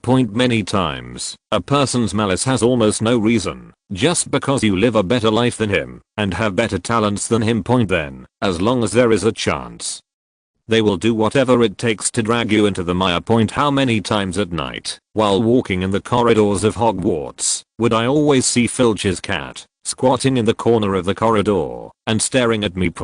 Even if he hurried slowly, Gretel still couldn't return to the tower before the curfew because he was kidnapped by Dumbledore. Yes, kidnapping, inhumane kidnapping. Speech spells, restraint spells, plus black magic detection from head to toe. Even the cute little wand was tested by the flashback spell very reluctantly. Gretel leaned back on the chair angrily, refusing to take the hot cocoa that Dumbledore handed him. The cute little wand also huddled in Gretel's arms, vibrating from time to time, complaining to its owner about Dumbledore's roughness. Dumbledore awkwardly filled his mouth with a honey candy before speaking awkwardly. Mike, please forgive me for being cautious as an old man. You know, we are facing Tom after all. A gleam of light flashed behind Dumbledore's blue eyes, and he continued, you must know who I'm talking about. If you don't know, you can't find a way to call Filius. If Minerva hadn't refused, you would have brought 2 professors to your door. Are you planning to break up with him and start a decisive battle at Hogwarts? Sybil swore that you didn't have the talent for divination, but I didn't think so.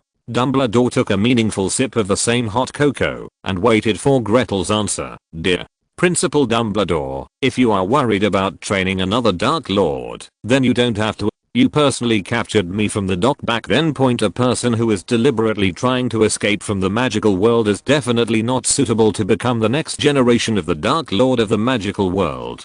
Gretel rolled his eyes and thought of the expired boat ticket in the dormitory's debris pile. Point. If he had known that he would be kidnapped by Leo Deng today, he would definitely have brought the ticket with him before leaving home. Point. £125. Enough to buy a new pair of shoes for many children in the orphanage. Point. Dumbledore stopped asking questions. Everyone has secrets. An old man like him who has become a spirit has long lost the obsession of asking for answers in his youth. Point. What he did was to add a sentence that seemed to be a gift of prophecy to the record of Gretel in his heart. Point. Hearing the complaint in Grete's words, Dumbledore swallowed another candy in embarrassment. Now that you know who I'm talking about, you should be able to forgive me, a frightened old man, for the offense I just committed. Point. That was Tom after all, and his research on black magic was truly the uncrowned king. Point. I had to do these tests. There were really too many weird black magics, especially after leaving Hogwarts and getting a lot of information about the Death Eater's family heirlooms. I need to confirm your safety and mental independence before we can continue our conversation.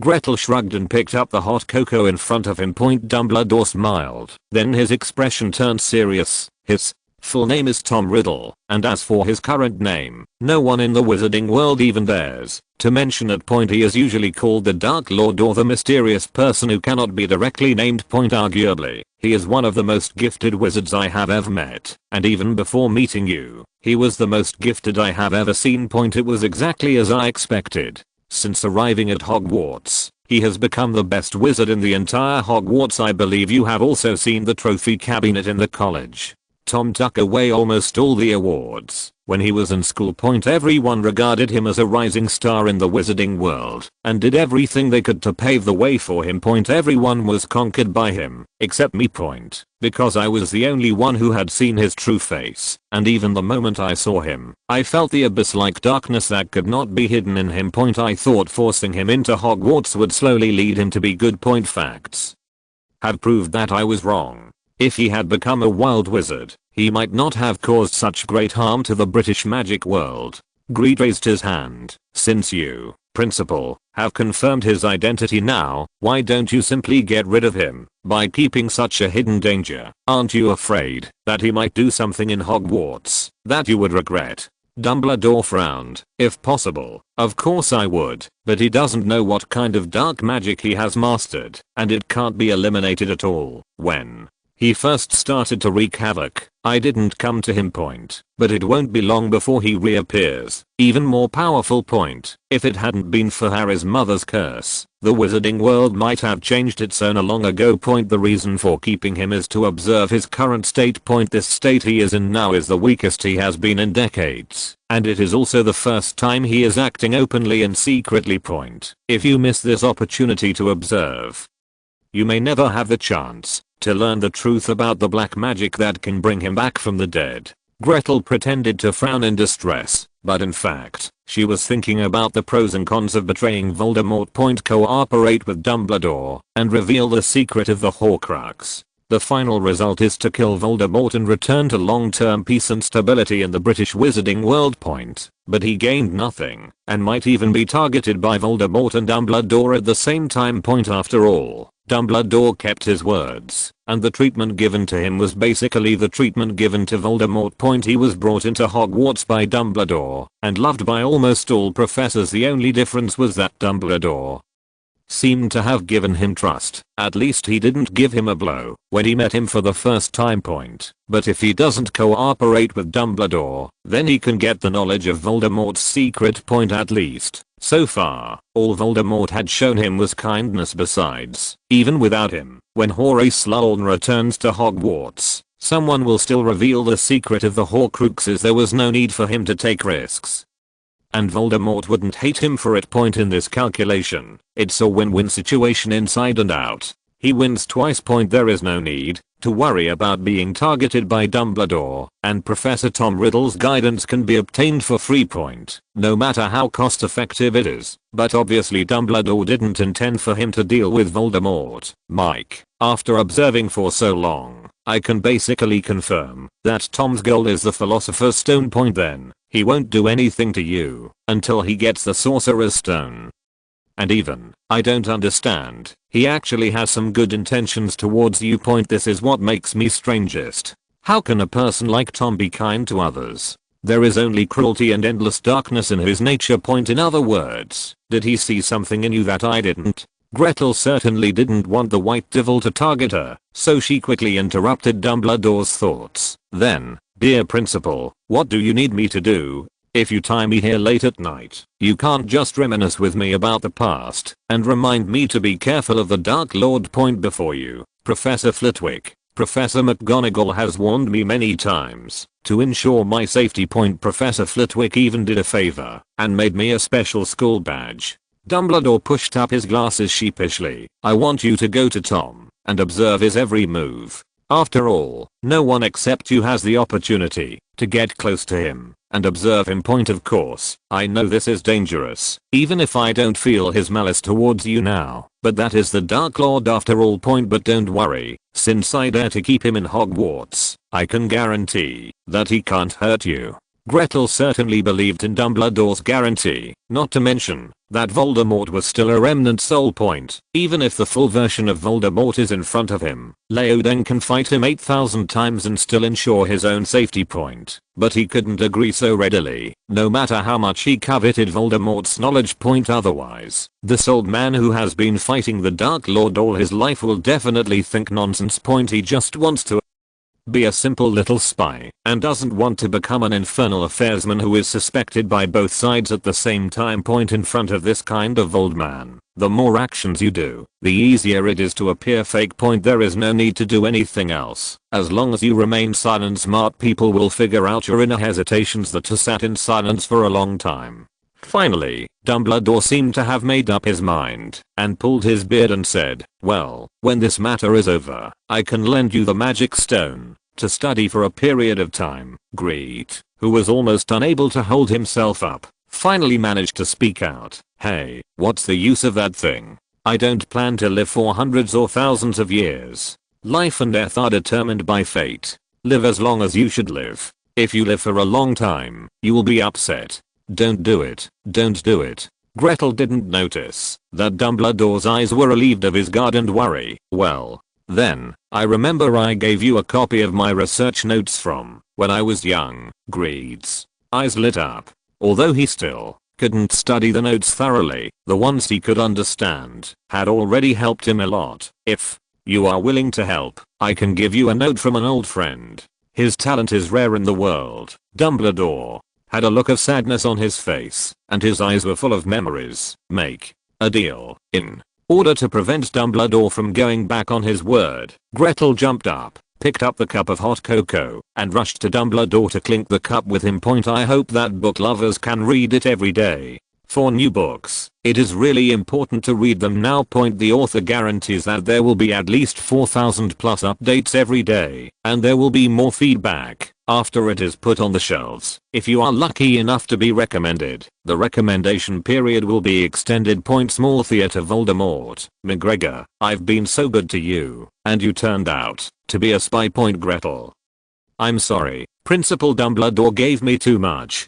Professor, how about you pop up a few more gold coins? I can also lurk back. Really, take out a knife and test the stabbing pattern on the back. Dumbledore, you idiot. Give me back Gigi's notes. Gretel, no regrets in taking action. Holding 3 notebooks. It's great to be the 6th child. P.S. The small theater does not affect the main text. It is not a double agent. It is not a double agent. It is not a double agent. Chapter 25 Saving Harry. Filch was overjoyed. In Dumbledore's reluctant eyes, Gretel took the new notes away. The night at Hogwarts was anything but peaceful, except for Filch, who was patrolling the night, and his pioneer, Mrs. Norris. There are also little wizards from various colleges and grades who can't sleep at night. Who knows why after a day of studying, I'm so tired that I'm almost walking like a zombie. Why is it that at night, the little wizards seem to have replaced a new engine and enjoy the night tour endlessly? The most outrageous thing is that the little wizard of Hufflepuff actually went on a night trip with food, with a happy expression, as if he was having a picnic in the deserted wilderness. Only when he heard the sound of footsteps did he quickly hide in the dark corner. They could escape Filch, the squib,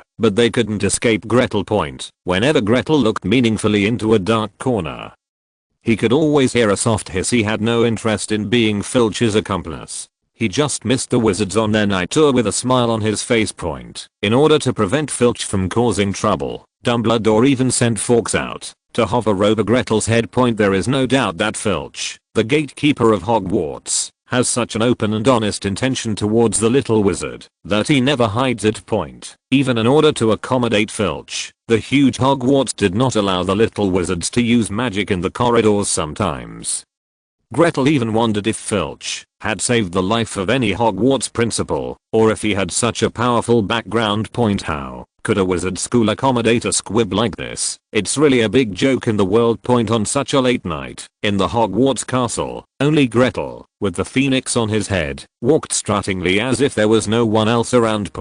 If he hadn't been a troublemaker, Gaoluo would have brought Fawkes in front of Filch to see his disgusted expression. If there was a ranking of the most annoying creatures at Hogwarts, Filch would be voted high. Peeves, who always stirs up trouble, and Snape, the sharp-tongued and paralyzed dean, can't even catch up to Filch. Turning a corner, Gretel saw two familiar figures hiding in the corner. Bright red hair, undoubtedly a characteristic of the Weasley family. Another small figure, wearing a retro black small round frame, with half-long black hair that always looks like he cannot wake up. Harry Potter and his good friend Ron Weasley. The two people huddled cautiously in the corner, breathing rapidly, looking into the corridor with their little heads, apparently trying to avoid something. Grete believed that this must not be their first night outing. The action of looking around was so skillful. He deliberately missed them, but this corridor was the only way back to the tower. A hammer sound coming from behind shocked the duo so much that they didn't even have time to observe the corridor next to them. Ron Weasley was holding onto the wall stiffly, not wanting to face the fact that he had been caught. It wasn't until Harry had the courage to turn around that he pulled at him several times, that he let go of his fingers that were ravaging the wall. Gretel, hiding quickly. Filch's cat is coming soon. Harry greeted. Very kind and not bad. Gretel gave Harry a few points in her heart. To be honest, he couldn't stand Hagrid's pulling for a long time. Every time he went to Hagrid's hut, he always heard his regretful complaints. You are really too busy. Harry mentions you every time he comes here, saying that you have been praised by the professor again. Harry said that every time he went to potions class, Professor Snape always used it to hit him. Harry also said that you really don't seem to like him. He can feel that your attitude towards others is different from your attitude towards him. Gretel, Harry really wants to be friends with you. Harry said he would go to Professor Snape's office for confinement this week. Professor Snape said he was worse than a troll. Anyway, it was Harry who said it every time. And Harry also said that Gretel stopped answering Hagrid's letters because he kept trying to create opportunities for the two young wizards to meet. But Gretel really doesn't want to get on the ship. Getting on the ship means that he will definitely confront Voldemort. It would be fine if he was alone, but there was an entire orphanage behind him. Whether it is the people in the orphanage or the pastor who often delivers supplies to the orphanage. In front of the wizard, they have no power to protect themselves. If there was a possibility that the people in the orphanage would be in danger, even if there was a 1 in 10,000 possibility, he would rather not make this friend. Fawkes, who had gone out for a cruise, also rushed back, and with a flash of fire, he appeared on the back of Gretel's head. Ron and Harry's eyes widened with disbelief on their faces. Gretel certainly knew what they were thinking. They must have thought this was Filch's new helper. Fawkes, Dumbledore's companion. Fawkes was obviously very satisfied with Gretel's explanation, and he landed on Gretel's shoulder and rubbed him a few times. This is what you are doing. Harry's eyes lit up, and he was about to reveal their purpose, but Ron reacted and tugged at the corner of his clothes. The words that came out of his mouth were stuck in his throat. Ron rolled his eyes. We are adventure. Yes, adventure. George and Fred made a bet with me. They said there were many secret passages in Hogwarts that I would definitely not be able to find, so I asked Harry to come out and help me look for them. Gretel didn't bother to expose their lame excuse and shrugged. Okay, I'll go back first. I wish you a happy adventure. Harry hesitated to speak, and his bright pupils dimmed. But you must be careful and don't meet Filch. He likes little wizards like you to make mistakes. Gretel's Polite concern made Harry instantly happy, and his small round glasses raised his eyebrows. He didn't notice that the corners of Ron's mouth dropped slightly. Grete had no intention of following them on their night tour, so he said goodbye politely and prepared to leave. Meow accompanied by a shrill meow. Mrs. Norris, with intertwined patterns and dull fur, appeared in front of the three of them. It's over. Harry and Ron looked at each other and ran in the direction Gretel came from.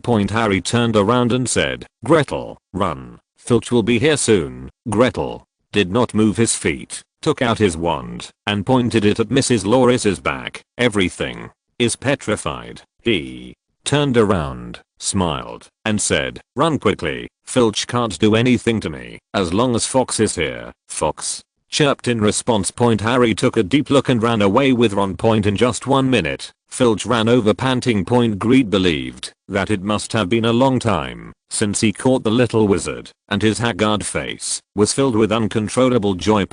Until he saw Mrs. Loris, who was as stiff as a sculpture, accompanying his beloved cat for who knows how long. "How dare you, Filch?" was like a demon crawling out of hell, and the voice he squeezed out of his throat was filled with resentment.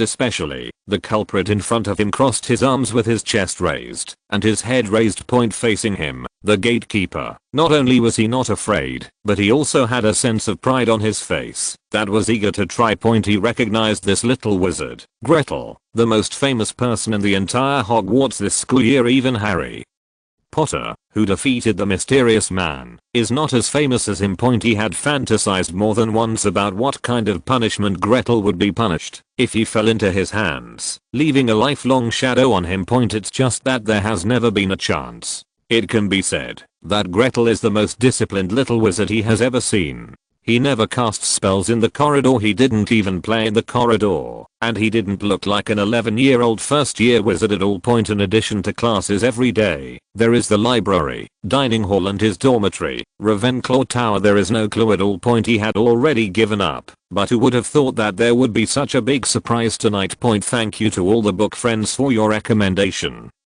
votes, and to book friends 202106316174666483435 for the reward. Thank you. Thank you to Mars Bazzy book friend, the book friend who is not afraid of spicy food. Thank you for your monthly pass. Thank you. Thank you.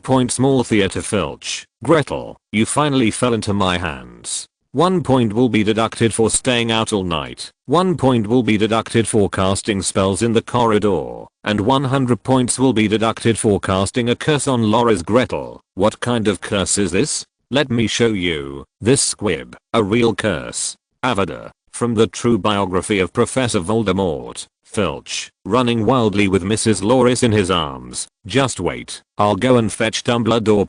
Gretel, fluorescent light flashes from the tip of the staff. Hey, you are a coward. At this level, you still dare to stare at me fiercely every day. End of this chapter. Thank you very much for reaching the end. Don't forget to like. Looking for more exclusive content and immediate access? Subscribe to our Patreon. Remember, every like, subscription, or donation encourages us to continue. Thanks to everyone. See you in the next video.